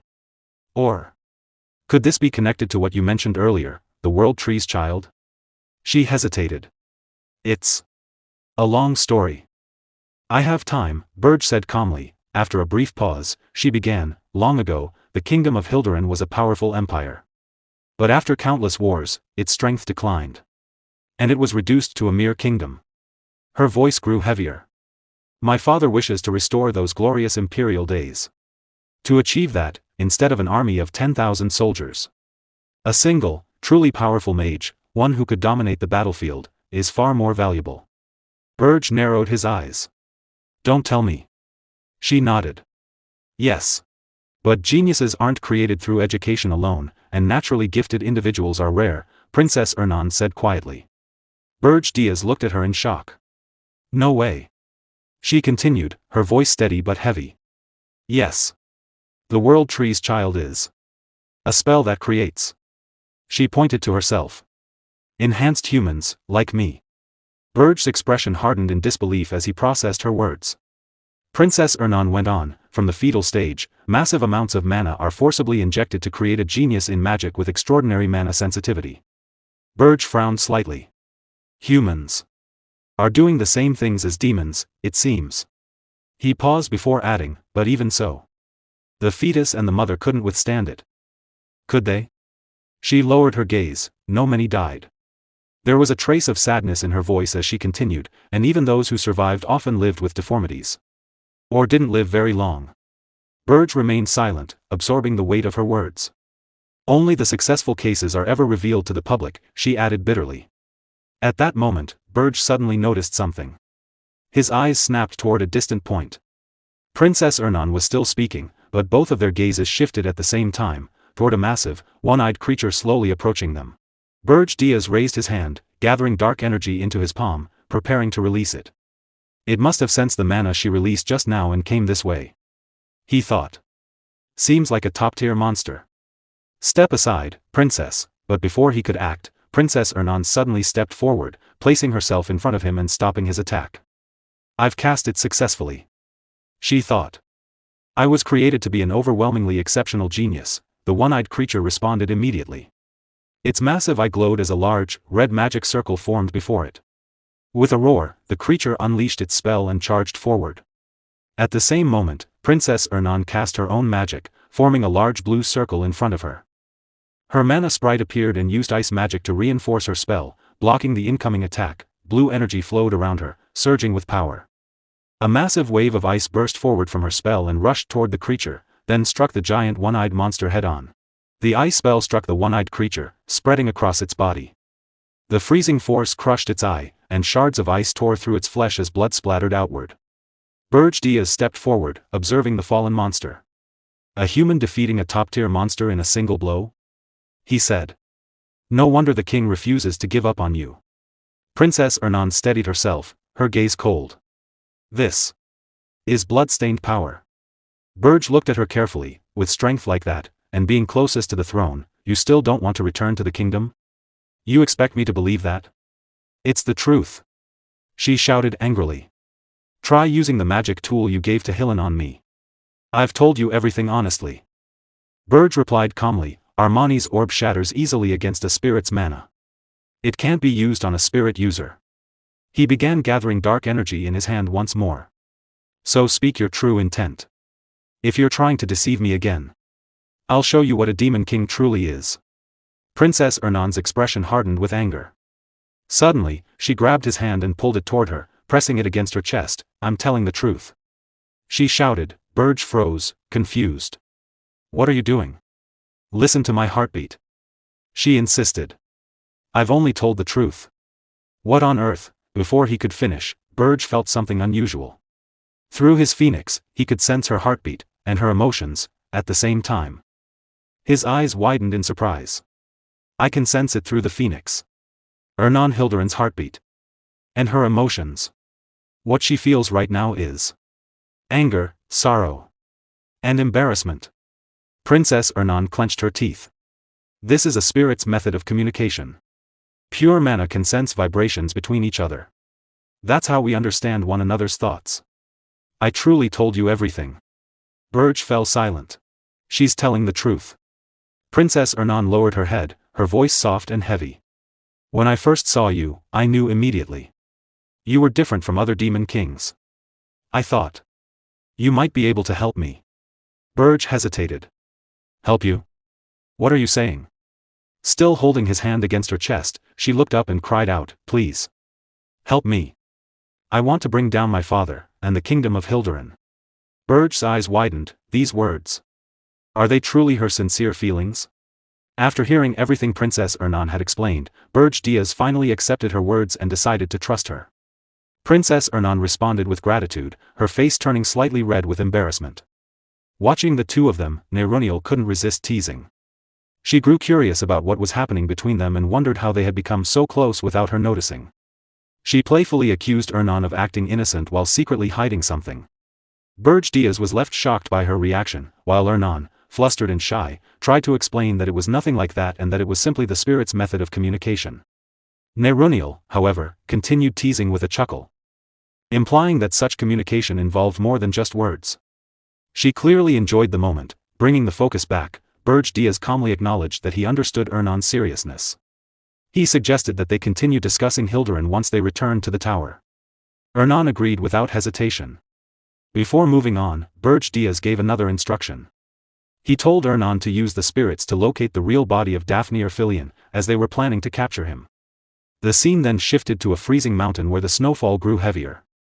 In this harsh environment, Daphne, known as the hero, reflected on his cloning magic. His ability allowed multiple clones to share power among themselves. However, as the number of clones increased, their individual attack power decreased. Despite that drawback, the technique allowed him to search a vast area at once. Looking at the map, he analyzed the situation. A demon king's tower should be at least 50 meters tall. Yet, despite scanning the entire area, there had been no sign of it. Based on the information provided earlier by Lord Wharton Kolo and Lord Hillen Cargill, calculations had already been made. The route and timing of the hero expedition had been determined with 93% accuracy using his method. With that in mind, he concluded that the tower's location had to be somewhere nearby. He carefully scanned the surroundings, convinced it should be within reach. The Demon King was also somewhere close, yet nothing could be seen. The absence of any trace left him deeply unsettled. Suddenly, a warning alarm rang from his map. In that moment, he realized something was terribly wrong. His clones, which were capable of avoiding even high-level monsters, were being destroyed in large numbers. As the situation escalated, Berge Diaz's demons moved swiftly across the battlefield and began eliminating the hero's clones one after another. After completing their task, they reported that they had destroyed the clones and noted that, for a 10-star hero, the opponent did not seem particularly strong. Hearing this, Berge Diaz smiled with satisfaction and ordered them to destroy every remaining target. The demons immediately accepted the command and continued their assault. Confident in his advantage, Berge Diaz began calculating his next move. He realized he still had enough points remaining. He planned to eliminate all the clones and turn Daphne Erphilion into his subordinate. With that achieved, he believed he would gain complete control over the continent. However, the situation suddenly changed when Gordon appeared through the system window and informed him that there was important news. Berge Diaz turned his attention to the update and learned that something was wrong with the tower. Gordon explained that the mana ghost was behaving abnormally and had heated up to the point where it could explode at any moment. At the same time, an urgent system notification appeared, reporting that the tower was facing overload due to prolonged invisibility. The cost of maintaining invisibility had increased drastically. It now required 100 points per second, while the remaining demonic energy stood at 49,910. This revelation left Berge Diaz shaken. He quickly realized the severity of the situation. At this rate, there were less than 10 minutes before the system would fail. If he could not capture Daphne Erphilion within that time, the tower's position would be exposed and the hero expedition would begin. As the pressure mounted, Gordon added another update. The area outside the tower was now filled with an overwhelming number of clones surrounding them from all sides. Meanwhile, the hero continued scanning his surroundings from every direction. Yet he still could not locate the tower. This confused him, as he was certain his calculations were correct. He became convinced that the tower had to be nearby. After investing so much mana into the search, he resolved to find it no matter what. At the same time, Berge Diaz quickly took action and contacted Krutu. He ordered him to prevent any more clones from approaching the tower and instructed him to search every corner of the area without exception. Krutu acknowledged the order. Without delay, Berge Diaz turned to Gordon and demanded detailed data. He requested the locations of all destroyed clones, especially those created by the hero's magic. Gordon began processing the information. As the data came together, Diaz analyzed the pattern. He realized that the clones could not move far from the real body. This meant the search would naturally center around the original source. From this, he deduced that the real body must be located at the center of the destroyed clones cluster. Elsewhere, the hero noticed something unusual. The presence of the Demon King confirmed his suspicion that the tower was nearby. He prepared to return and report the discovery. However, before he could act, Neruniel located him first. Their eyes met in surprise before she immediately formed a mana circle. With certainty, she confirmed that the real body had been found. The hero attempted to flee. Neruniel quickly noticed and informed Diaz and Ernan. Diaz immediately demanded the location. Ernan responded at once, confirming the exact position. Together, they transmitted the coordinates to Diaz. With the location in hand, Diaz moved instantly and appeared before the fleeing hero. At the same time, he activated his Phoenix power, intensifying his presence. Facing him, Diaz identified Daphne Erphilion and offered him a choice: survival in exchange for obedience. Daphne was overwhelmed with shock. He recognized the Demon King, but what unsettled him more was the presence of a Phoenix. He questioned how there could be two Phoenix users. According to his knowledge, the Phoenix wielder was Fa, someone closely associated with Lord Hillen Cargill.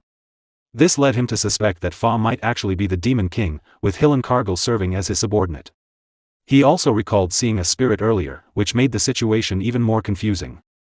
The idea of a spirit assisting a Demon King seemed impossible. As his thoughts spiraled, he began to believe that even the princess was involved.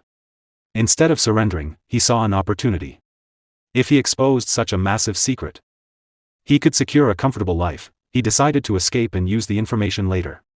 Driven by fear, he attempted to flee again, but Diaz instantly blocked his path. With overwhelming pressure, he made it clear that the choice had already been given. At that moment, the power gap became undeniable. Daphne, a 10-star hero, was completely stunned. He realized the Demon King's strength far exceeded his expectations. Regret consumed him.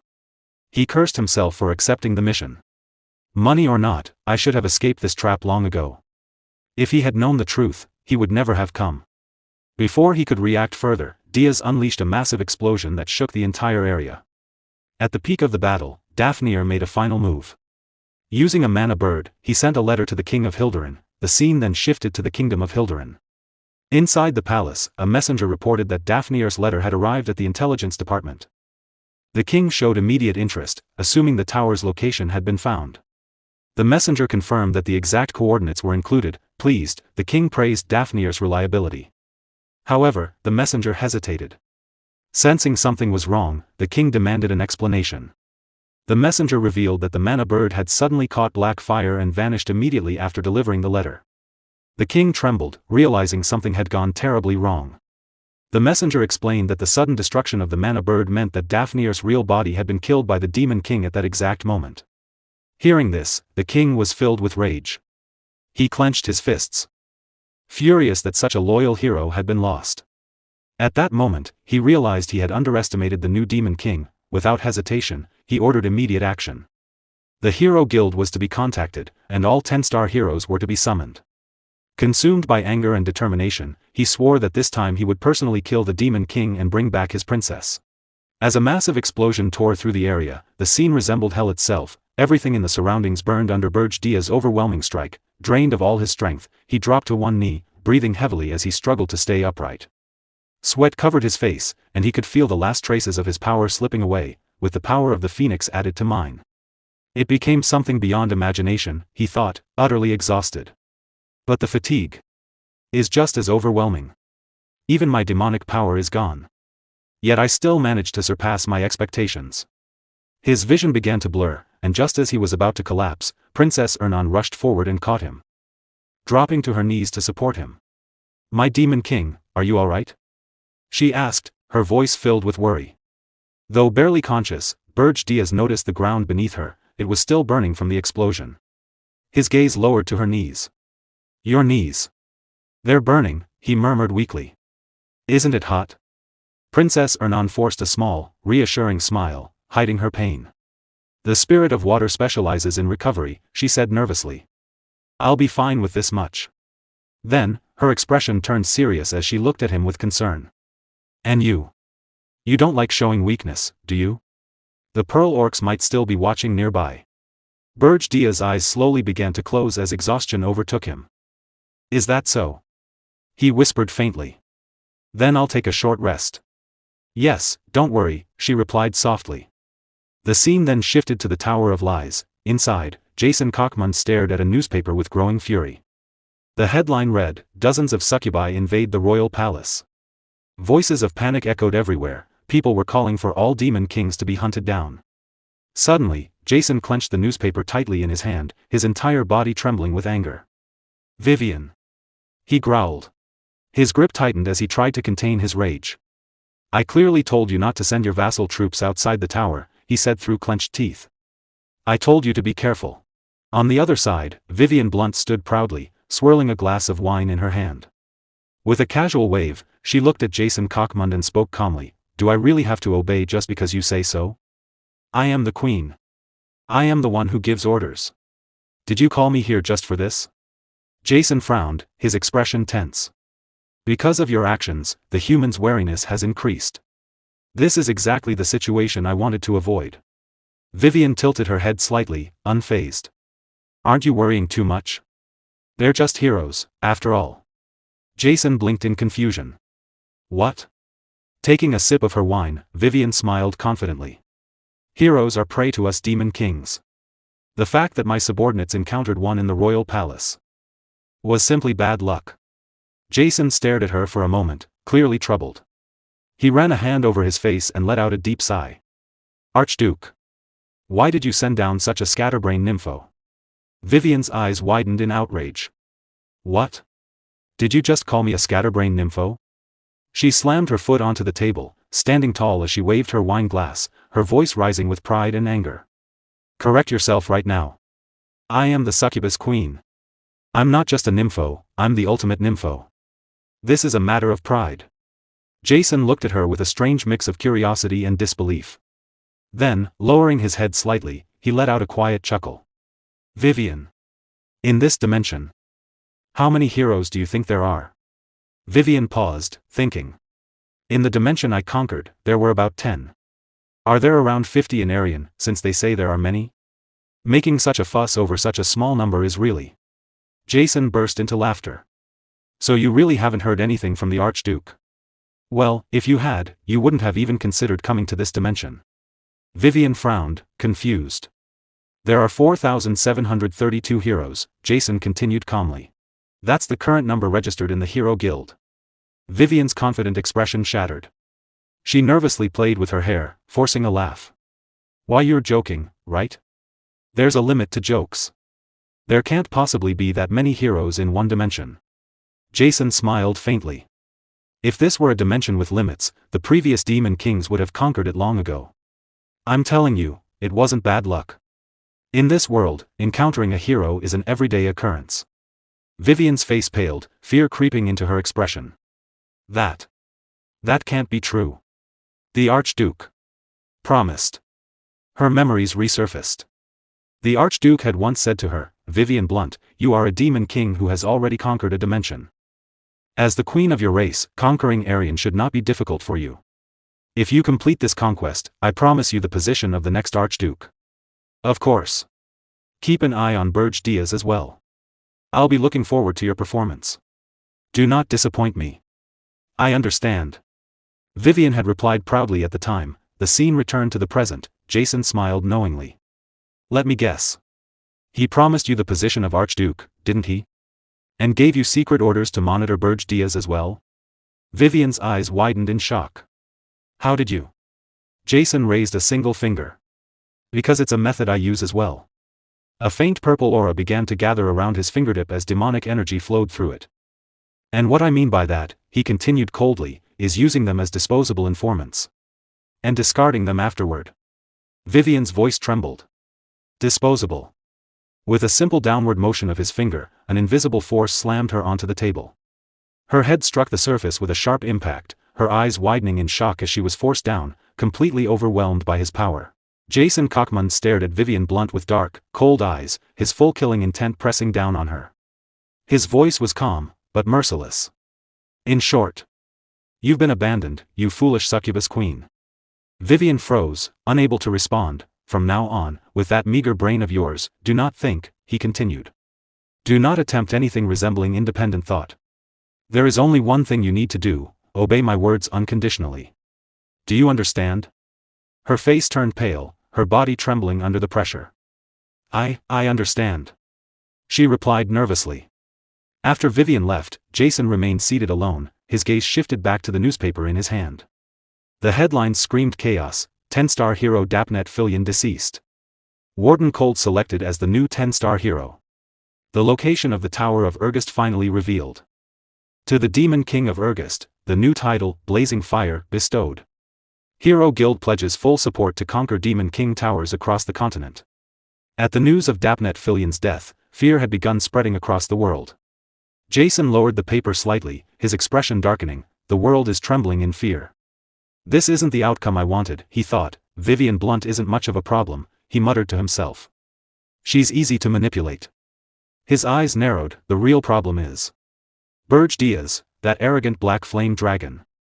He leaned back slightly, his expression turning colder. I intended to leave him alone a little longer. But since it's come to this, I have no choice. A dark resolve settled in his eyes. I'll have to deal with him myself. The scene shifted to Berge Diaz Tower. Inside, a pot of soup simmered over an open flame, filling the room with warmth and light. Berge Diaz slowly opened his eyes. Where am I? He muttered. Nearby, Princess Ernan glanced at him while stirring the soup. She smiled gently. Are you awake, Demon King? The soup is ready, would you like some? I'm fine, he replied. More importantly. Where is this? He looked around, then asked with slight relief, is this inside my tower? Ernan laughed softly. That's right. This is the 4th floor, my room. I decorated it nicely, didn't I? Berge Diaz sat up slowly. How much time has passed? And how did we get back into the tower? Don't worry, she said cheerfully. No one saw us. While Gordon was away, I snuck in through a fifth-floor window. It hasn't even been 10 minutes since we returned. Well done, he replied. Hernan smiled shyly, her cheeks slightly flushed, as Berge Diaz tried to gather his strength. He suddenly looked at his hands in surprise. Did you do something to me? He asked. This body should have collapsed from exhaustion. But instead, I feel power surging through me. A calm voice echoed nearby, Nerunial. Of course, she said. I shared my mana with you. Berge Diaz frowned slightly. A spirit. Used mana to restore me? A demon king? Nerunial chuckled. You absorbed a summoned beast, didn't you? Because of that, your body can now absorb mana as well. I've never seen anything like it before. That's also why you were able to use the spirit's communication method. Hernan listened curiously, her eyes moving between them. Nerunial suddenly laughed teasingly. Not only that, you even touched her chest and hugged her. Honestly. I'm embarrassed just thinking about it. Hernan's face flushed bright red. Berge Diaz immediately stood up, his expression turning serious. Hernan. This matter must remain between us, he said firmly. If a demon king shows weakness, it affects his authority, he thought. If you tell anyone. Before he could finish, Hernan quickly raised a finger. I already know that. She said. But in return. I have one condition. Berge Diaz narrowed his eyes slightly. What is it? Blushing, Hernan gently placed a finger under his chin and smiled. Grant me one wish in the future. A wish. He repeated. After a brief pause, he nodded. As long as it's within reason, I don't mind. Hernan's smile widened with satisfaction. Deal. Suddenly, a blue communication screen flickered to life. Gordon Ramsay was calling. As Berge Diaz picked it up, Nerunial quietly said to Princess Hernan, I'll be going now, and disappeared. On the screen, Gordon looked visibly shaken. Demon King, we have a problem. Berge Diaz frowned. What is it? Right now, the Hilderan Kingdom. Gordon hesitated, then raised his voice. They found the location of our tower, and they're preparing to begin the hero's journey again. Berge Diaz's eyes widened in shock. This is a newspaper article sent by Hill and Cargill, Gordon continued. As the article appeared on the screen, Berge Diaz muttered, this is. Before he could finish, Hernan stepped closer. Her expression turning serious. Dapner Pilion. Before his death. Revealed the location of the Tower of Ergast. Berge Diaz's thoughts raced. In this dimension, there's no communication magic like in the demon realm. At most, they rely on carrier pigeons. I attacked with the intention of destroying even those. Did he send the information from somewhere else before we met? He narrowed his eyes slightly. If that's the case. Then the fact that I am the Phoenix's master wasn't reported. Should I consider this a blessing in disguise? Meanwhile, Hernan stared at an image in the article. Huh. This is. She murmured curiously. Gordon continued, this hero's journey will gather all 10-star heroes. It's said to be the largest operation ever planned. However, preparations will take at least 6 months. 6 months. Berge Diaz froze for a moment. The tower's location has already been exposed. If multiple 10-star heroes come, tricks won't work anymore, he thought grimly, an avalanche. Monster lures. None of that will be effective. In the end, hundreds of heroes will arrive at the tower in perfect condition. His fists tightened. And in just 6 months, a chill ran through him. Am I going to be toyed with and killed again? Damn it. He muttered under his breath. There has to be a way. No matter what. I have to overcome this. Suddenly, Hernan grabbed his hand. Demon King. She said firmly. I know a way. Berge Diaz looked at her in surprise. You do? It's something only a Demon King subordinate, a dark spiritist, can accomplish, she explained. He listened carefully as she laid out the plan. After a moment, Berge Diaz smirked. That sounds ridiculous. Then he let out a short laugh. And the name is so childish. But strangely, hearing it has eased my tension. He looked at her more seriously. You've worried me enough already. Let's proceed with a strategy meeting immediately. I won't crumble again. Not before I take my revenge, he thought darkly. On those heroes who toyed with me. And killed me, Hernan nodded, then spoke clearly, yes. The way to stop the Hilderan Kingdom's hero's journey is. She took a breath. To kidnap my youngest sister, Elena. Berge Diaz blinked in disbelief. What? Princess Ernan tightly held Demon King Berge Diaz's hand and desperately said, let's go save Elena and stop the hero's journey.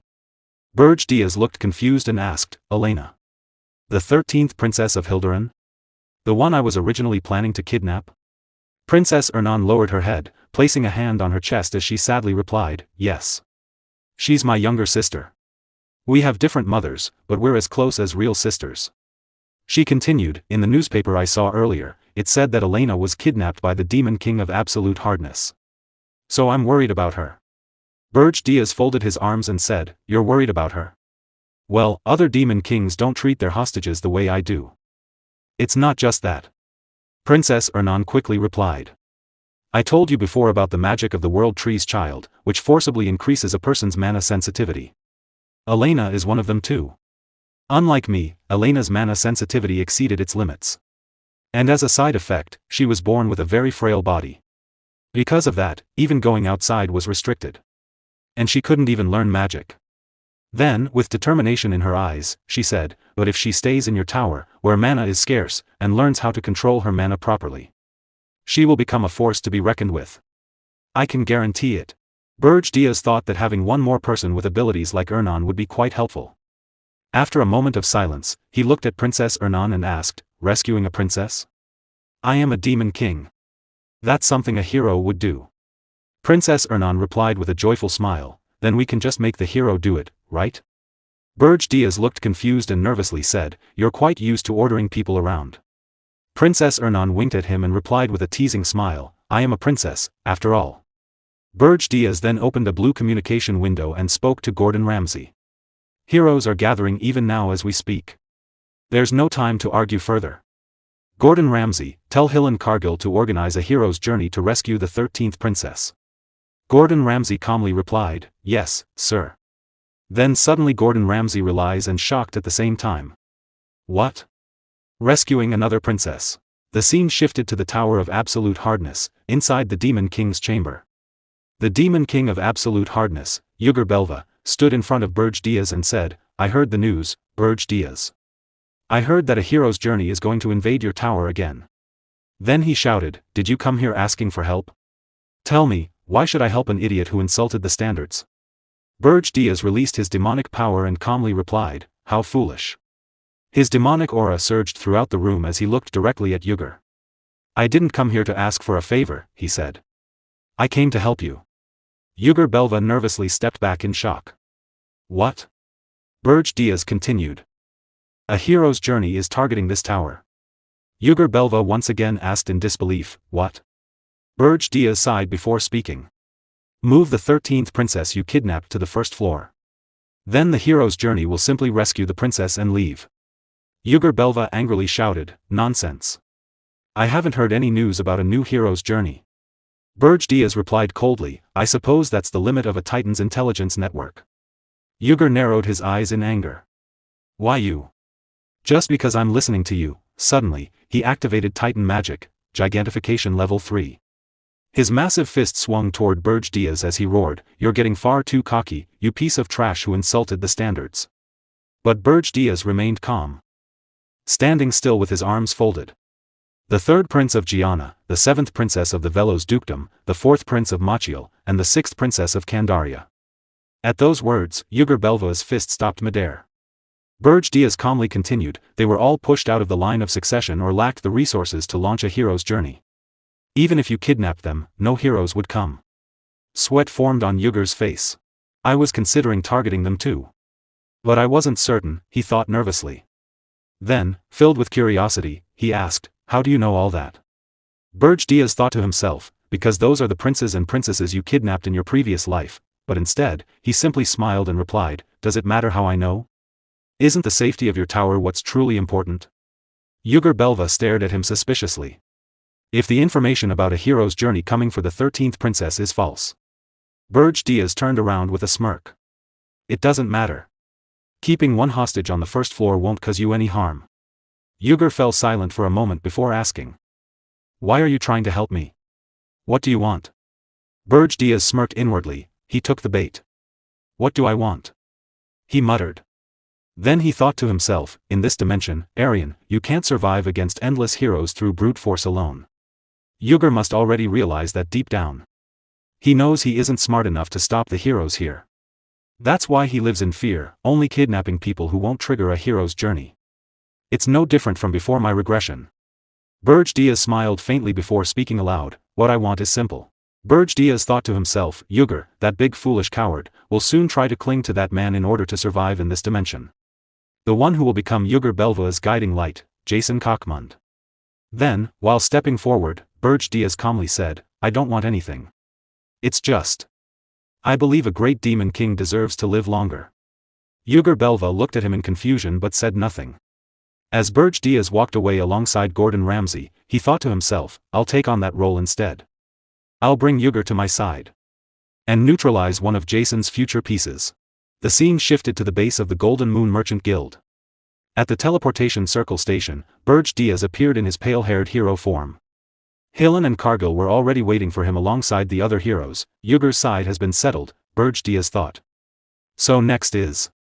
Then he spoke, are the preparations for the hero's journey complete? Hillen Cargill smiled and replied, yes, just as you ordered. We can depart at any time. Archmage Rosal coldly added, I only took charge of the tower raid map because Hillen and Cargill asked me to.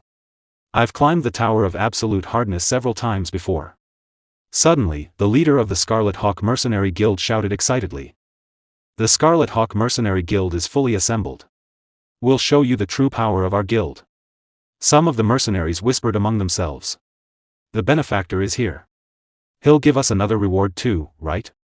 Berge glanced around and thought, this should be enough. We're only going to the first floor anyway. Then he spoke again. Granada. Amon Katrashu. What happened to the elf slaves? The Black Knight, Amon, smiled and replied, there are 33 elf slaves rescued from across the continent. Granada added, every one of them swore loyalty to me of their own free will. Merchant Jettison smirked and said, they wouldn't have even been able to negotiate properly without me. I wonder if there'll be a bonus? Berge tossed a bag of gold coins toward Jettison. Good work. I'll see you all shortly. Jettison caught the bag with a grin. Thank you very much. The surrounding mercenaries watched with shining eyes, clearly tempted by the sight of the gold. Berge then declared, the hero's journey departs now. We will rescue the 13th princess of Hilderan. The other heroes shouted in unison, yes, sir. The scene then shifted to the underground warehouse of the Golden Moon Merchant Guild. Berge stood beside Granada while a group of elves stood before them. He looked at Granada and asked, you said they swore loyalty to you? Granada nodded, yes. They swore it upon the World Tree. One of the elf girls smiled gently and said, since you saved us from a lifetime of disgrace. The only way we can feel at ease is by expressing our gratitude like this. Another elf replied with a smile, besides, if it's for the great Granada, then it's an honor for us as well. Berge smirked. Very good. Congratulations. Then he released his demonic energy, transforming back into his Demon King form. With this, he said with a faint smile, you have become vassals of the Demon King of Blazing Fire. The elves immediately froze in shock. Demon. Berge narrowed his eyes and looked at Granada. Why do all elves react the same way? I am merely a Demon King. Granada sighed and replied. Well. Of course they would. What kind of Demon King wanders around like this? One of the elves anxiously asked Granada, what does this mean? Granada lowered his head slightly, I'm sorry for not telling you earlier. I swore loyalty to the Demon King upon the World Tree. The elves fell silent. Granada then continued nervously, therefore, those who are loyal to me must also become loyal to the Demon King. One elf girl shouted angrily, how could this happen? How could you betray the World Tree? Granada suddenly shouted back, it is all for revenge against humanity. I can never forget the humiliation I suffered.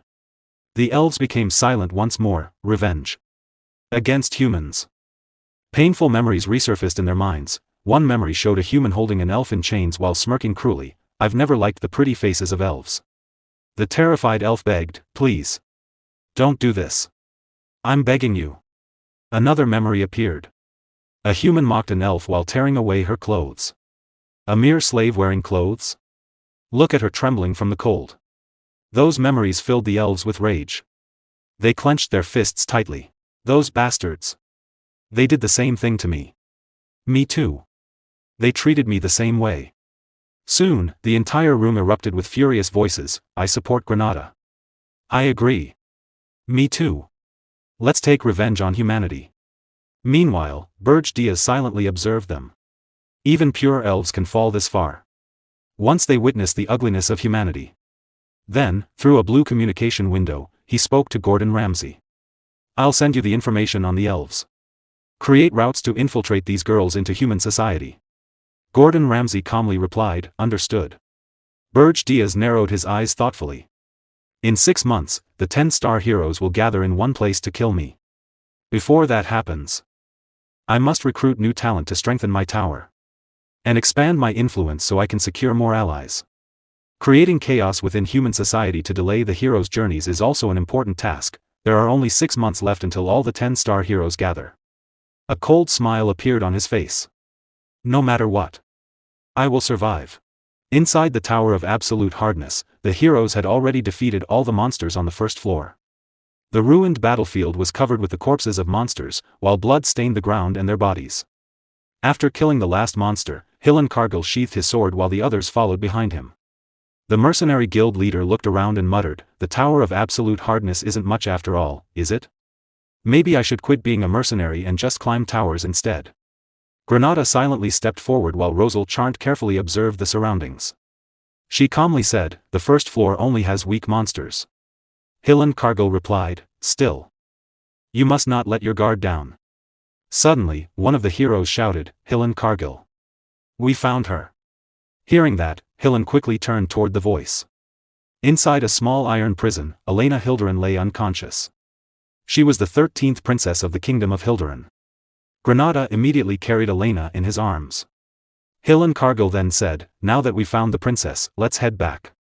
I'll stay at the rear, so please take the princess and leave first. Granada nodded. Understood. As Granada and the others prepared to leave the tower, Rosal Charnt suddenly spoke while walking beside them. It's strange. Why would the Demon King of Absolute Hardness leave a hostage on the first floor? It's almost as if he wanted us to take her without causing any trouble. Hearing those words, Hillen Cargill felt nervous. He let out a small laugh and replied, like the others said, maybe the Demon King is afraid of you. Fortunately, our members barely suffered any injuries. We rescued the princess, so let's return for now. Rosal Charnt stared at him silently for a moment before speaking again, Hillen Cargill. You've changed a little. Hillen nervously smiled. What? How have I changed? Rosal Charnt answered coldly, you seem calmer now. Back when you were part of my assault unit. Hillen suddenly remembered the past, when he used to argue fiercely with Rosal Charnt. Stopping at only the first floor. We should at least reach the Demon King's room.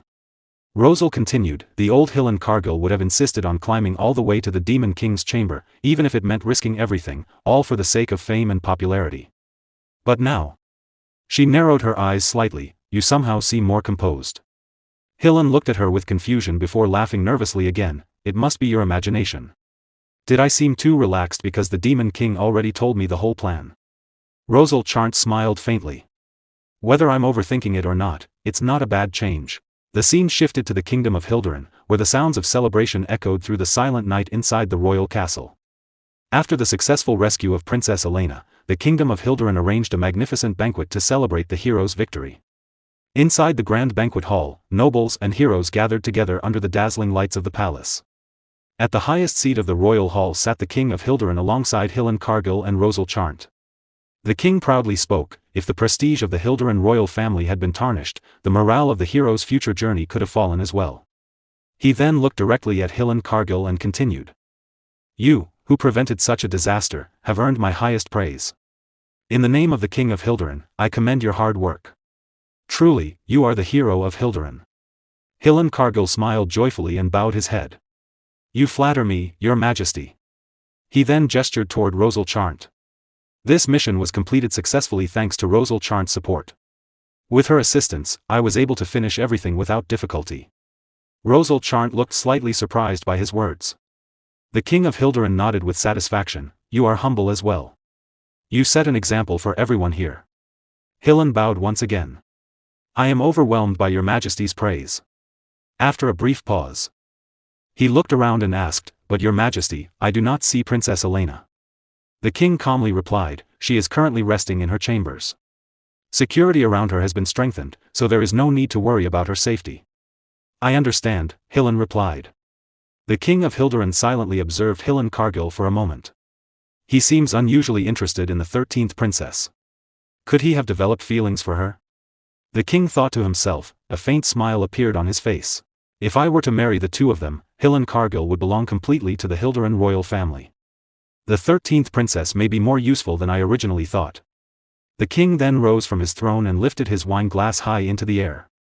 Everyone, raise your glasses and remember this glorious day. His voice echoed throughout the grand hall.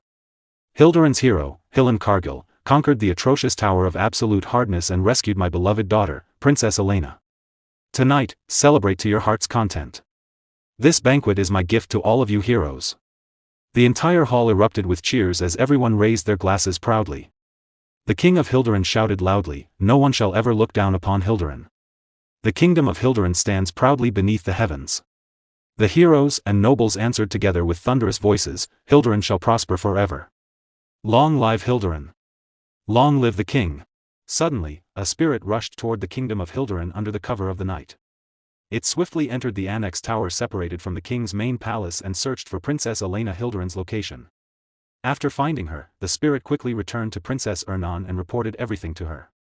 Princess Ernan, wearing a facial recognition jamming mask, smiled brightly while holding the small spirit in her hands. All the heroes capable of sensing demonic energy are busy enjoying the celebration at the castle, she said excitedly. Now is our chance. Beside her stood Berge Diaz, who was also wearing a facial recognition jamming mask. As they advanced through the tower, Berge silently knocked out the guards one by one with precise strikes.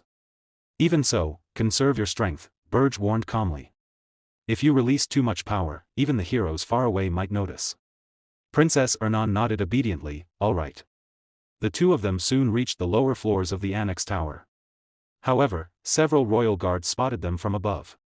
Intruders! One of the guards shouted. Ring the bell immediately. Berge Diaz and Princess Ernan both looked upward. One of the royal guards was already rushing toward the warning bell with a hammer in hand. Suddenly, Princess Ernan's spirit appeared directly in front of him. The guard froze in panic at the unexpected sight. Princess Ernan pointed her finger toward him with a playful smile. I won't let you underestimate me. At her command, the spirit transformed into a massive surge of water. The surrounding guards, along with the warning bell itself, were swallowed by the flowing water. One of the surviving guards tightened his grip on his large sword and shouted nervously, a water spirit. Who the hell are you people? Meanwhile, the guards trapped inside the water cried desperately, save us. Princess Ernan happily waved her hand, almost blushing with excitement, I've been waiting for someone to ask that. She declared proudly. I am one of the 4 heavenly kings serving the Demon King of blazing fire. I am the Dark Spiritist. Hearing her dramatic introduction, Berge Diaz felt awkward for a moment. She's way too excited about this. Did she get herself kidnapped just so she could make introductions like this? He thought silently. Princess Ernan then pointed toward Berge Diaz and continued, and this person is from Ergest. Before she could finish speaking, Berge instantly leapt upward and vanished from his position. Princess Ernan stared at the empty space in shock. Meanwhile, Berge Diaz landed on the middle floor while muttering to himself, being looked down on is annoying. Let's finish this quickly. Below him, Princess Ernan teared up and shouted angrily, I was still introducing you, Demon King. The royal guards raised their weapons in confusion. The Demon King and one of the 4 heavenly kings. One of them shouted. You came here to kidnap the princess? Another guard glared fiercely at Berge Diaz. To think you walked through the front gate. You've got guts. Berge Diaz calmly landed on the middle floor and looked toward the windows. You thought I wouldn't notice the powerful defensive magic cast around them? He said coldly. One of the guards pointed his sword toward Berge and shouted, how foolish. It's almost like you're admitting you must kidnap her quietly to avoid being discovered by the heroes. The guard smirked confidently. He can't use demonic energy right now. Show the Demon King of blazing fire the terror of the Hilderan royal guards. At his command, the guards charged toward Berge Diaz all at once with their swords raised high. Berge looked at them coldly and replied, yes, I can't use demonic energy carelessly right now. It would be troublesome if those hero bastards noticed me. A dark aura slowly surrounded him as his eyes turned fierce with rage. But Berge Diaz glared directly at the charging guards. Did you really think you could handle me? You dare challenge me? The moment those words left his mouth, every royal guard froze in fear. Meanwhile, loud crashing sounds echoed throughout the annex tower as the walls surrounding Princess Elena's room suddenly shattered. Elena Hilderin slowly opened her eyes in confusion after hearing the disturbance outside. Beyond the broken hallways, Berge Diaz had already defeated the royal guards who attacked him. Looking down at the unconscious soldiers scattered across the floor, he calmly said, "I deliberately controlled my strength. It would have been troublesome if the entire tower collapsed."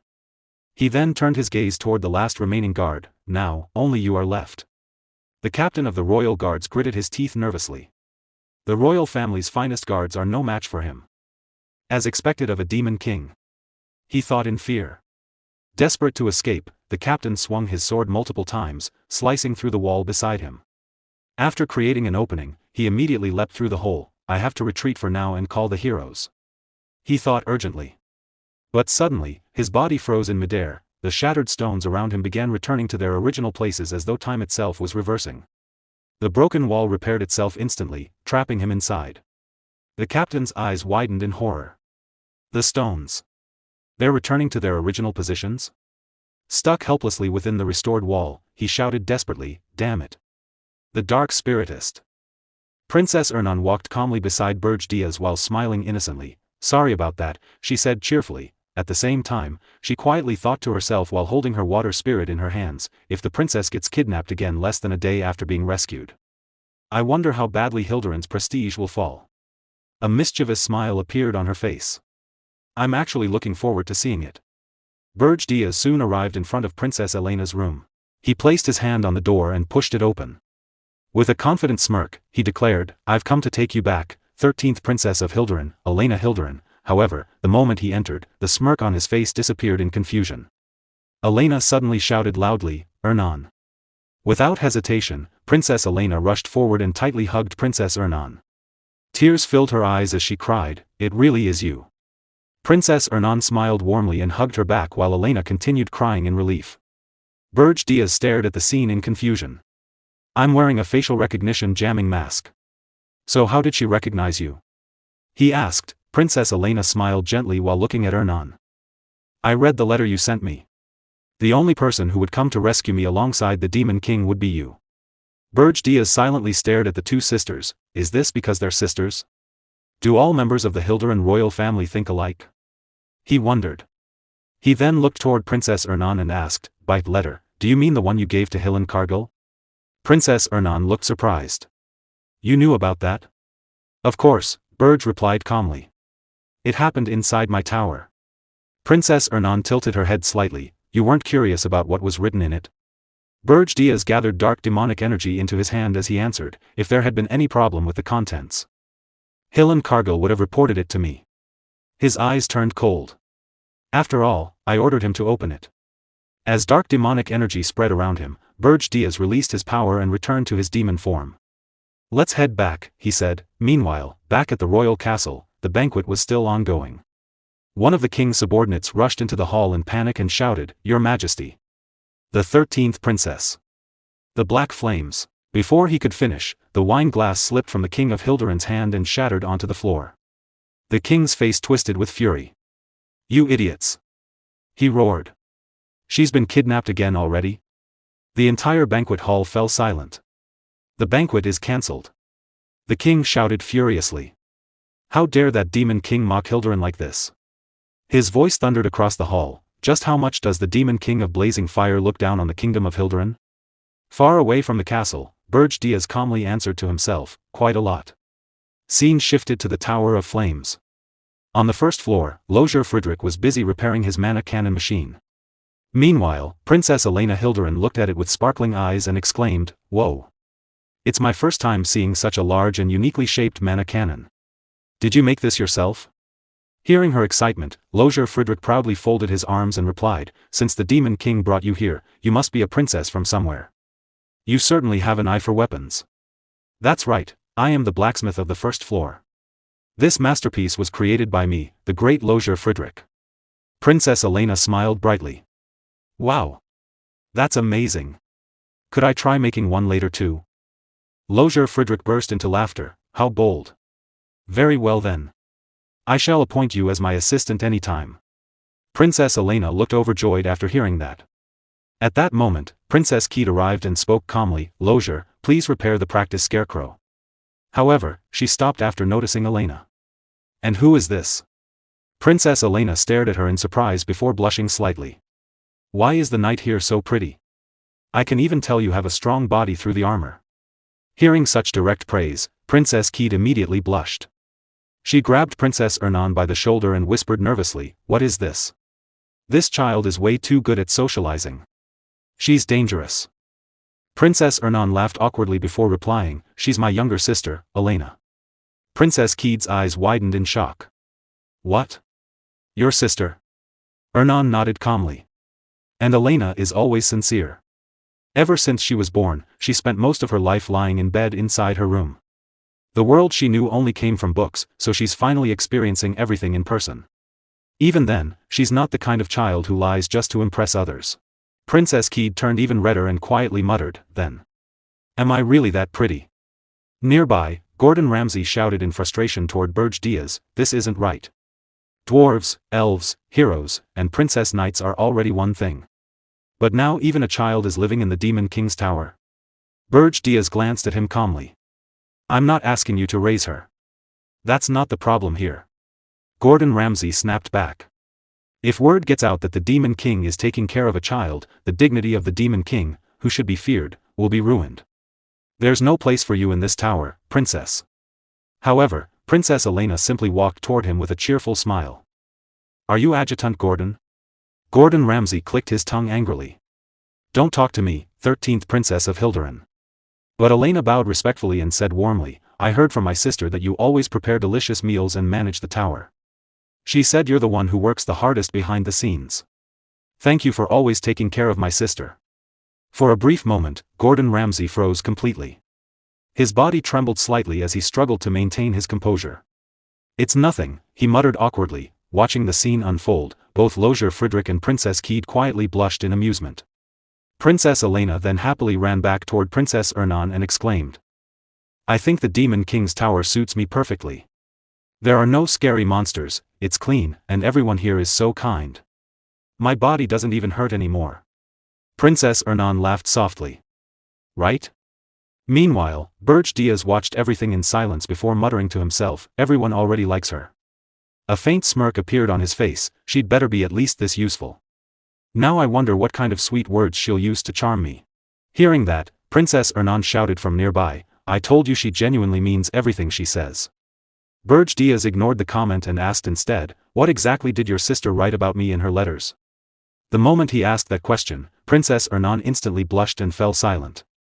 Even Elena became nervous, in the letters. Elena whispered, she looked toward Ernan, only to see her face turning even redder. Elena quickly hid behind her sister and nervously said, I don't know anything. The Demon King stared at them in confusion. What's with that reaction? After a brief pause, he folded his arms and continued, by the way, didn't you say the 13th princess was so sick she couldn't even get out of bed? Princess Ernan smiled gently while looking at Elena. It's thanks to the Demon King's tower. Berge Diaz narrowed his eyes slightly. What do you mean? Elena's illness is mana overload, Ernan explained. Her innate mana is just as massive as mine, but her body is too weak to handle it.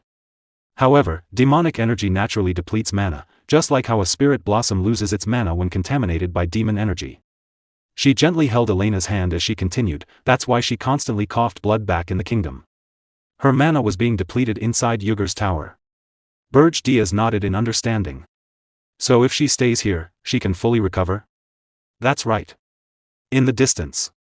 Elena happily ran toward Princess Keat again while laughing joyfully. The Demon King then spoke seriously, the hero's party will arrive in 6 months. Can you prepare her by then? Princess Ernan thought for a moment before replying, reaching the level of a full archmage may be difficult. But becoming an upper-level mage should be possible. That will be enough, Berge Diaz answered while stepping forward. I'll station the 13th princess on the 3rd floor. Ernan, take good care of her. All right, Princess Ernan replied. Then her expression softened slightly. But I do have one request. Berge Diaz stopped and looked back at her. Please don't let Elena participate directly in combat, Ernan said quietly. She's still too young to witness bloodshed. The Demon King narrowed his eyes as a thought crossed his mind. Was the reason she wanted to destroy Hilderin because of that child? After a moment of silence, he finally spoke, "Raise her well, so I can grant that wish." Princess Ernan smiled gently, "Okay." At the 5th floor of the Tower of Flames, inside the strategy meeting room, Gordon Ramsay and Berge Diaz arrived together. Gordon Ramsay looked around the room in curiosity and asked, "Demon King, this place is..." Before he could finish speaking, Berge Diaz calmly replied, "I expanded it using the points gained from kidnapping the 13th princess. Until now, I didn't have the luxury to create something like this, so I handled all business directly from the throne room." As he placed his hand on the magical control system he had created, a large blue projection screen appeared above them. "But if we are going to face the heroes of the 10 stars in the future, we'll need a far more organized system." He then sat down in his chair and looked toward Gordon Ramsay. "I'll delegate the management authority of this room to you. If more facilities or rooms are needed in the future, feel free to expand them at your own discretion." Gordon Ramsay immediately placed a hand over his chest and responded respectfully, "Yes, sir. Thank you very much." Meanwhile, Berge Diaz quietly organized his thoughts. To reliably stop the hero's journey, 2 things are necessary. First, we must strengthen the tower. Second, we must delay the gathering of the heroes of the 10 stars for as long as possible. He then turned toward Gordon Ramsay and asked, "How is the plan to spread the elves progressing?" While checking the information displayed on the system screen, Gordon Ramsay replied, "It's proceeding smoothly. Through the Golden Moon Merchant Guild, the elves are being distributed to clients all across the continent." Suddenly, a blue communication screen flickered to life. Pearl Orcs appeared on the screen with a serious expression. "Demon King, there's a problem." Hearing those words, both Berge Diaz and Gordon Ramsay immediately became alert. Scene shifted to the Aachen Kingdom. Inside the royal palace, voices echoed throughout the halls. "The princess has disappeared again. Was she kidnapped? That's impossible." One of the king's subordinates hurried into the throne room while holding a letter in his hands. He immediately presented it to the king and said, "A letter like this was found in the princess's room." As the king read the letter, his hands began to tremble. "Our Princess Lavinia has once again." His expression darkened as he continued reading silently. "She went to gather chimera ingredients. But if she's heading toward a cold mountain she has never visited before, then there's only one place she could have gone." Suddenly, the king rose from his throne and shouted, "Send a search party to the Regressed Mountains immediately. Bring Lavinia back safely at all costs." "Yes, sire." The subordinate answered loudly before rushing out. The scene then shifted to the Regressed Mountains. Countless chimera monsters rampaged through the snowy mountains, slaughtering every creature that crossed their path. One enormous chimera carried a freshly hunted beast in its jaws while the others continued hunting across the region. Atop one of the giant chimeras sat Lavinia Aachen. Her body was covered in a layer of frost as she quietly muttered, "Orcs. Ingredients." Meanwhile, Kruta stood atop a distant cliff, observing the scene carefully with his forces surrounding the area. Looking around at the overwhelming number of monsters, Lavinia calmly said, "So many of them." At the same time, Kruta reported through a magical blue communication screen, "Demon King, there's a problem. A human mage leading monsters has invaded our tribe's territory. She's approaching the tower. We've surrounded her, but it's difficult to stop her." The moment Berge Diaz saw Lavinia's face appear on the screen, his eyes widened in shock. "That's Lavinia Aachen?" Nearby, Gordon Ramsay spoke seriously, "I investigated her before. Lavinia is Arian's only chimera creator. But aren't chimera creators fairly common even in the demonic realm?"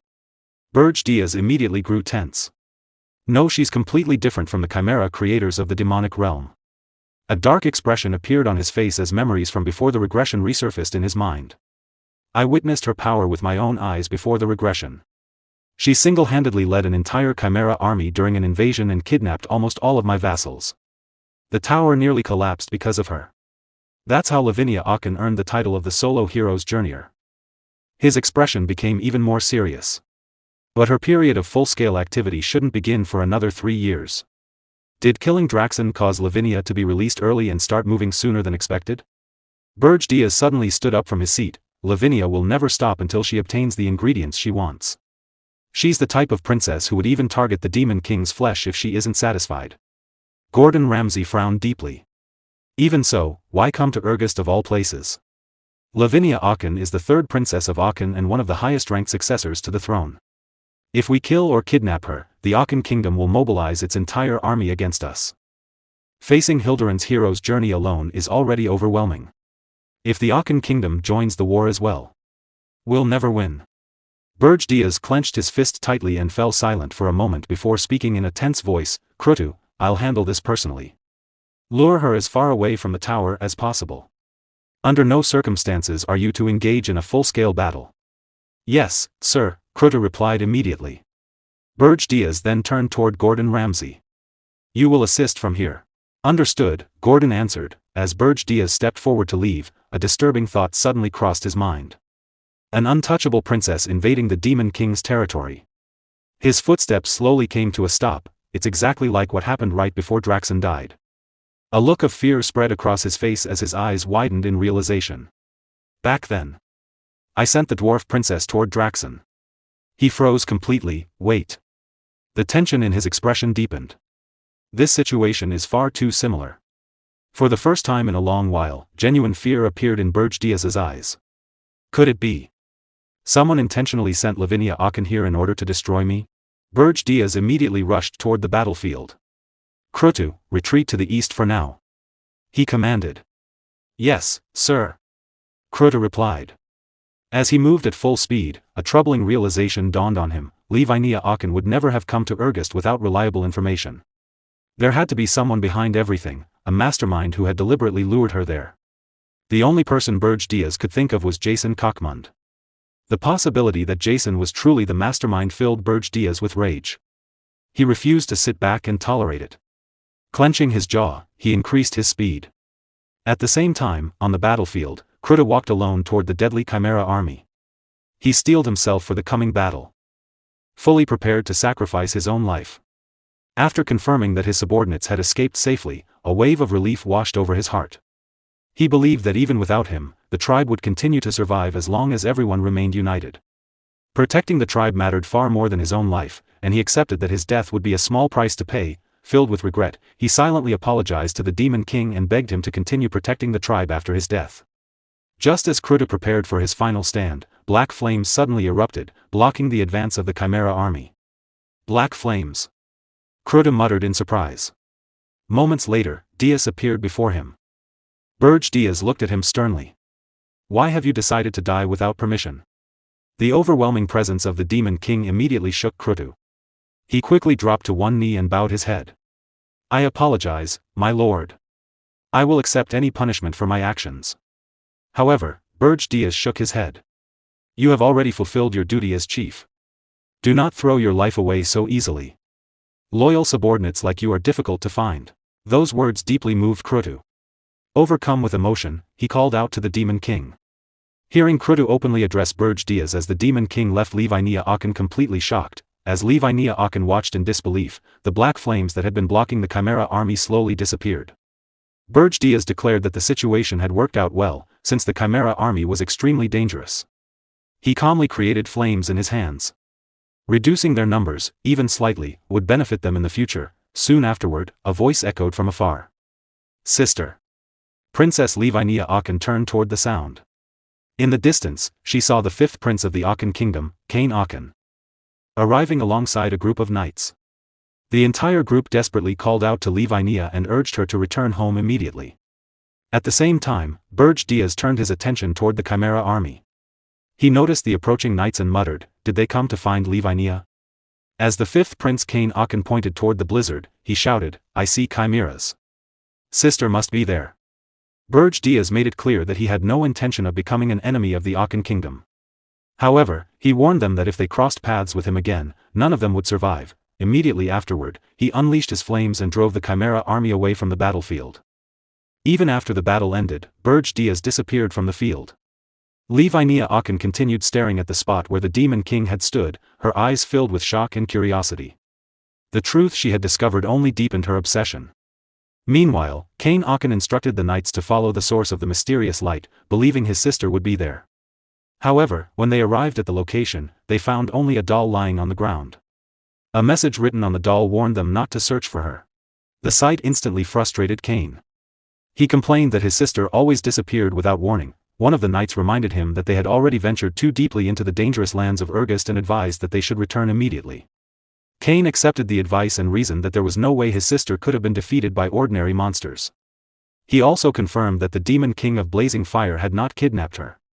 As the situation in Ergust calmed slightly, the scene shifted toward the tower. Levinia Aachen stood in front of the tower with her chimera. While reflecting on everything, Berge Diaz thought about Levinia Aachen once again. He understood that she would never return home until she obtained what she truly desired. He remembered that even before the regression, Levinia had been obsessed with chimera materials, to the point that she had once targeted the Demon King's flesh itself. While Berge Diaz remained lost in thought, Gordon approached him with a report. The Aachen scouts have already left, he informed him. Berge Diaz immediately began analyzing the situation. He concluded that Levinia Aachen had not descended the mountain separately after meeting the search party. Instead, her obsession with chimera materials had likely driven her to intentionally avoid them.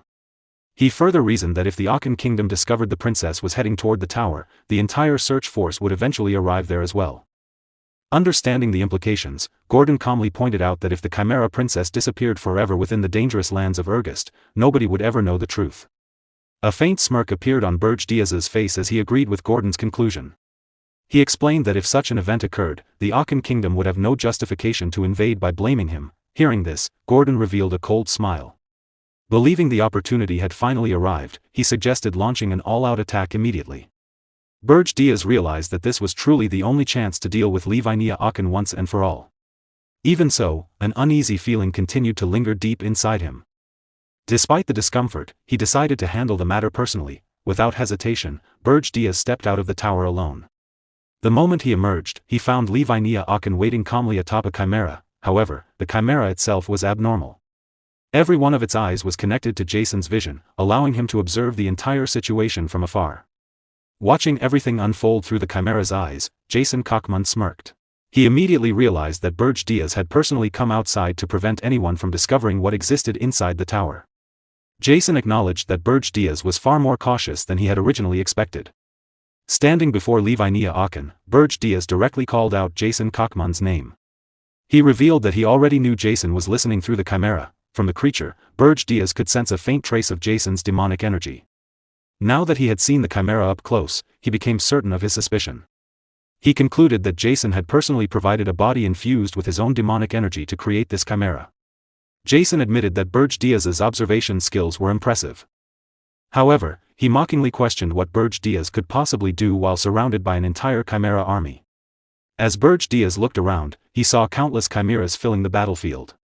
Every single one possessed strength equal to that of a high-ranking monster. Even while facing overwhelming numbers, Berge Diaz remained focused on capturing Levinia Aachen. However, his attention soon shifted toward the chimera beneath her. He suddenly sensed something strange. The creature did not contain only Jason's energy, another powerful presence was hidden within it as well. At that exact moment, Gordon arrived with urgent information received from Hillen Cargill. Gordon reported that the corpse of the deceased beast Demon King, Draxon, which had originally been recovered by the 10-star hero Rosal Chant, had somehow fallen into Levinia Aachen's possession. As Berge Diaz noticed the chimera's eyes, rage filled him. The revelation immediately shocked him. He realized that even Draxon's corpse had been used as material for the chimera. Seeing Berge Diaz's reaction, Jason grinned with satisfaction. He confirmed that Diaz's assumption was correct. Although only temporary, the chimera could replicate the incredible speed Draxon had possessed while alive. Jason then explained the deeper problem. Demon Kings normally strengthened themselves using demonic energy points. However, Berge Diaz had converted most of those points into money instead of using them to increase his own strength.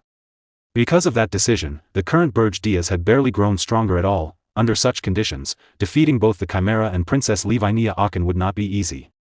Jason's confidence only continued to grow. He revealed that he had also planted eyes and ears on several other chimeras. While Berge Diaz remained distracted playing this dangerous game with Levinia, even a single chimera successfully entering the tower would allow Jason to completely understand its internal layout. With that information, Jason would be able to create the perfect strategy to conquer the tower. Just as heroes normally prepare strategies to defeat demon kings, Jason, filled with arrogance, demanded to know what the Demon King of Blazing Fire, Berge Diaz, planned to do now. Surprisingly, Berge Diaz began to smirk. Internally, he admitted that Jason Kochman had completely outplayed him. For the first time, Berge Diaz realized that he had ended up in the same position Draxen once faced.